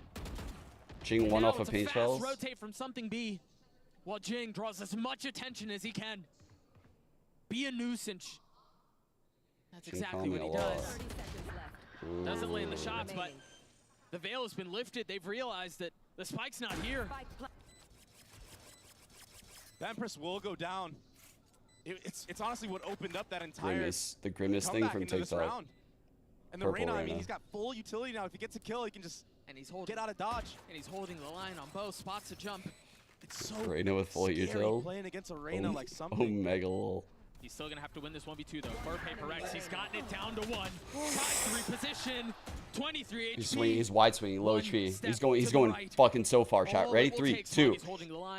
1, 2. Yeah. Oh! Oh fuck! HP now for the duel. He's got great Something's timing. creeping his way forward. He's got the knife out now, switching over to the Vandal. Not able to stay. He's got it. He's got it. He's got it. Barely. Yes, he can. .36. And it's EDG this time around, dictating the pace, pushing down Hookah. It got scrappy, it got scary, but they closed it out in that 1v1. One enemy remaining. That was so close. He almost hits the shots, man. Smoggy's been so good. Even yesterday, when they were getting decimated by Heretics, he was the star of the show for EDG. This time more of a team effort, and that'll cause a timeout from PRX. What is it, 6-4, chat? Is that where we're at right now, 6-4? You imagine now PRX might play a little bit more spread of a default. Oh, something was really low. Now if they are gonna play all 5 players. Oh, before, yeah. I was also surprised by the HP on the orb, Mango. I thought he would dismiss out. I thought he would just take the 87 HP and be cool with it. I thought, yeah. I thought he should have dismissed there. It was very risky to go with the heal. It's hard to fucking judge, man. I'm sure his fucking adrenaline is like through the roof in that moment. Job of changing the pacing on what they do on the defensive side and Just the literally attacking fucking the heart beating out of his side. I'm glad we get to chest. see it now. That being said, nobody will have Seekers online. Pit available for Chichu. And, I mean, there's a lot of ults online that'll be coming to fruition for EDG. Only Seekers to work with for PRX. Meanwhile, for EDG, you mentioned those ults all coming online. The one way on the long corner. We've been seeing that a lot. I've been pointing it out. Players on both sides of the map. Immediate dog into the pit. That's a big piece of util, guys. The dog in this comp, look what they're left with. Like this, it can really like, force the I mean, they don't got much. to I got the push Seekers. showers. Okay. But on the flip side of that, it can also. So they're scared of Seekers into the pit. So they have to make sure this doesn't happen. That's exactly the standard PRX hookah pop wall. But as soon as the Harbor utility goes, they're waiting for a reaction and they don't get one, and that's weird to them. It's weird to them that they didn't get any util reaction other than this Omen smoke. They can't figure out why it didn't happen, so they cut noise. But it's nobody. They're playing long. Okay, they're playing long, and the sky is sight too. Okay, now they know. Okay, this is a stack site, probably with 3 players. They're playing long. How do they approach it? Let's see how they fucking approach it. This is gonna be interesting as fuck. I mean, all 3. Cascade goes over to long to deny vision. So they basically starve these 2 of all info because that Cascade. The Flash is gonna confirm presence once more. That's the orb he was throwing last tournament. Maybe here's the same wall thrown. Now traded on the other side. So it blocks the spawn spam. Happy to hold the other side of the map. While the fight ensues, they then go back and take these guys out. Holy fuck, this is a sick shot. A 3v3 now. The spike making its way at B as Chichu repositions. He left the pit. He rotates over, but now with 10 seconds left, PRX trying to get back to A as fast as they can and get the spike down. No util here. So much to worry about. You have to worry about short, but Devi. They got kind of ahead of it. Oh, man. Great jiggle by Chichu. That was a great jiggle from Chichu. He got the info that both players now are stuck in U-Haul, and he just has to wait for his teammates to push up. They need a kill. And that's exactly what they're doing. Now Jing turning his attention back there. Devi falls. Jing cannot hold up. Beautiful discipline from EDG. And Chichu taking the timing on the teleport, getting kills in hookah, and then wrapping all the way back around with the jiggle there. A chair. Wait, why a chair? That was fundamentally sound from EDG. Beautiful. Oh, yeah. And that lead that PRX had, I mean, it's gone. It's gone. Yeah. They had won I believe it was that was a good strat, too. At one point. This was just such a, I mean, you mentioned the discipline. It was beautiful to watch from EDG. But Chichu, I said Chichu was kind of MIA. So much to do with it. I mean, we talked about the pit at the very beginning. His timing on hitting the TP, off. his wrap back around was perfect. Chichu on your hot on? Now it's Kong with that showstopper. Whoa, whoops, I dropped my monster condom that I used for my Magnum Dong. There's the correct one way. We saw the wrong one actually. K-Corp? Who did we see do it? Heretics probably. I think it was, yeah, it's Boo. It was Boo. Proactive here, pushing through showers. All the info is theirs. And the rest of the B anchors for EDG, they're just trying to bait out all that utility early on. Harbor wall time for a rotate. denies them info over here. They don't really know for sure what's going on with you. But they deposit Kong. They have Howdong rotating back. Meanwhile, Jing. Oh no. Doesn't connect on the good blind. That's a great blind. Smoggy's there to punish with it. Nobody. The firing line as Smoggy joins in on the fun. The dizzy over the top. The little micro flick. What? Smoggy, but Chichu's the one to clean it up. David got deleted. Right now. Smoggy played that to near perfection, tucking in the cubby, jiggling consistently, and then the Omen flash to secure the kills. What a change. Look at this. He played this so well. Oh, look, the little tuck bro. right here. And then just the back and forth pre-firing, waiting for that Gecko flash to come over the top. Wonderful. Damn, he's the pissed. timing on that was perfect. It was Howdong who had left Kong showers, rotates back over it. The Dizzy paves the way. We often talk about how Valorant is a family affair. We've got a couple of family members standing by for an interview. I've got Oh, two Jing's mom. familiar faces with me right She's here super next to the nice. stage. I have Auntie Pearl, So who is daddy. Jing's mom, and I have Xcaret, Forsaken's brother. And you saw Wait, him on what? stage not too long ago as well. How are you guys enjoying Shanghai? I actually didn't even recognize that. Very good. I like it here. Much better than Korea. That's well, I fun. know that you love Shanghai. Forsaken, I know this is Xcaret, sorry. That's pretty You look like funny. your brother, by the way. I know this is a bit of a nostalgia trip for you. You haven't been here for 7 years, is that right? Yeah, it's been 7 years. Exactly 7 years I've come to Shanghai, so I'm enjoying my trip a lot after I finish my games. I'm just traveling a lot of good food and then meeting my old friend and something. It's really fun for me. Oh wow, that must evoke such memories, right? And Auntie Pearl, I see that you have your props here as well. Did you make this? You said you have an interesting story about this prop. Because this one was from last year, I brought it all along, and then the team has been very lucky. So yeah, it's here, it's back. Oh my gosh, so this has traveled pretty much all over the world with you. Yeah. Wow, that is a legacy prop indeed. And for Quite literally, like all over the fucking world. That's insane. So what do you think of the rest of the map? I was hoping, of course, PRX to win this game. Even I have a lot of friends in EDG also, but still, I want Epic to win this tournament. So I hope, especially for Jason, I hope he can regain his confidence because I know he's been stressed a lot yesterday. He talked to me, but I just telling him like just don't care about it because he need to be reset and just play with his full confidence for today's match. That's right. Just relax. Yeah, that's cool that they're like talking to each other a lot. PRX in the can close games. this one out. Relaxing is much easier contemplating. I don't think I did, when Jace, you're no. tied at 6-6 with elimination on the line. I mean, yeah, just relax, bro. What do you got to lose? It's fine. And I'll tell you who's not relaxed. It's Kong Kong. He was very active in the communication, just talking to his team, yapping like crazy. And that's grinded out the last like him, 4 and he's to really make this bringing the energy competitive. into this arena, into his team. And see, they're ready to absorb a push, That could guys. just be the difference This maker is as well in a series they like watched this that when G2 there's so much game, on the line. and every round these guys had to make a play. Pride. This is them between being the two aware of teams. They that. played each other so much. The last bout did go the way of EDG. But the problem is they've now turned back over to the attack side, which, again, was a pain point for them yesterday. What adjustments did they make? Ooh, they gave him like Such a good wall to just delay. flash through. Wow, that's kind of clever. That flash to re-walk in, that's proactive. Holy fuck. The protocols were really nice. That's so The unlucky. armor on Kong Kong. No heal on nobody. Those shots just didn't hit the mark for something. I mean, he dinked him, but he had light armor in Classic. That's, yeah. Another reclear. That's what decides that. That's just crazy. It seemed like they had everything prepared. And What? for them, if something goes down, Jing and Divide Was that clean it up. 3 in 1 clip?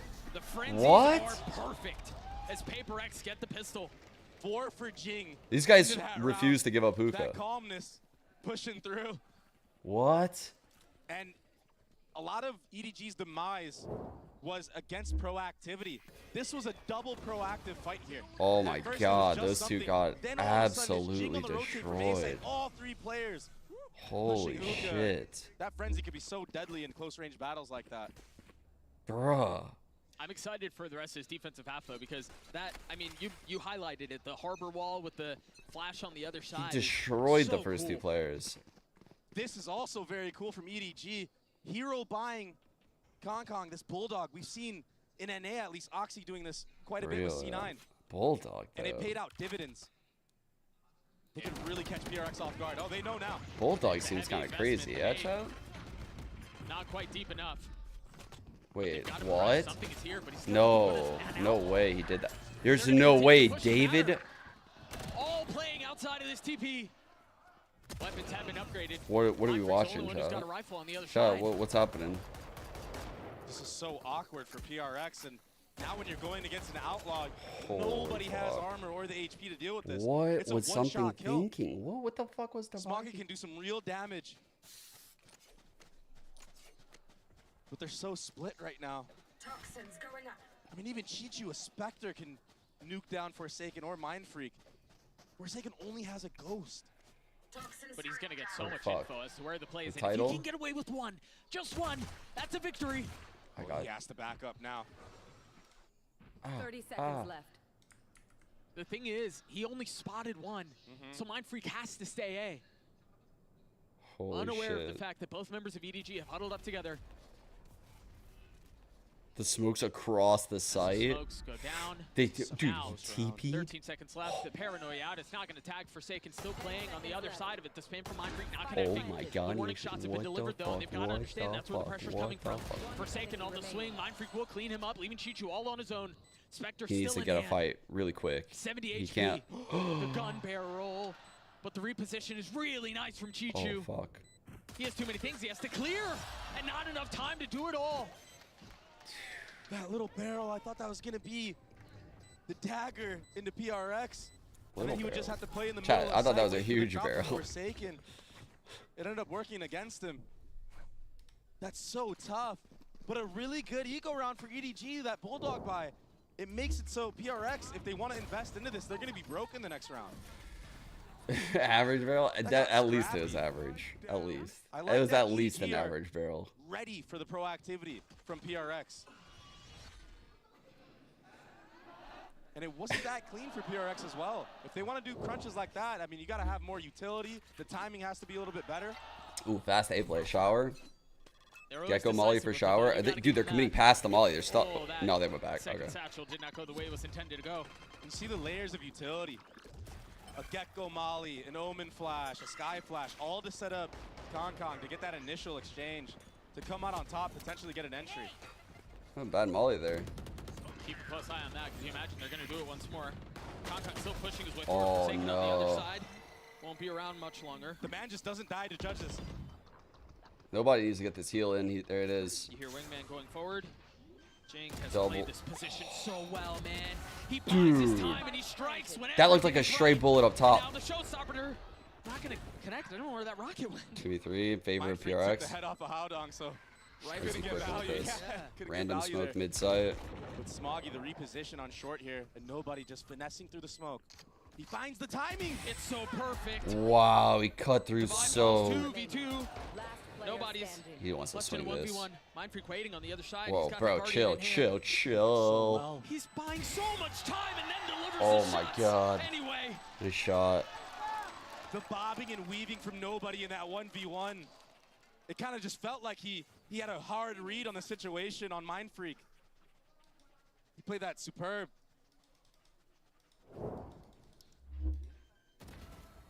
Jing, I mean, he really it's opened up this Breeze retake and for his Split team. rotating out. But Turtle. nobody, he was the difference maker.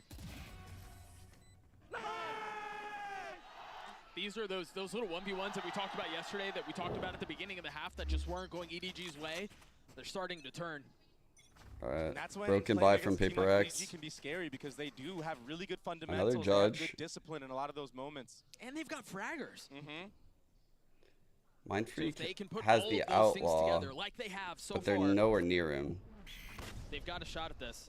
Again, a really nice set of utility. The paranoia, the flash around the corner, and now the dog. The nade will delay them momentarily, but there's still so much utility. Oh, Those kind of satchels failed. not able to get him into safety. The spam on the other side. Damn, is nobody from is getting some PRX, big kills. Just not holding up. And now he can get Seekers if he grabs that orb before the bomb goes down. The supporting cast has been nice from Paper X for like once.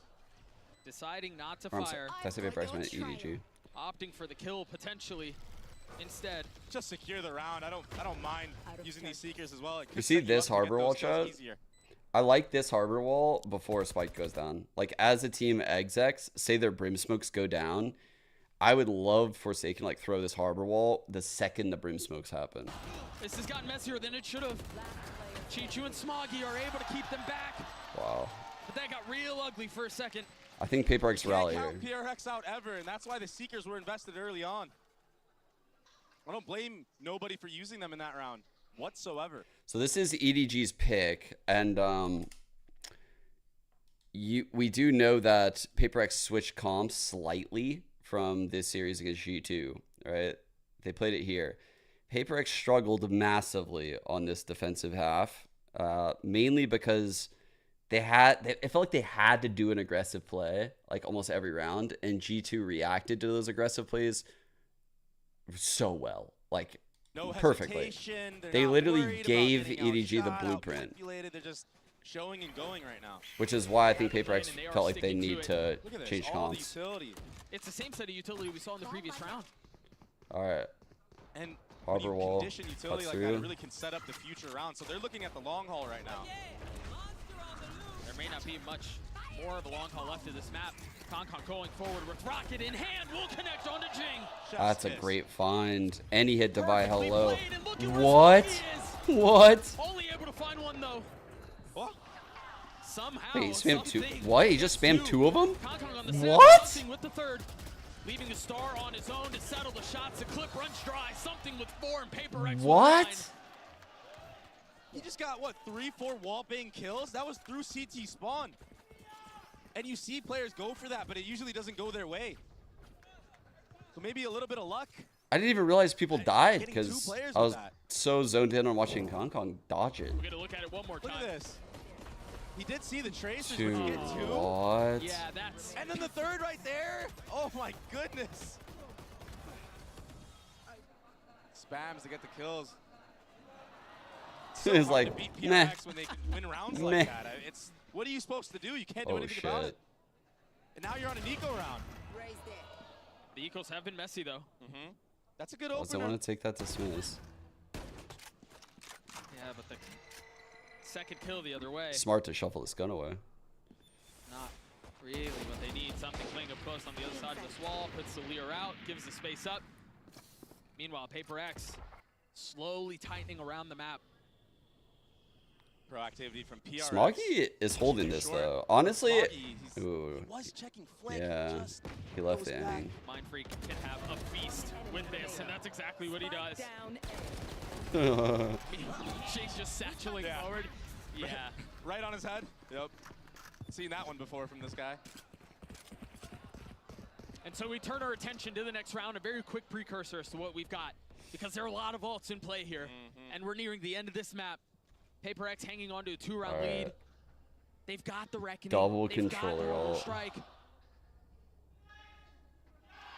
And you can really invest all these ults into this round. They might save this to counter EDG on this. such a bad buy for the next. They could use this to stall plants. I don't really see many other opportunities. Should be at least. And Jing's halfway, more than halfway to his rocket as well. So even if you invest all of those, that's still something that's going to have to be considered later. PRX have set themselves up very nicely. This is the one-way smoke we saw from Boo. At least one of these ults early on and not die, not drop early. If you invest the Viper's Pit off the rip here, I mean, well, might not be good because the ultimates from the other side, they could just cycle them. We're about to find out how that plays out. Jing getting up top and dropping on him, but nobody had his back. So what the fuck? That was pre-ults? They did all this shit before ults? The TP out. Pit still in play. Something on the This is a horrible flank. round from Smoggy PRX. waiting, but is he aware of how close he is? Drops down, not able to settle the shots. 2-on-3 still. PRX still with the fight into this. PRX need but this they've next gotta kill. get past this pit. It's too hard. The biggest thing in their way here. A 1-for-1. Huge trade. Something left to his own devices. Playing his time as best as he can. Not even going for it. No, at this point. Is he even gonna get away with the gun? No. Chichu hunts him down. EDG get to 9. Man. EDG did a really good job of not falling to any of those ults early on. I mean, they didn't even need, what do you mean not fall into those ults? I felt like, yeah, what? Why did PRX use their ults so poorly? Like, Jing... Saves that round. Yeah, he does. Because Chichu was the one he was hunting for, and he I almost mean, had that's just like a crazy PRX play, though. jumped the gun too early in that He's so retake, and pissed, bro. EDG took full advantage of that. Bro, he's pissed as fuck. I would be livid if I saw that, but one round you got to between take the good two. with the bad, I guess. With PRX PRX, still with 2 ults. Just You know, we talked so much in the previous round. They about win the those setup that normally, PRX yeah. have for themselves All right, from here's an that ult shower perspective, one way. but EDG are Same shit. slowly getting near a fever pitch with all Same of shit as theirs. Heretics. Howdong, Kong, and nobody. If they can win this next round, the economy of PRX is going to be in shambles, and they might not even have to invest any of those ults, but they can get a lot of them online. A little time on that peak is everything. Committing to this A. They're committing to this A, and it's a 1-for-1. Meanwhile, the Reckoning will continue to cause problems, but Howdong manages to sidestep all of it. Nobody does too. What a good split. And now with that dog being proactive in the CT spawn, they have the info that both players should be on the flank. And they've seen 2 bits of utility as well. The dog and now the flash. They're too disciplined in these scenarios. Their post-plant win rate is sky high. It was good yesterday. It continues today. There's no way for them to get in. 1 enemy remaining. The reflink from Smoggy, it's clinical. PRX have really thrown a few of these rounds this game, man. He wasn't successful in the previous round. And I don't even think he really has a shot at it this time. Deals a little bit of damage. I'm getting a little scared for them. They're gonna get out, right? Just in time. Smoggy's so good, Doug.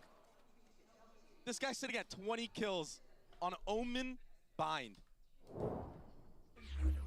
Smoggy actually played really well in the first game too. Opener onto Jing. It was steady. So we didn't really get to talk about it. Micro adjustment of the crosshair, nothing like that. Just steady swings right into it. Perfect. That's all right.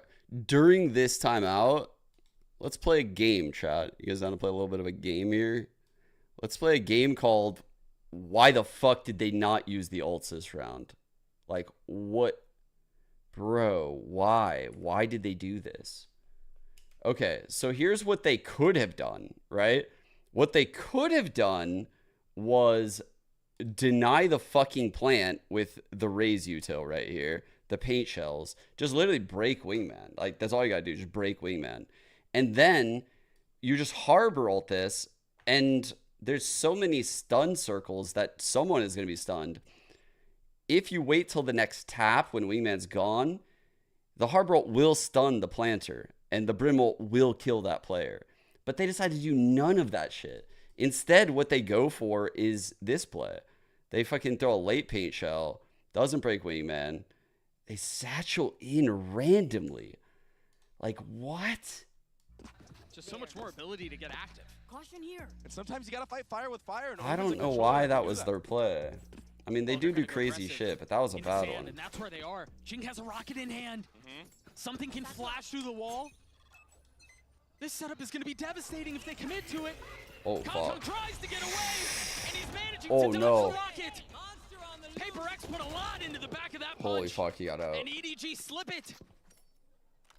Harbor wall is shutting down over here. Brim also shutting down over here, so they're good on the other side of the map. And that thrash was picked up again, so they're able to use making them use all this util. Honestly, great job from Devi. Making them use all 3 of those pieces right there is huge. Thrash probably going to be on this hit. A flash to confirm there wasn't a flame coming through. And now Thrash, as you mentioned, getting its second cycle out. Something dinked him there. Nobody down to 12 HP. Is that second harbor wall coming in? That's hanging on by a thread. 52. Yeah, suddenly a freeze to the round now. Again. Hey, that's twice. They're so worried about flank, as they should be. That's a fake TP. Do they bite? No, they're not. There's a rotation coming in from Mindfreak with the utility from EDG. You're right, he's already had to be. Something popping the ult. Criminal in the side, canceled. EDG are slowing things down. This has been a problem for them before. If they can settle low, they should be okay. Forsaken is still going to be on the rotate, but the kills all coming through for PRX. And now the controller utility has arrived. Divide perch over the top. Damn, Smoggy has to frag his way out of this, but he's surrounded. Holy shit. Get to 11. Well played by PRX. A good hunker down from PRX, just holding hookah. Something he got picked off early there, but the trade's going PRX's favor. This is that beginning. Such a good job from Kong not going down to that rocket, being dropped down to 5 HP. But it's that timing of when EDG just seem to not know what to do in the round and they're just stuck in a corner where it just works against them. Oh, double up top. Showstopper is pretty hard to get these kills. Hints of that, right? First time we saw any inkling of things like that. Yeah. Looks like Molly's going to come over. If he throws the Dizzy straight up from here, it will catch this. This is pretty common for Geckos to step forward and throw Dizzy over. A harbor close up. Keep an eye on that. Showstopper, it could kill one, but it should be traded. Fuck. He's got to get out of there. There's the rocket invested. Wow. Great movement. Holy fuck. It was an anti-raise ult setup. After Jing has fallen off. Apparently not ready for Forsaken either. That was fucking nice. Round for That was nice. God From damn. start to finish, that setup was so beautiful. Holy so clean. shit. So close, they can taste it. For sure. Bro thinks he's Osboss? Wait, bro thinks he's Osboss emote.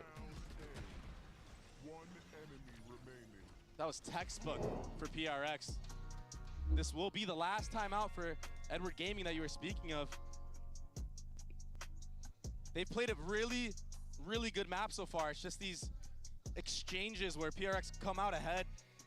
Oh, you can raise satchel them up. Ref. Man, what's the plan on the other side of this? Oh fuck, I never You changed think the for title. EDG here, for this to be as competitive as it was, I literally had it copy in pasted. the shadows of yesterday, you've got to feel really good about your performance so far. And then Thanks you for remember that, we've played them before. The last time we played them, we beat them. We beat them on this map. And yeah, the compositions are a little different, but a lot of that feeds into confidence. How does he going get into up the there? map. Probably For them to satcheled have out. A couple of these 1v1s go their way, and to get this close really feels like this map. I'll just if they confirm don't it go- just if so it you doesn't go their know way, for that's sure. an opportunity lost. That's something slipped. You can see he has one satchel. So he's. so many things right. Wait, did they And sometimes double it's just satchel not this? in your control.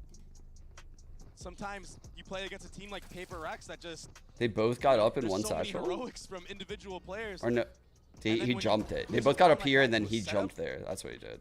where they're all playing together. They just satcheled both of them up with Dude. one satchel. Yeah, that's. I mean, that's. the We're living in a previous round, fucking something was up simulation. on front. Or I'm And convinced the buy, this is the fucking outlaw buy simulation. for Forsaken here.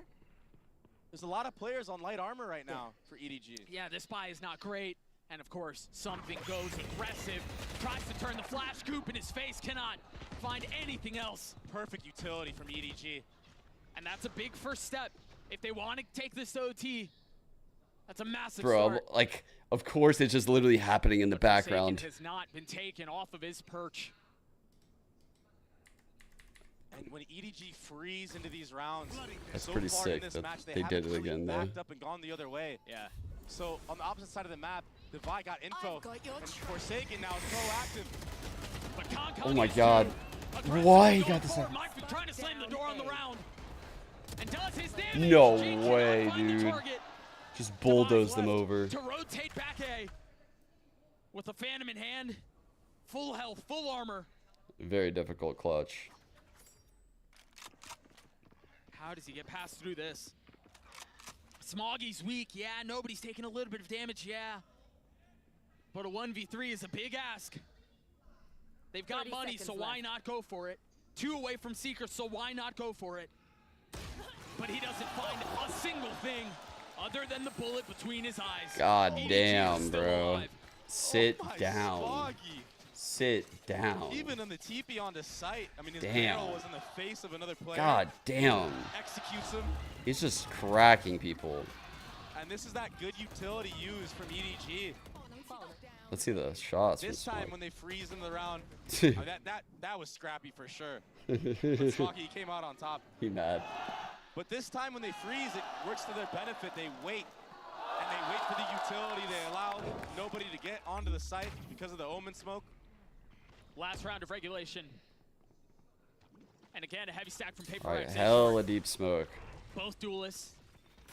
And a controller. Dog coming out.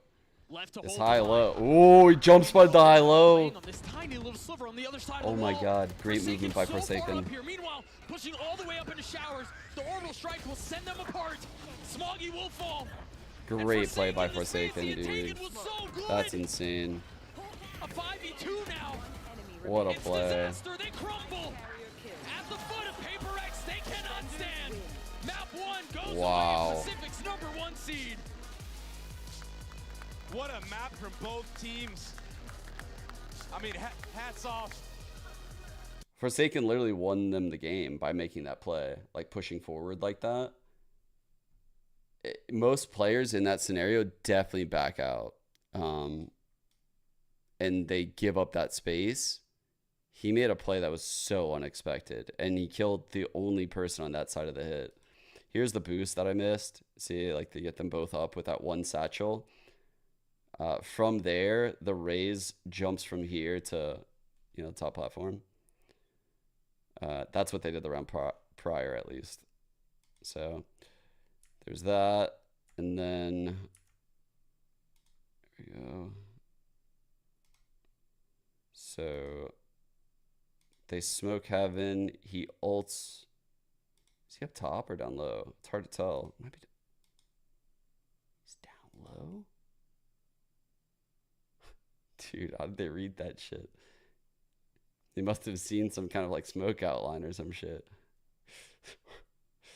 Honestly, he was kind of cooking. He's kind of cooking. I fuck with that ult, Meg. I'm low-key, I fuck with that ult. I think he just might have missed it by a pixel or something. How did Mindfreak read it?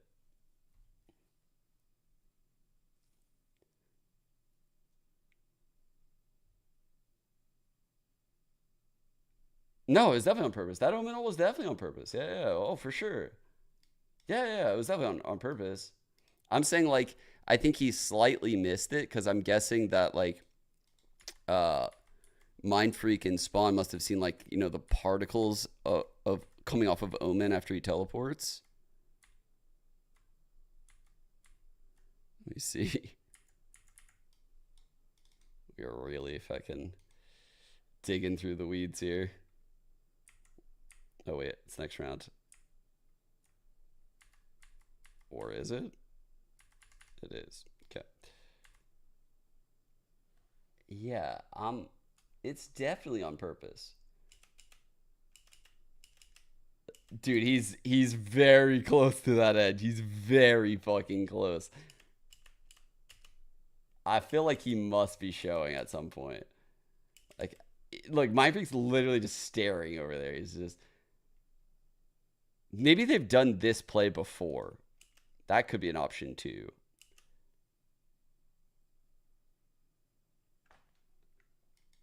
They could have done it before. I don't know. That smoke was very sketchy.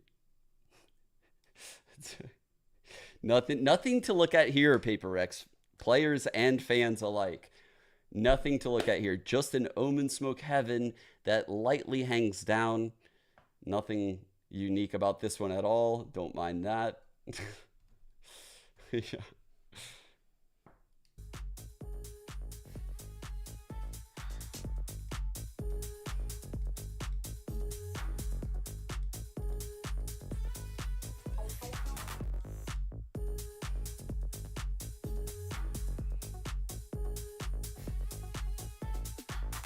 He definitely ulted below heaven on purpose, and honestly, it's a really cool play.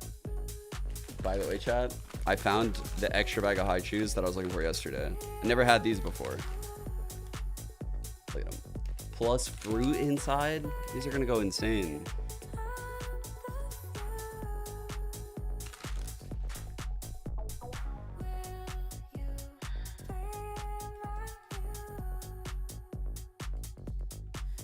Victoria. The head scratch emote. Just looking around. Ooh, what the fuck? This is a fucking hard one.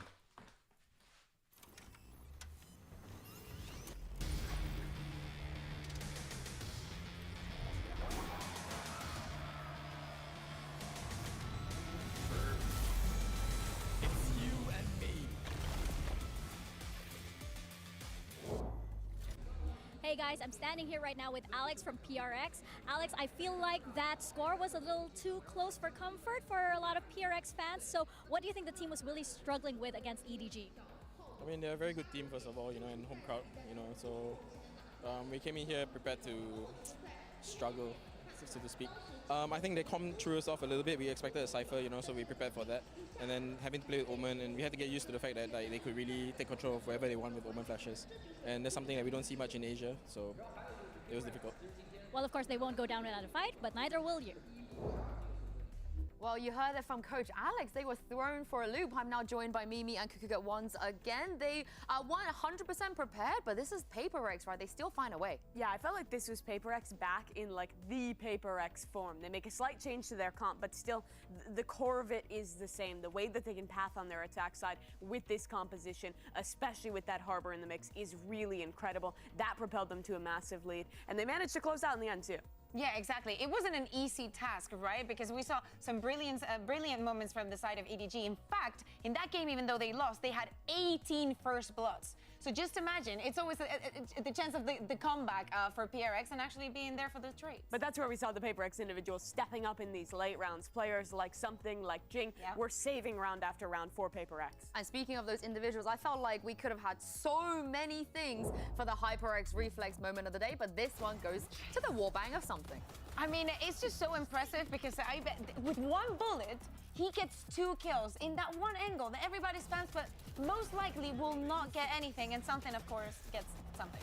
The third kill, that's horrible, but the third kill was also ridiculous. Another blatant spam coming out from this guy. I mean, something is just such a talented player. And, you know, any other team picking Reyna, I'd be against it. But the way that he plays this agent is just really good. It gives him the agency to go for really confident plays. And I think they still set up a lot of nice combos between the Sky and the Reyna flashes, kind of making up for the lack of the Gecko. And not only that, especially when we see them from the defense being aggressive, the way that he was dismissing and being so disruptive onto EDG gave them a lot of edge. We have to shout out Smoggy though, because I felt like if Smoggy didn't have the performance he had, maybe this map wouldn't have been as close. Yeah, exactly. We see him topping there in EDG, but even Alex said it. They were not prepared for this. The way that they were executing, the way that the flashes and the paranoias were coming in, the way that he was strong-holding on B, repositioning time after time, the impact that he was having is one of the key reasons why one, we even got to a 6-6 half, and 2, we saw, you know, this result in the end. That was the most impressive part to me about this Omen for Smoggy, the way he was playing on B. I think he did a great job of picking his timings on when to find that initial fight and then send in the paranoia, teleport into the second angle, and kind of have so many different looks. It's really disruptive. It's kind of similar to like last year when teams saw Sova on Fracture for the first time. When you see an agent you're not really used to and you see like weird utility on a different map, there's always that adjustment period there. So I thought this was actually a really good comp change from EDG, but it's a shame they couldn't close out in the end. This is the thing, how good of a change is this? But before we talk about that, let's hear what Coach After had to say ahead of map 2. I'm here right now with After of EDG. After, I'm curious, especially with such a high-pressure situation like this, a high-pressure match, what do you tell your team in order to hype them up? 在如此高压的淘汰赛情况之下，你是跟选手们会说些什么来给他们鼓劲儿打气的呢？我觉得 FPS 游戏其实就是要纯粹嘛，然后我觉得就是感受台上的激情，然后玩得开心，我觉得这是最重要的。对。FPX game, you know, pure game. You just need to enjoy the whole things, enjoy the stage. That is all. Well, we hope that the players will be enjoying this one. So, jayo EDG. I mean, it was enjoyable for us to watch that map. It was really fun. But the thing is it enough for Sunset? Because it feels like when we get to Sunset, the score disparity might get a bit larger. I'm pretty worried about EDG going into this Sunset. They looked so rough in that last showing, and I think this has clearly been PRX's strongest map throughout their run in Pacific.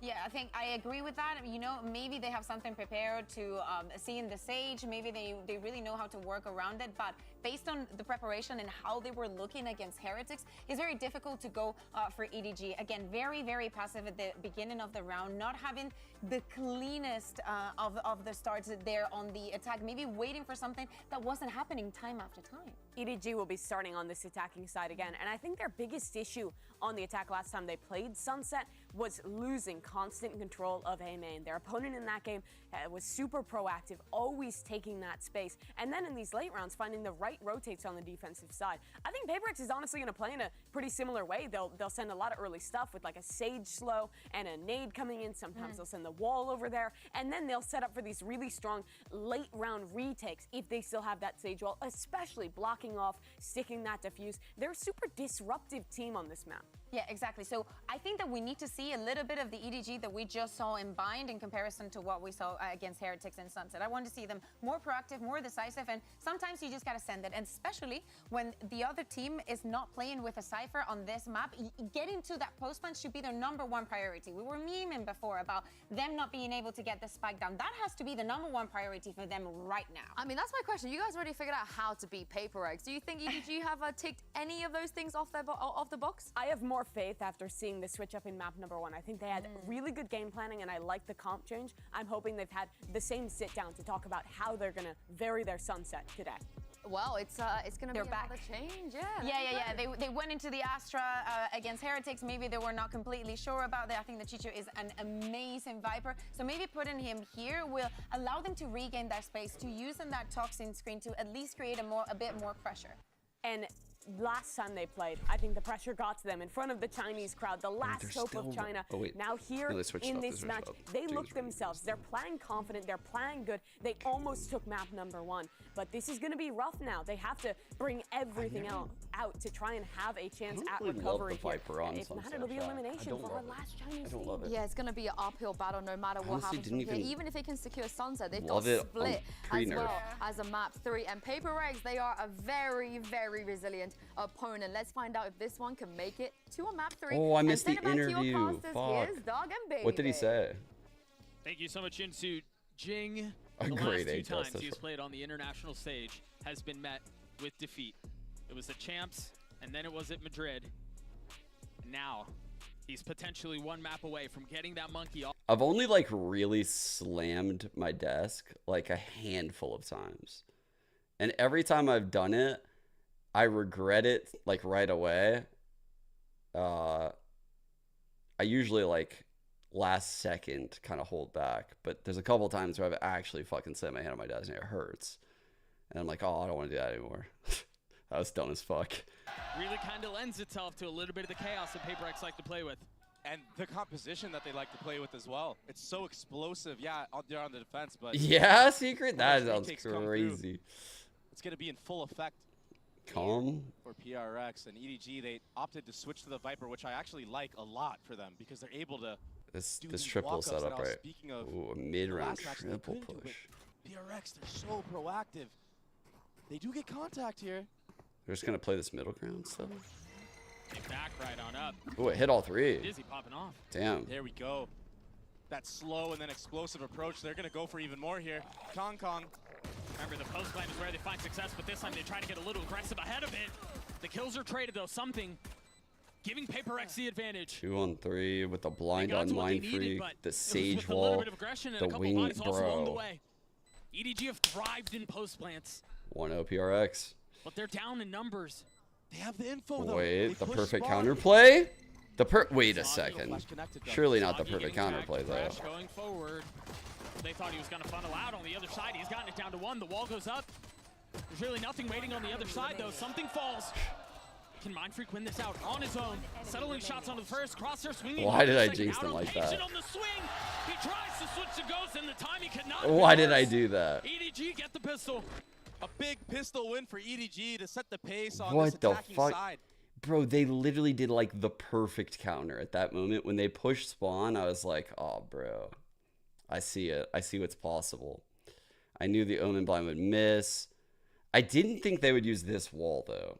I thought I was still safe because I thought they wouldn't do that wall. I don't know. I guess that's a good one. I don't know. I don't know what wall you do right there. I have no idea, actually. Staying alive. I mean, he barely I didn't know what to expect. A fast pace hit here. And a fast entry from Kong. Oh, they're turning I start glazing. Like they were going to go elbow. Give him the wall, give him the utility, but they strike the other way. Down A. Good trades from EDG to settle the round here. Devi, he's just stuck on the other end of this. EDG are very quick to one-way these Look, entrances to A. EDG are gearing up, ready to swing off of Haodong's contact. They don't even need to. Typically, you would be throwing those one-ways as like your second smoke into the site. They do it very early is what I've noticed. So there are opportunities to basically be cringe ahead of those smokes and play like not peeking, say like in this right corner or in the right corner spawn, or just being, you can be cringe in several ways if you know they're going to do that type of shit. And basically just, they're being greedy. They're being greedy is what they're being. Like every team wants to do that one way, but it's just a greedy play. It opens yourself up to a little bit more variance. And of course, as I call his name, delivers a kill. Jeez. peeked into a firing squad right there. Okay. I don't think a single one of those bullets hit. I mean, the X is on the minimap. The Bulldog is such fucking trash, man. The only thing the Bulldog is good for is caster one-liners about fucking barking and biting and shit. The shots just didn't go their So way this casters time. You know, always they ran into a pop off firing on squad. Bulldog clips. So when you drive peek into top mid like that, it's kind of what you're set up for. You kind of want that. Right, you want the fight. And you expect the shots to go your way. Something was one of the weaker remaining members. To be fair, there are a lot of them. Yeah. Oh, so we're just lying in chat on the internet right now, Pink. PRX will clean up that round. We're just Jake lying? agreed to his name. It was a mid On the fight internet. from start to finish. That's crazy. Everybody dying from EDG in mid. Oh, harsh. And now they'll have a cool. full buy. I guess there's no rules on YouTube. Lying on A little bit YouTube's of damage cool done too, for I guess. EDG, showing PRX that, you know, we like to contact mid. We like to contact A into elbow. We'll also explode onto A. A lot of different looks that PRX have to be wary about now, going into the future rounds. This is a different That's a good point, Joe. The problem with the Bulldog is that quite literally all the other options are better. Oftentimes when that Viper wall goes fucking- there's it's a fault line, there's crazy. satchels, there's a dizzy. Bulldog enjoyers But I stay love mad. This time they don't make any noise. Oh. But Paper X. Holy Gladly fuck. almost had that opener too. He caught something on the tap of his own eye there. Just didn't go his way. Good shots from something, but he gets traded out by Howdong top mid, and now that's a Cypher all. Oh, let's go. Full info the way of EDG. Howdong's popping They can really off. maneuver around the map, Take and us that's to why you map see players 3. taking all that A space. I love the way that Paper X just handled that. It made him look like they were going to go mid. As soon as the second tick goes through, they rotate back A, and Forsaken is ahead of the punch. That's why. Exactly what you just said. That's the opener for Forsaken, and now they In have these mad cringe advantage spots in the ahead mid of the one-ways shot. What did I tell you? I literally set it up on the right. To target. He's found plenty of space. But Howdong's left alone. He's gotten one, but that's all it'll be. The greed literally made them lose the round right after I talked about it. It's actually just fucking crazy. It's crazy to be so greedy that you one-way both of the entrances pre-take. Like, the level of variance that you're opening yourself up to is so insane. Like, I get it. I get what you're doing. Like, I get the fact that you're locking out the rotate. Trust me, I understand. But holy fuck, dude. You're literally making yourself open to like 2 extra crossfires, like 3 extra spots. It's just crazy. This round. That's crazy. Light armor. Currently focused on mid, while EDG have eyes set B. Right, Harsh? Yeah. Especially because Paper X has been known to anti-strat. And something has taken so much space here. I actually watched him do it on this map. Oh, that got him. That's crazy. But he spammed through. Mind Freak now filling in on the space. Chat. Will get his one and gets away. Forsaken on the swing. The floods. Also getting a couple, but Chichu's left One-on-one. alone to 1v1, and something has been cooking his flank the entire round. Bro, the retake floods are crazy fast. And it's so hard to be watching every single angle Oh at fuck, once. you guys don't have a They game. attack you from all sides. I mean, you just killed somebody on top of that connector box. And then all of a sudden, Mind Freak's up there as well. You have to be worried about so much when you're playing against PRX. And then you've got to deal with the flank. Yeah, they just took so many timings here. Last player standing. It's so hard to play against. Even if you're dialed in on these smokes, the players and the mechanical skill and prowess of PRX, they're so strong. They're able to just snap to your head instantly as they come out. They play with. Oh, I'm so interested in this prediction. I'm so interested. I did question mark, exclamation point, question mark. Because I'm just so interested. But EDG are showing they can accelerate the pace a little bit as well. Ooh. If that fault line didn't catch him, he would have gotten here in time. Buy time for PRX to get info B main. There was no Cypher cam in B main this round, so it's kind of a read for PRX that this is a lean towards A. But they're willing to give the site. Dude. They have really good ultimates for this. Oh retake. my god, they're like. Reach ult. Yeah. So you'd see he's like getting info ahead of that one way the whole time. An early thrash to clear out. No, clear out Howdong here. Gonna maybe ult, but probably try to save it. I don't think that, Paranoid connected, but it doesn't matter. What was that? Weaponry on the other side is just not Oh, enough as fuck. Jing continues to push the pace. Just when they know they've got EDG in a corner, Yo. they suffocate them. It's so smothering to play against. He's just running at your face.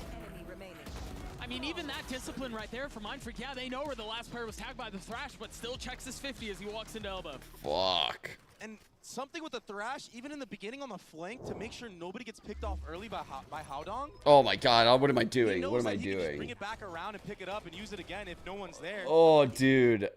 Why did I do that? I literally was Googling broken ankle meme. There's just a lot of broken ankles. There's no memes. On the 4-2 mark. Just a lot of fucking broken ankles. There it is. First one burned. I didn't want to see EDG that. down 2. We did not want to see that right now at 5:07 a.m. There was concern about how EDG played their attack halves and how slow it was and how it really felt like they just kind of were of a one-track mind, right? We've seen a lot of differences out of EDG this time around, though. They've been a lot more decisive, they've been a lot more aggressive, and they've shown variety in how they like to approach things. But, Dre, it seems like PRX, they still are just so far ahead of what EDG are trying to do. If they don't see a camera in B main after seeing the previous round with a walk-up, they kind of have an idea of what's going on around the map. No, like, I'm they know no one's in B I'm main. Pacific. That gives the confidence to the team to go for a mid-fight, and then once the mid-fight's not there from the I think opposing it's side of weird EDG, there are way they less know it's sussing A. clips in Pro. So if you're EDG, you kind of need to run like a 4-1 setup. What do you mean, like Maybe cheating have clips, Chugs? Haodong on a lurk and just control the opposite sides of the map to know if PRX are getting that info in B main. I don't think it's weird at all because there's no demos in Valorant. We only get the view of what the observer's showing us in a given instant. And I also think Vanguard is a significantly better anti-cheat because it runs at the kernel level. So until Valve gets whatever... Is he cooking? He's going to perch up on that wall, try to catch an angle. Here's that operator again. I mean he could very well still do so with that. Hong Kong has his too. An attack side up. Yeah, dude, make that place into a fucking library, Harsh. As nobody has gone exploring around That's Elba. Mindfreak is the only one close by. Oh. Nice shots, but the op trading on the other side. Overheat. You just got to take that Gotta one. win that every time. He saw his elbow and Jing on the re-swing wasn't ready for Hong Kong's operator. Like, I don't like how they do this. Why is it that after their fucking kills, they're just like, I got mine. I got mine. It's time to fucking run it down now. I got mine. But honestly, let's see what I can do. If Forsaken plays around this, gets a kill onto Haodong, there may be a shot at it, but it's Haodong who comes out on top. Cypher ult used. Like, no one was ready to, like, make that play. We'll try to get this back. They've got the money and they have the weaponry to do it. But they're down in numbers. They don't have that advantage. You did good. You kind of just have to pray that you're going to spam the Viper through the smoke at this point if you're PRX. But he steps out of it. Chichu. Ahead of it. Nicely played. Confidence like that.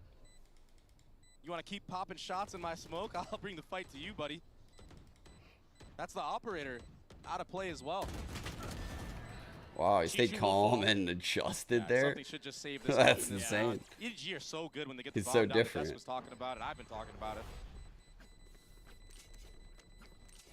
And a nice round from EDG. Kong, I think he jumped the gun a little bit too early there with the showstopper, but that did give his team the information of where players were playing. They realized that Forsaken was playing all the way in spawn, off the site. They were able to lurk up with Chichu's Viper's Pit. And this little sidestep right here, that was so clean from nobody. The trade was really nice, too. Yeah, I don't know. In the last series, I don't know kind of about the foreshadowed whole that EDG CS likes to play an thing. attack side operator on Kong. I will say, Sometimes he'll though, just go up and take space by himself.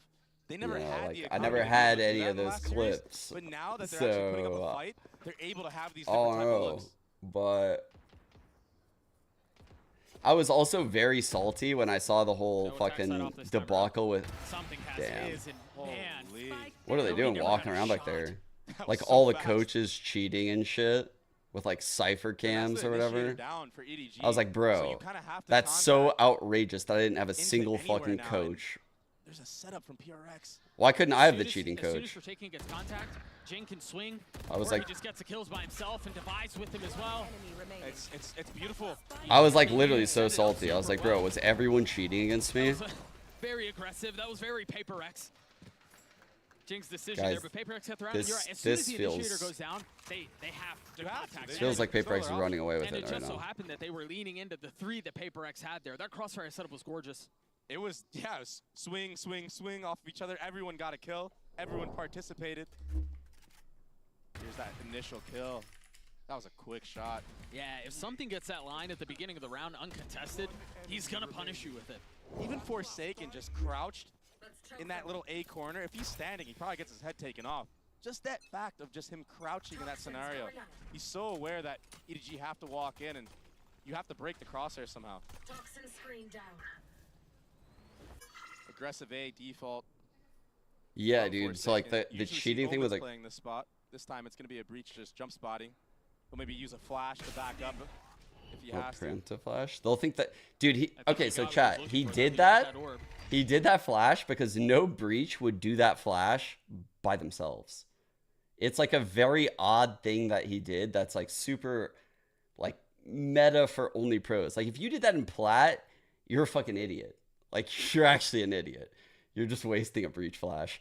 He actually did that because he's 200 IQ in that situation. Smoggy strikes. Devi's the only one who's playing back here. Has the res, but no real way to get back to anybody to bring him up unless it's through here. Forsaken's such a smart Smoggy's player. on the other side. Oh, but Devi's gonna go down low. There's no way Smoggy sees this. Now the res, Doug. Damn. Yeah, it seems like he is gonna invest it, or at least considering it. He walls himself off to secure it as well. Howdong's timing. Yeah, I'm actually surprised he walled it. Shoot. Knob shot lands. Crazy. Chichu's 10 HP are the only things standing between PRX and another round. Wow. And now something's gonna get this ult. Man, dude, even Garena's so quiet. The sight there. All something has to do after he gets res is just focus on the flank. The other 2 players grouped up with the rifles. And yeah, Chichu took the head off of one of the players, but the trade was just You have no context of what I just said. So there was this coaching bug scandal where basically, well, let's see. So Dead, which was like the coach of MIBR, and Hunden, the coach of Heroic. Like these are really good fucking teams. And so they investigated 99,000 demos because you could see when people were cheating from the demo logs. And they found 37 professional coaches were like, bro, when I saw this, I was like, man, how often was I getting cheated? I was like immediately tilted. Change of pace on the defense. I was like, side. bro. It was the op that got most of the entries this time around. Space gathered in mid and a delay to this B hit. Nobody outside of the smoke from EDG. Meanwhile, everyone from PRX is I was like rotated immediately back over. annoyed. That delay is so good. Something's the only one who's not showing behind. He has an op holding the middle of the map. EDG wise to it have to go through spawn. How did they cheat? It was like, here, Doug, is that I don't know how you do it, but there's basically some kind of way where the coach can like connect into the server. And instead of only being able to spectate your team and switch between your team, you're like a Cypher camera somewhere. I don't know how it works, but like say you're just like a fucking Cypher cam here. So like you can hear and see everything. And so like your team can play no one there. And in CS, that's outrageous. Like, that's outrageous. What a shot! Forsaken takes his head clean off. Chichu and Howdong have to win this one on their own. Howdong was so weak, now he's dead. Is so on. PRX up big. 30 seconds Not left. just in this round, but they're about to hit 7 on the map. Forsaken might get another breach ultimate after this kill. Or even if he falls. There it is. It's crazy that it's so gross that like all those, this is how CS operates, right? Like you got to think 37 fucking professional coaches were banned for this back then. I don't know, it was probably more at this point. I don't know. I haven't kept up with it at all, but all those people didn't tell. No one snitched, bro. There's no snitching in Counter-Strike. There's no snitching. It's like, if you find something like this, you just abuse it. It's fucking crazy. It's actually crazy. Again, this aggression is Jinx satchels forward, and this time there's everybody on the other side. EDG, we're all How here. did so many people know about it? I didn't know about that. How did I not know about it? I feel stupid. Even if Jing leaves, which he does, they've got to What be a afraid retake, of by the way. These guys are dead. What's at their doorstep? They've invested the Rolling Thunder as well. They're all trapped here. Can EDG stand strong? Wait. Forsaken again, patiently playing his time. I jinxed him He's gonna have again. to do it on his own, and he can't. In the face of that aggression, a thrifty round win for EDG. It was an aggressive maneuver through the middle of the map from Jing, back-to-back rounds. This time, EDG punishes PRX for their over-aggression. And they needed to do that because... Would I have used it if I knew this bug? If they don't Bro, win these battles... if you ain't cheating, you ain't trying. I'm just kidding. No, I definitely wouldn't have used it. I would have been, like, terrified. Thought I would have gotten fucking banned. I can't believe those guys have the balls to do something like that. Like... I don't know. I was always just like also confident in my team. Like why? I don't know. They want to trap you. They want to enclose you. So yeah, they won that round, but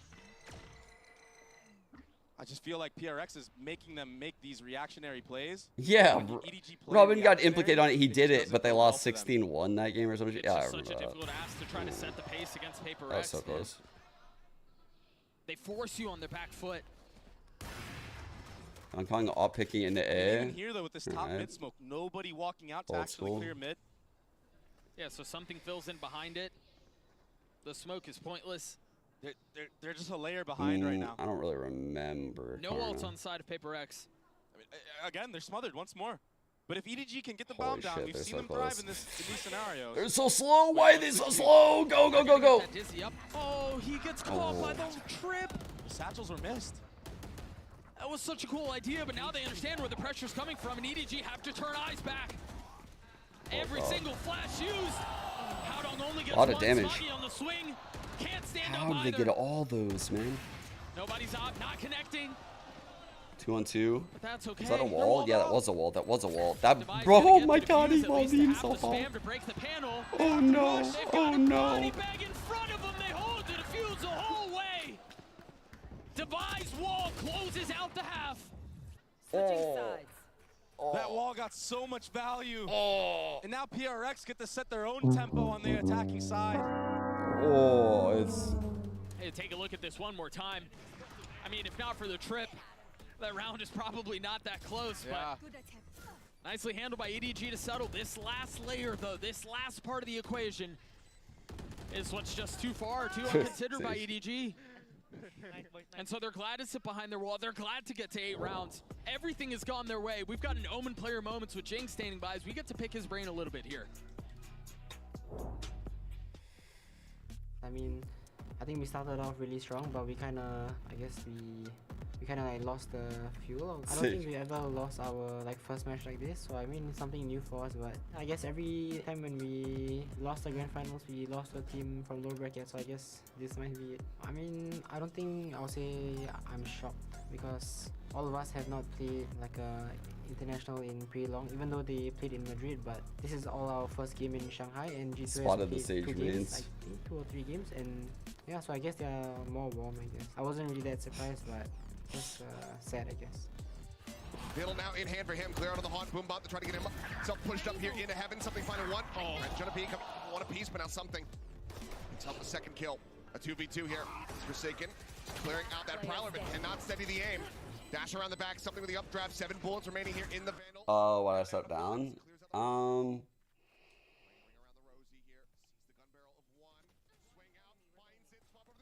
It's hard to explain. Like, just I have kids, and my competitive side is, it doesn't have like a quit. So like if I'm on a team like that, you know, the org is telling me like I don't have to go to Dallas, you know, like I don't have to go to boot camps. It's not that important, but I know as like ex-player competitor, like I need to be there. Like that's just like, that's the way we're going to win. That's the way we're going to win. I know the way we're going to win. I know what the effort it takes, and I'm willing to do it. Right? Like, but unfortunately in the scenarios, like it made me very unhappy because of the ages of my daughters, and like just being away so much. And it's not like I'll never want to do that ever again. It's not that I didn't enjoy it. It's just there's other things going on right now. From PRX will leave Kong worse for wear. Survives with his life. Just barely, though. Those are like really hard days. I'll say that. From EDG, all 5 members. I mean, surely they know that everyone's here. The paranoia is out. The dizzy over the top is really nice, and then swing. But Holy the slow fuck, dude! The counter util was great. And PRX mow him over. The counter utility for PRX, it was too clean, but they're still running into the mass amounts of EDG players. Howdong is stuck here. Again, another slow orb with nowhere to go. Maybe Chichu can catch a little something along the way. I don't know if the comms didn't come through there, understanding that's where the bullets were coming from, but they're trying to find safety. Big fight here, big fight here. And they're going to try to swing all the way into PRX. Oh, he got 2, no. 2 is criminal there from Mind Freak. Kong. Ready for this banger? I hope they, what if I cast it? It's Jyover. Instead of Jyo, Jyover. Once more. Can Kong deliver? In front of a home crowd. It's just the pistol, but he's got to hit these shots. He saw Divide. He's got to convert here. Finds Ooh, he almost came right in front of soaring around the corners. PRX get to 9. PRX, they went util for util there and came out on top. That Omen flash from Mind Freak. It was everything. It made it so nobody couldn't see a single thing when he peeked. The initial fight for EDG was so good. But the counter utility was just too strong for PRX. And I mentioned it throughout that round, but both of the opening kills there on Nova and Howdong, they had nowhere to go. As soon as they were spotted, a slow orb at their feet, they were stuck. And Howdong did a great job actually getting one, even being stuck in that position. I hate EDG Sunset. I just feel like it's going to be too much to handle for Kong. That was a molly miss, though. So maybe PRX overlook that positioning. Oh, he's going to run into a blender of just guns and utility. And that Sage Wall makes it just impossible to retake from A lane. Funnels everybody CT or flank. See that wall go up, something gets dropped. Yeah, hold on a second. Sheriff's finding some damage. Okay. They've gotten it down to another one. Smoggy's 22 HP. Takes a step back with the fault line in his face. And now Forsaken and Devi, I mean, really just have to stare at this angle right here. Nicely handled by Smoggy to ISO that first side, but it's just too much. PRX will get to 10. Now striking distance away from a series win. And honestly, just wanting to get revenge for Manye, who EDG beat the last time around in Madrid. These were some really nice shots from EDG. It's not even like EDG are folding under, you know, the pressure that they had yesterday. They're actually online. People are hitting shots from everybody. They've had good team play in general. With their defense. But PRX, they just look so prepared. I just feel like everything is like a huge gamble, and just like their approach, like the way that they use that paint shell right there, for example, the way that like this cage is popped, the way I perceive professional Valorant is like whoever uses the util first is in like often a worse spot unless it's like a rechargeable. You typically want to start attack defaults with your rechargeables, same thing with defense, unless you're like fighting for ground or like making some kind of play or directing in some kind of way. But like that's just them wasting a bunch of very important util. All up. I guess they think they're safe across the middle of the map. Devi has to be careful here. Like this play just seems so gambly all He's over. gonna get the kill, and that's a spike. Spike down B. But they don't know. They don't know that all the players were towards the A side of the map, so he So kind of has to weird. give bomb here. Right there. Howdong does aggress B main. That will give EDG the info that everybody was towards that A side of the map. He's got the line. They're gonna have to swing into it. That fault line is just so good, but something will fall. Howdong now forced to swing back into the fight as the spike hits the ground once more. My camera is destroyed. Mind Freak left in a 1v4. EDG played this so well, proactively taking space everywhere across. Like the worst use case of Viper you've ever seen. Honestly, when I first said it the round prior, Meg, I was looking at the Viper shit and I was like, why? Like, they have this wall here and I'm just like, I don't know. It's all right. It's nothing like absolutely terrible, but in this meta, there's just better options and there's not a lot of like complexity to their game. This is a pretty standard wall that I've seen a lot though. A bit of a scrappy buy. Like they have the aimers to be the best team in the world. But they thrive in moments like this, and if they explode onto this B site, there's no trips here yet. And in the face of a full buy from EDG, this close to closing it out. Showstopper. This could be a mess. Chat, you give me a fucking teacher that can What EDG desperately need to avoid is now knocking on somehow their teach me doorstep. Mandarin. I'll make EDG the best They team in still the have world. guns though, and they're healthy.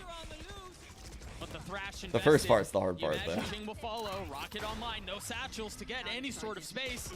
And no kill either. 3-on-3. Meanwhile, Kong on the swing. He's now 1 point away from having his ult online. Jing up close with the stinger, avoiding the utility, still getting a shot on a nobody. Oh, what? Dude. Kong How does his stinger get that second? left to deliver for EDG. And with targets on either side, that very well It's just may a be the matter of dagger. time.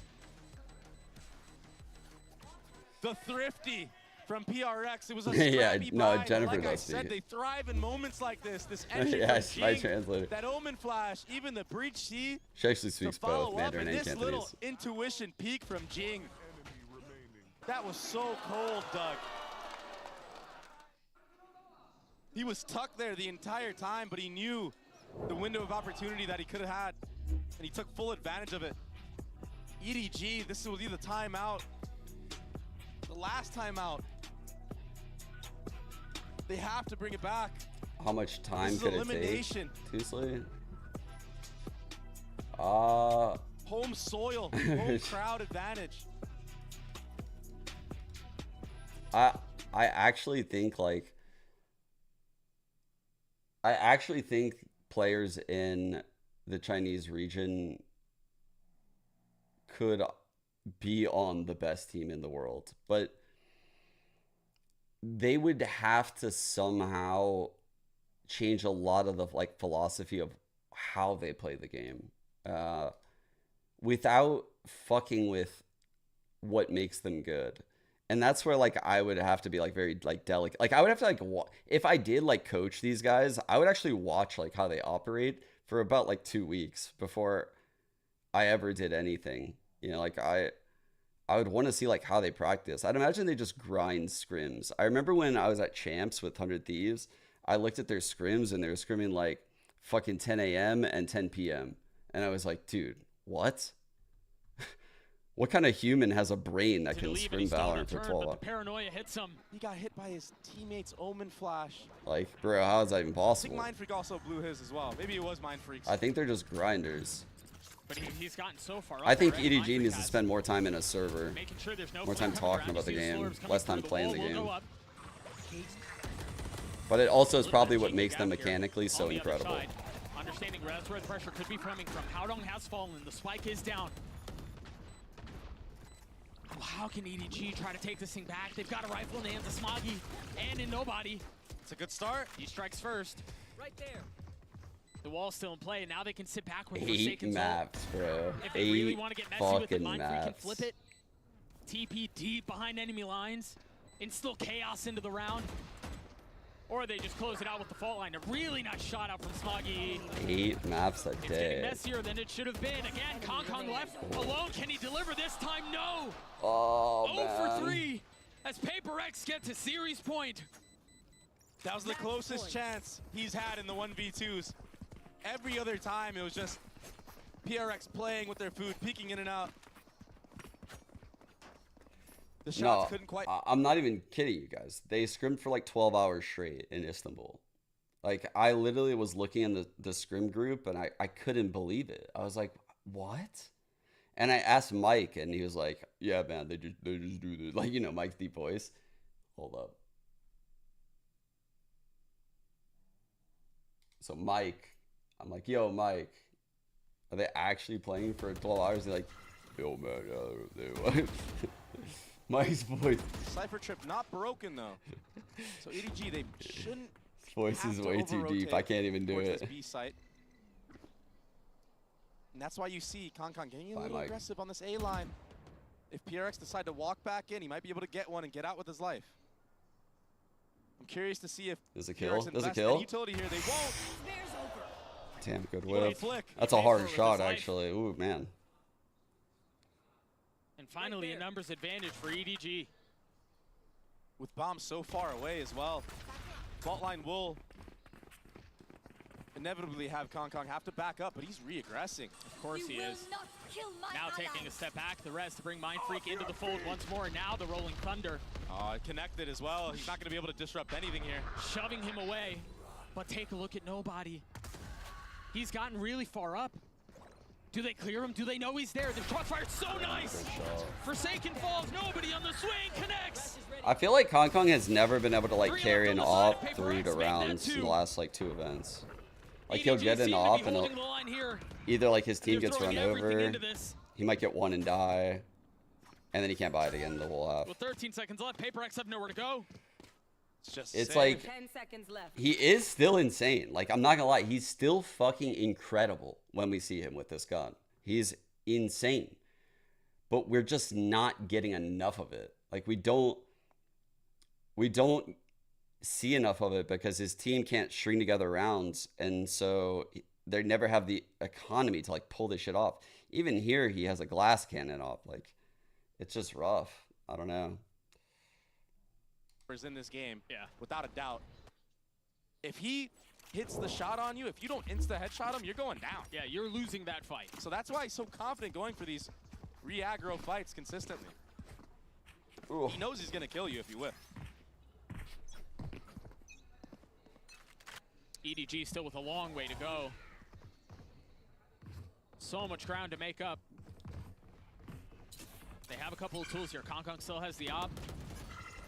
Meanwhile, it's a weird buy for PRX. Forsaken couldn't even really purchase much into this. He's got utility, sure, but no gun. And I wonder if this time around they're leaving the trip here on purpose to set up Jing for alert kill after they aggress in mid or retake the A line. Yeah, late split or something like that. Yeah, Lost is so busy impressive. over I'm pretty here. sure they were aware that they didn't break it the last round. And now they're reading into it. I don't know why he's just like sending his fucking util over here, because there's no world where that's a good play for Nobody, right? One, that shit attaches, and like, what do you do then? What? How do you stall? Two, it doesn't attach, and they hear it, then they walk up, and you have no util. Like, I don't get it. 3 left. Like, I'm telling you, like, their philosophy on playing isn't right. And that's another that will fall. Another that will crumble. Nobody was nowhere to go. He's fucking got his team. That's so troll. That's so troll. Something is such a boss. Grand finals in LA, lower finals in Madrid, in front of a Chinese crowd. The Heartbreak Kids will not be denied. Not in Shanghai, not yet. Wow. PRX. It's weird because after this game, I just know EDG is going to be having some like changes. Yeah. I think the players are all skilled enough. But like, dude, the way they think about the game just ain't it. I think they would like fucking do so well with just a top level CS mind to just teach them rotations. Any coach that came from CS, like Sliggy, fucking Chet, fucking Potter, anyone that can teach them about like rotations and just like spacing out their util, trading.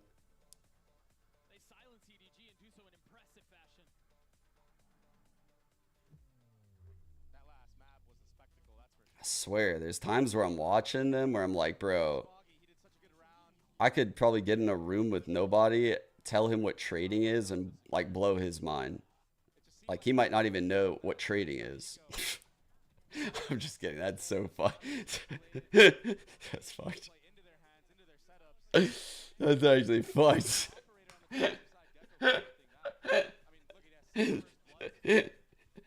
Dude, imagine you teach a pro player what trading is. That's so funny.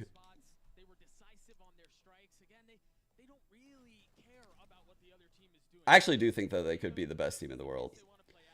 I'm not even remotely trolling with that. Like, I'm not.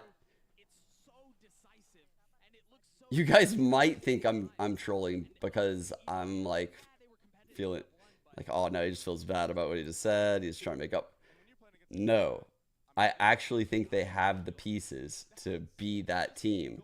Unfortunately, they don't look like they have the leadership or direction to pull that off. And I don't know who in the Chinese scene can give that to them. So they're like they're in a weird spot. They're in such a weird spot right now. Like, I don't know what the solution is. Hello， 大家好，欢迎来到赛后采访，我是维嘉。让我们再一次恭喜 PRX 赢下了本场比赛的胜利。我们也是请到了竞选手来接受我们的采访。Welcome to the post-match interview, and now I'm joined by Jing from PRX with us. Congratulations on this win. And would you like to say hi to the audience first? Hello, everybody. 先跟大家打了个招呼，也是大家很热情的回应了一下。第一个问题也是想要问到竞选手，因为其实 PRX 一直有自己一套非常独特的打法风格，也给我们的联赛带来了很多不一样的色彩。那我们也很好奇，每一次他们在面对这种自己比较激进的打法风格，以及他们一如既往的稳定发挥的时候，他们是如何达到这么好的平衡的呢？ So you have such a unique playstyle that bring to the league. How to find a way to balance your iconic playstyle and stable performance? I mean, it's just what we are used to, so I guess we just have to practice and keep playing the same way, and we'll just get used to it and we'll be more consistent. 他说，对于他们来说，其实他们也是很习惯于这样的打法风格。对于他们来说，他们只需要不断的练习，不断的坚持，保持自己一如既往的稳定发挥就可以。那接下来也想问一下竞选手，因为其实 PRX 包括竞选手本身在中国都有非常多的粉丝，那有没有什么想要对中国粉丝们说的话呢？ You have a large number of fans in China. Do you know that? I think. So yes. To say something to the fans. Just thank you to all the fans for supporting us. I mean, it's hard for all the China fans to usually like come in contact with us, but now like I see all the fans, we are all really happy. So yeah, very happy for all the fans. 他说非常感谢大家对他们一如既往的支持。平常可能在其他比赛里也很少有机会可以看到这么多的中国粉丝，但是今天见到了，他也觉得非常的开心，也感谢大家对他们的支持。那同时今天也是一个6·1儿童节嘛，然后想让竞选手祝一下大家6·1儿童节快乐，可以吗？大家想听吗？ So today is Children's Day in China. Do you know that? No. So no. Would you like to say Happy Children's Day in Chinese maybe to the audience? Sure, I can teach you. Yeah, you can teach me. 儿童节快乐。儿童节快乐。 Yeah, that's great. Damn. Thank you so much. Thank you. And that's all for the interview. Thank you for joining. Thank you. 那我们的赛后采访到这里就结束了，先拜拜。 I love that kid. I'm not gonna lie, I love that kid. Honestly, that is our humble king. Shout out Happy Every Children's Jing Day. interview is the most wholesome thing. Do you guys want to know how to say Happy Children's Day? You Sure. wanna mimic Jing as well? I'm learning so much. All right, I'll do it slowly. 儿童节快乐。儿童节快乐。 Ah, you did it just as good as him. Well done. Well, I don't know if that's true. I can barely see. Right now, I'm debating on doing the co-stream tomorrow with peeps. I said today I was gonna do it with Tarek, and honestly, I kind of flaked a bit. But so I might do that tomorrow. We'll see. Yeah, Slinky actually asked me a long time ago too, and I fucking said he asked me on a weird day that I actually happened to like not be able to stream the whole day of games. So I was like, oh, I'll hit you up next time. I just never did. And then Jogamo, same thing, and then Liz, and yeah. I'm just a loner over here. And it's kind of the brutality of getting buy into playoffs, right? It's the risk reward. Sometimes you play great out the gate. Yeah, I sometimes know, you I lose know. 2 matches and you go straight home. I'm so That's what's happened to antisocial. both EDG and Fnatic today. Really a sad day to let both these teams go. Yeah, a very sad day indeed, but I think it's the day that nobody really expected. I think with EDG, maybe after what we saw from the first match, PRX is going to be a tough opponent. Fnatic is a big surprise. Yeah, right? I mean, it's still props to Foot. Hear me out. Like, they managed to, even though Fnatic had a very, very strong start of the day, they managed to come back and do it beautifully so in that last one. Yes, we know that we're sad, but we know that Fnatic is the kind of team that will bounce back eventually. And then when they get back to the region, we will see a different face from them. They've never lost 3 in a row, so that's guaranteed. They're definitely winning their opening game as we get back to the And they got the 3 points from winning the final, so they, you know, there's a chance. Most likely to see them at champs. Exactly. Yeah, champs is not looking too bad for them, but before we get ahead of ourselves, let's take a look at the bracket, because I feel like a lot of people. Dude, I have a chance to alone at London School.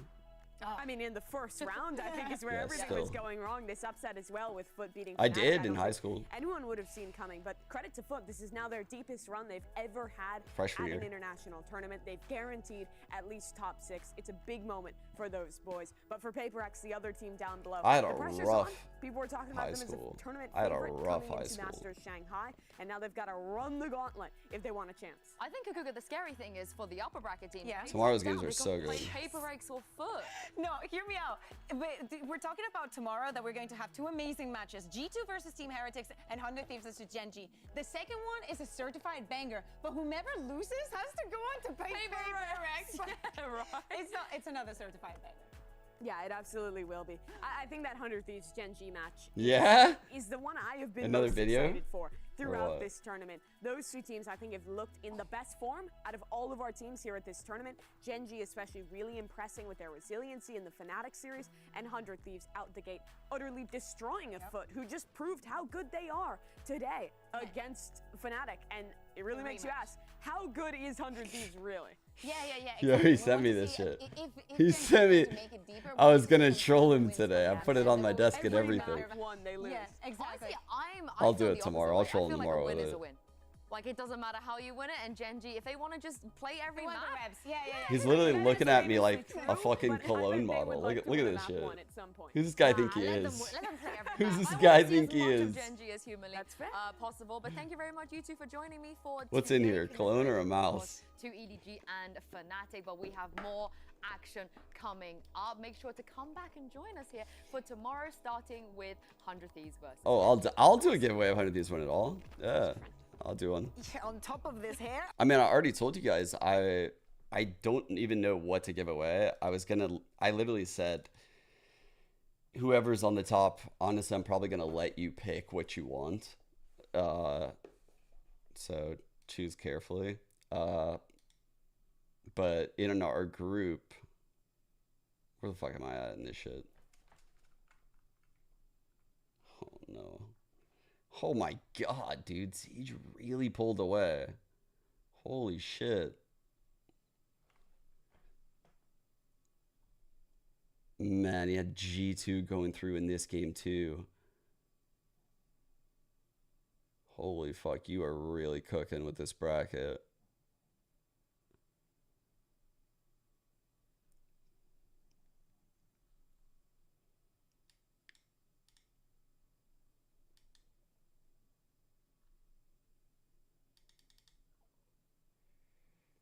Send you the red hat.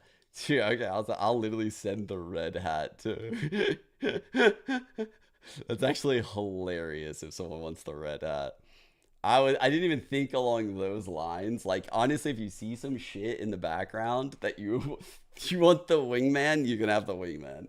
If you want the CS knife, you can have the CS knife. Maybe not the wingman, maybe. Can I buy the wingman? I don't think I can buy the wingman. I think Riot just sent me the wingman. Maybe you can't have the wingman. And you can't have that fucking sheet metal thing back there, because some company sent that to me and I really like that. And you can't have Mochi either. But you can have his dog bed. What if he like woke up and just like fucking just like literally left the room? He's like, fuck you.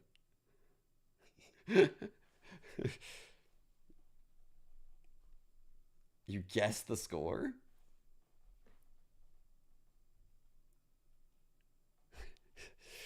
if anything, not that. Yeah, I'm that guy.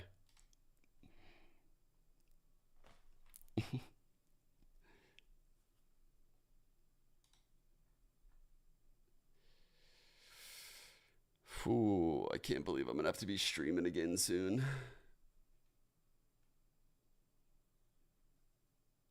How did Foot win against Fnatic? I mean, they said it in the post game. It's those regional matchups, man. They're weird.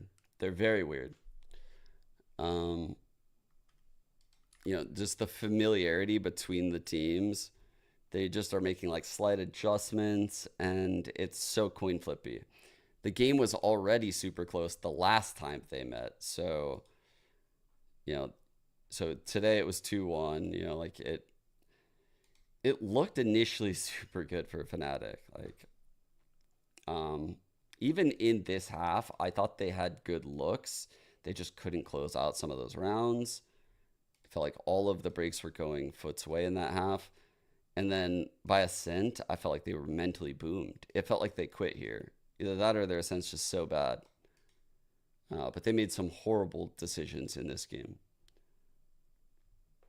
So, I mean, I said it even coming into this, like, the fact that I'm not saying they're bad, but dude, look at these games. I mean, these are the playoffs, right?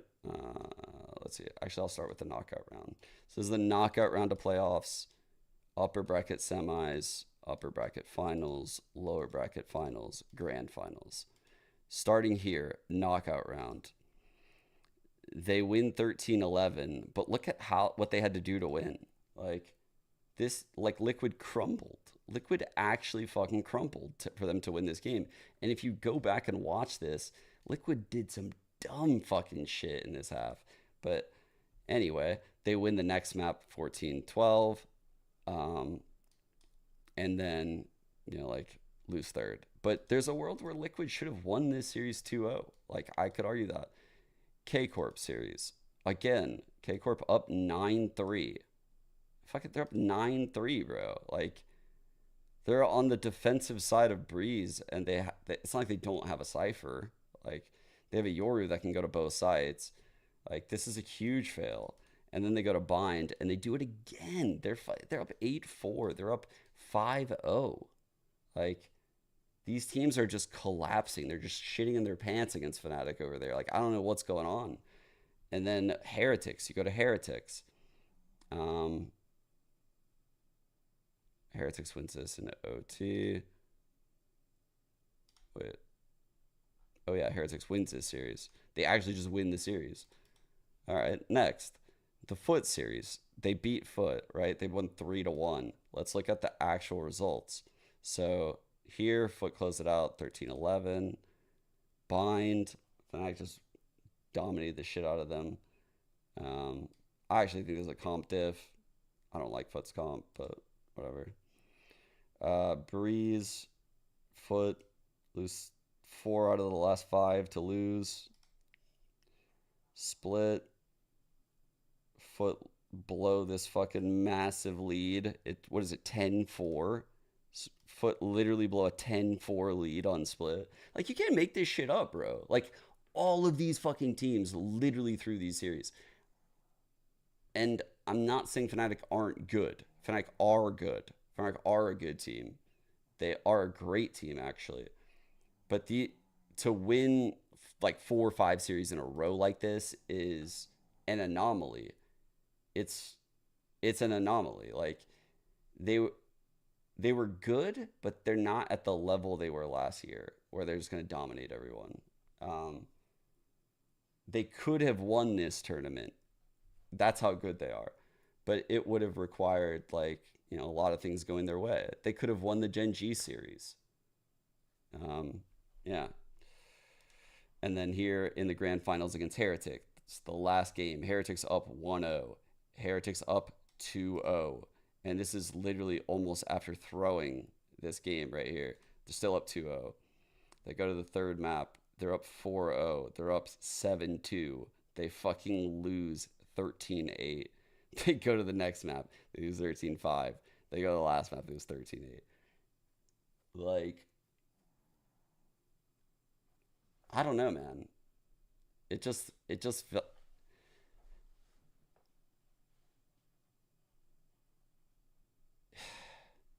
like, yeah, I'm definitely like, okay, never count Fnatic out. They're a great team. They have great mental. I love what they're doing there. Like, that's sick. They're a great team. Don't get me wrong, but I can also be critical of all those fucking teams that blew those leads while also saying that. You know, like, you can say both things. Just trying to get ahead of the people, the well-actuallys.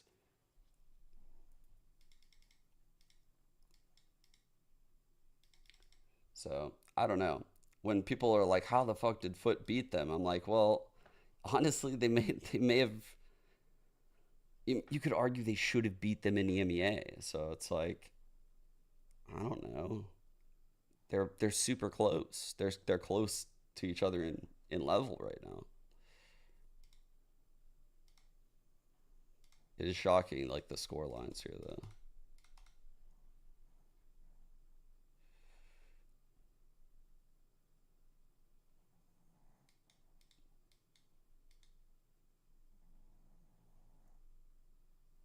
God, I just wanted them to see China. The Doppy.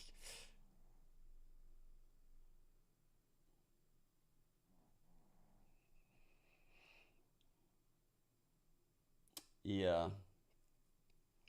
I don't know. I think Fnatic is a team that thrives on their creativity in a lot of areas, right? Like, PRX has a lot of creativity in their, like, set plays, their early round aggressions. Fnatic has, like, a lot of creativity in their protocols, their, like, post plants. Like, it's the cherry on top of every round, right? They have a lot of creativity there. But this year, I've noticed, you know, like, they've struggled because they've used this comp for so goddamn long. Like, they've exhausted those creativity avenues, and they've lost a key area that I think made them a great team. And I said this a long time ago, and they haven't really changed anything. And the same thing goes for Ascent. They're running the base comp, and there's only so much, you know, like, innovation you can do here. A lot of it is just, how can you react? You know, can your spacing be excellent? Can your rotations be really good? Are you reading the ult plays correctly?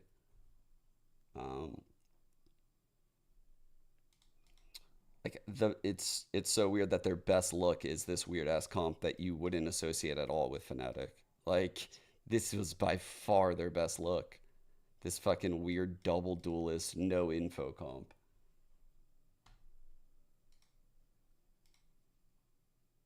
You know, like, and it's because they were able to cook. They were able to do shit that no one could expect.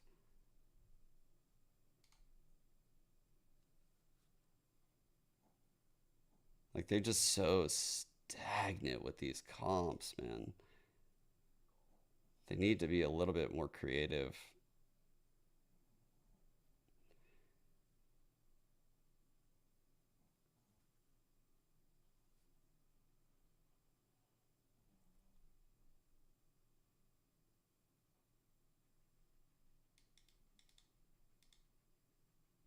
They'll be competitive for champs, oh, for sure. If they can qualify, they'll definitely be competitive.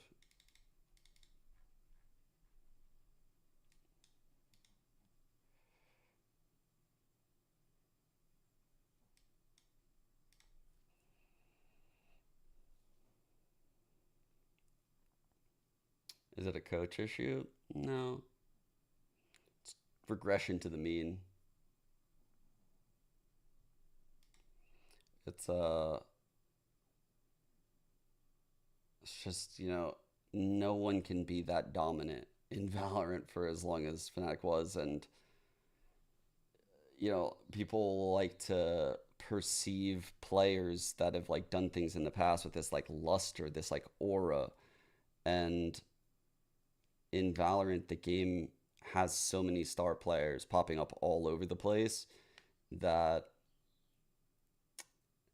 You know, like with all those different play styles, with the VODs to study Fnatic, with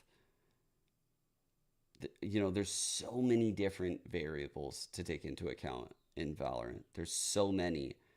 And all it took, and you can go back into my VODs, I was like very early on saying that I think Fnatic will struggle this year.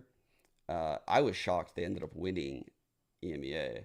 And I think they're back. Like low-key, I think my original opinion is wrong, but my original opinion was that they're going to struggle. And it's because when I was listening to those interviews, it was like the initial interviews, Boaster was like, yeah, we're going to go for all 3 of the tournaments this year. We're going to go for the sweep. And, you know, like, just how they were describing, you know, like even when they were watching Madrid, the quality of play. And I could tell when you get in that zone, that like overconfident zone. Yeah. When you get in the overconfident zone and you're like one of these pro teams and all the other teams are still so fucking hungry and you just got out of the off season where you guys took a break for the whole thing, like you're playing catch up.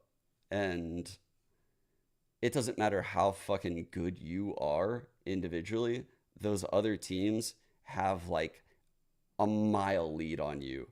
And it is very hard to catch up. It's very hard. Because you're like, say you come into the season, you know, like, and you don't play a lot, right? You don't play in the off season like Fnatic did. You come in and you're like, all right, well, we got to make we got to make strats for, you know, like all these maps, right?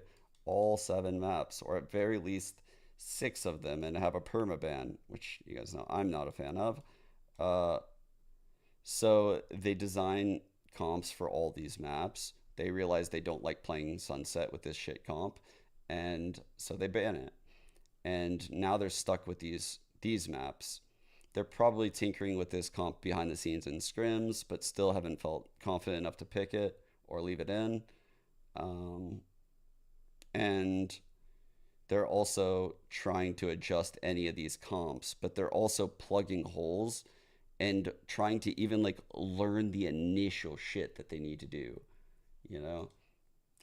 I think they absolutely fucked themselves with how they approached the off season.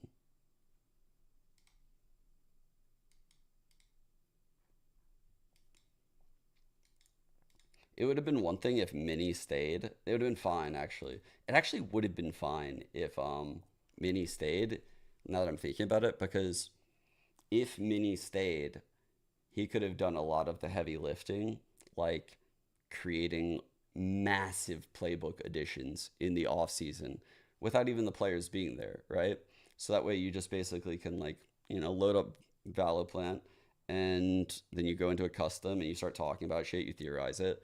You know, I would do this all the time. I would come to prac with a bunch of shit, and I would ask if any changes would want to be made, and yeah, you know.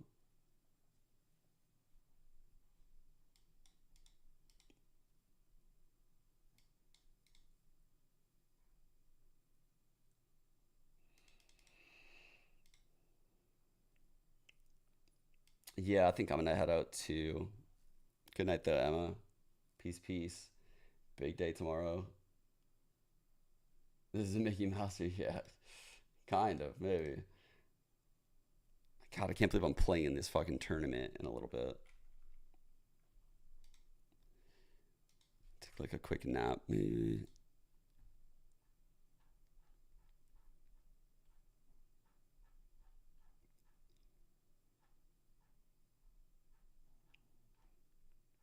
Looking for the tweet again.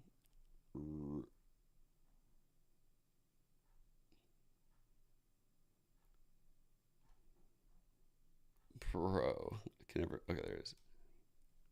So playing in Milk Tea Board's tournament tomorrow. I missed the last one because I was friend at a party, but it's gonna be pretty cool. I haven't played with the people on my team, so it'll be fun. Just like a fun tournament. It'll start at 1 my time, 4 EST. And then I'll be back at nighttime. These are all the teams. There's like a bunch of fucking teams. It's like Saunders' team right there. Screwface. I'm just trying to say the name. Temet. You're right. You guys might remember her. Sadil. Wait. I think that's the person I know through BNAM. Wait, Qatar. What? Qatar's has her own team? There's a lot of fucking teams. So yeah, it'll be pretty fun. They're streaming it. I think I'll stream it. Dude, hopefully not, you know. If G2 makes finals, I should fly out to Dallas. Dude, yeah, we're fucking right. I have been watching though. I sent Stu at the end.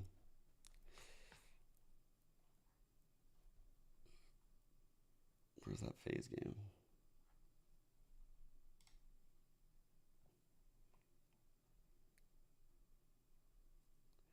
G Stu goes crazy.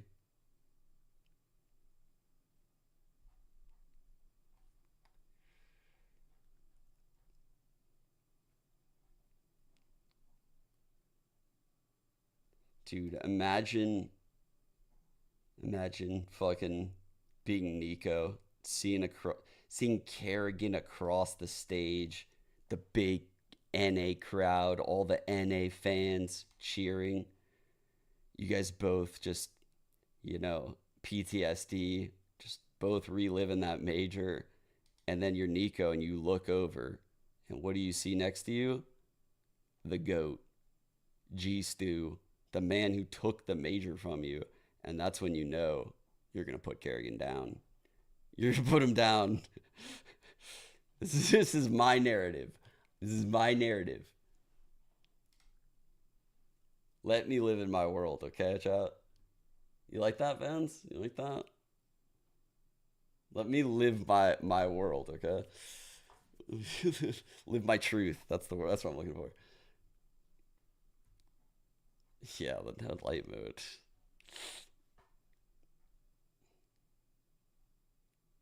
G Stu goes really hard, actually. I saw that today. I was like, man, they need merch. G Stu is ridiculous, actually.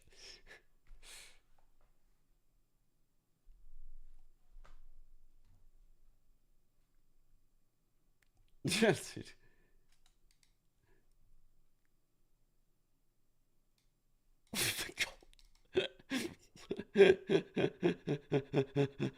What is this, dude? Culture. What is this? Is this a troll? What is this? I don't even know what this is. Like, what the fuck is this?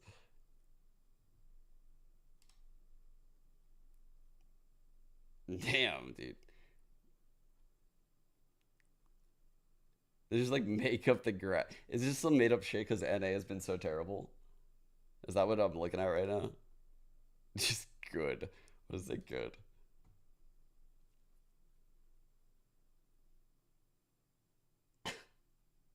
So ridiculous. Twitter might be the fucking greatest site ever when it comes to shit like this.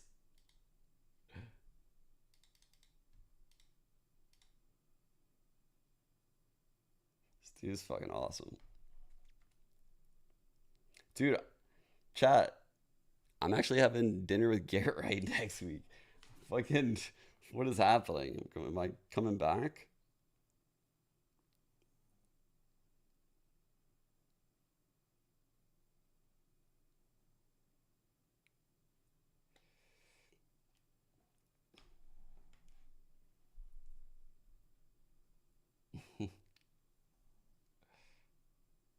Yeah, we're making a team.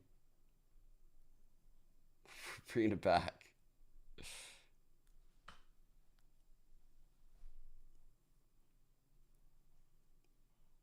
We got XQC to sponsor us. Yeah, we're gonna restart OGC. XUC is going to back us.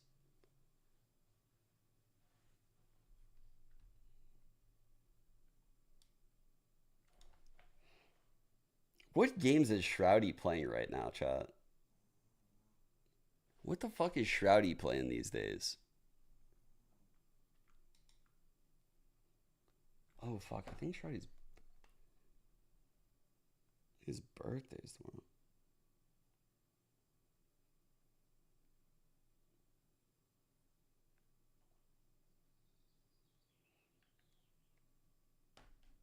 Tarkov build. I feel bad he invited me to his birthday, but there's no time tomorrow. Like, between this fucking tournament, the kids' recital, Shanghai at night, like, it's rough.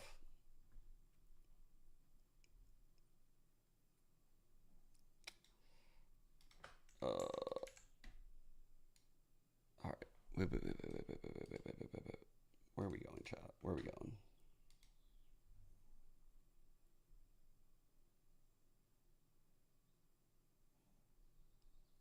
Guapo?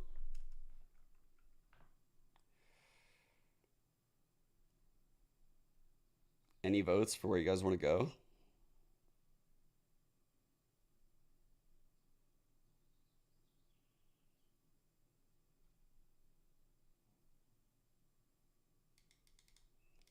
Am I probably complaining? I don't know. I'm just thinking out loud.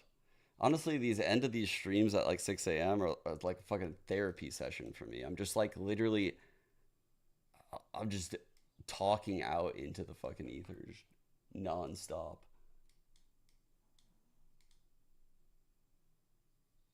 Anders again.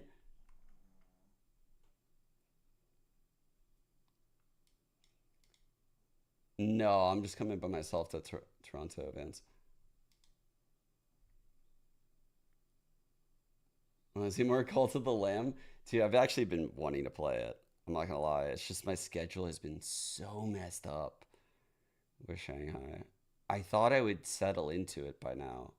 I think I fucked up by like going back to a normal schedule last week on the days off. But I kind of had to because it was Elle's birthday.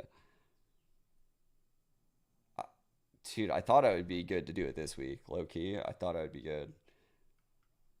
I'm doubting myself though.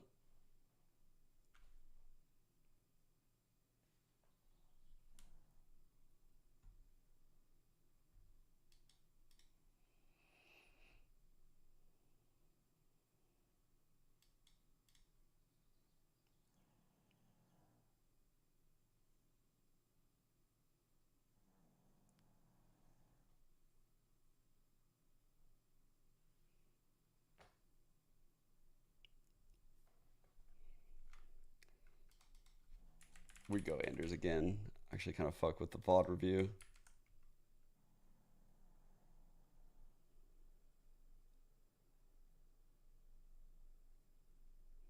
Blood's writing a book over there on the right.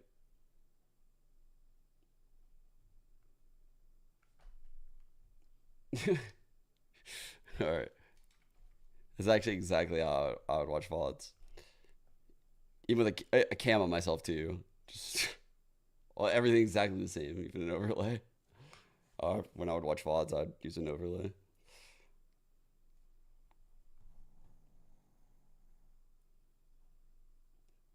First team Hall of Fame.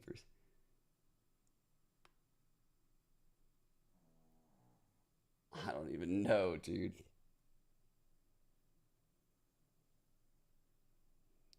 There's been so many good players.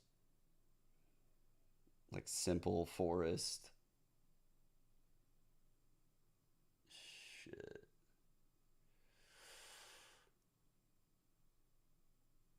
Like, am I fucking... What kind of team am I making here? Am I making, like... No IGL team?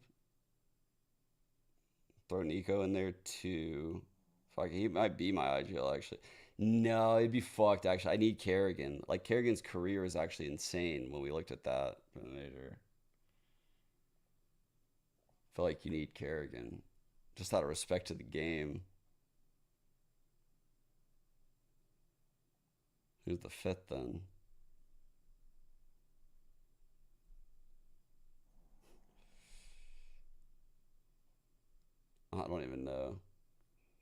Maybe one of the VP dudes.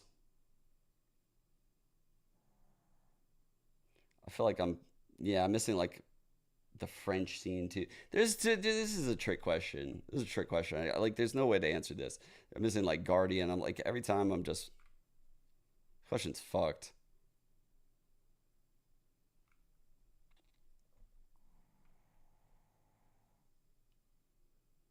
Yeah, actually, let's just take it all back. 5 ecos.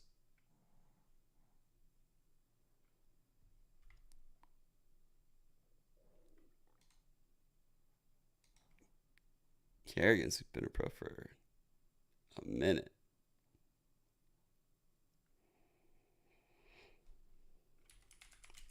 Okay, to Anders we go. Enough, you know, literally just viewing his stream for just literally just watching his stream on my stream. All right, I'll see you guys over. Thank you guys for tuning in. I'll see you guys tomorrow, I guess, technically. Kind of tonight. But no, I'll see you guys literally in like fucking 6 hours. Who am I kidding? I'm going to play that in that tournament in like 6 hours. So 6.5 hours I'll be live playing that shit. And then I'll probably end after the tournament and then go live again for Shanghai. So yeah, it'll be 2 separate streams in the next 24. That'll be fun. All right, see you guys then. Peace.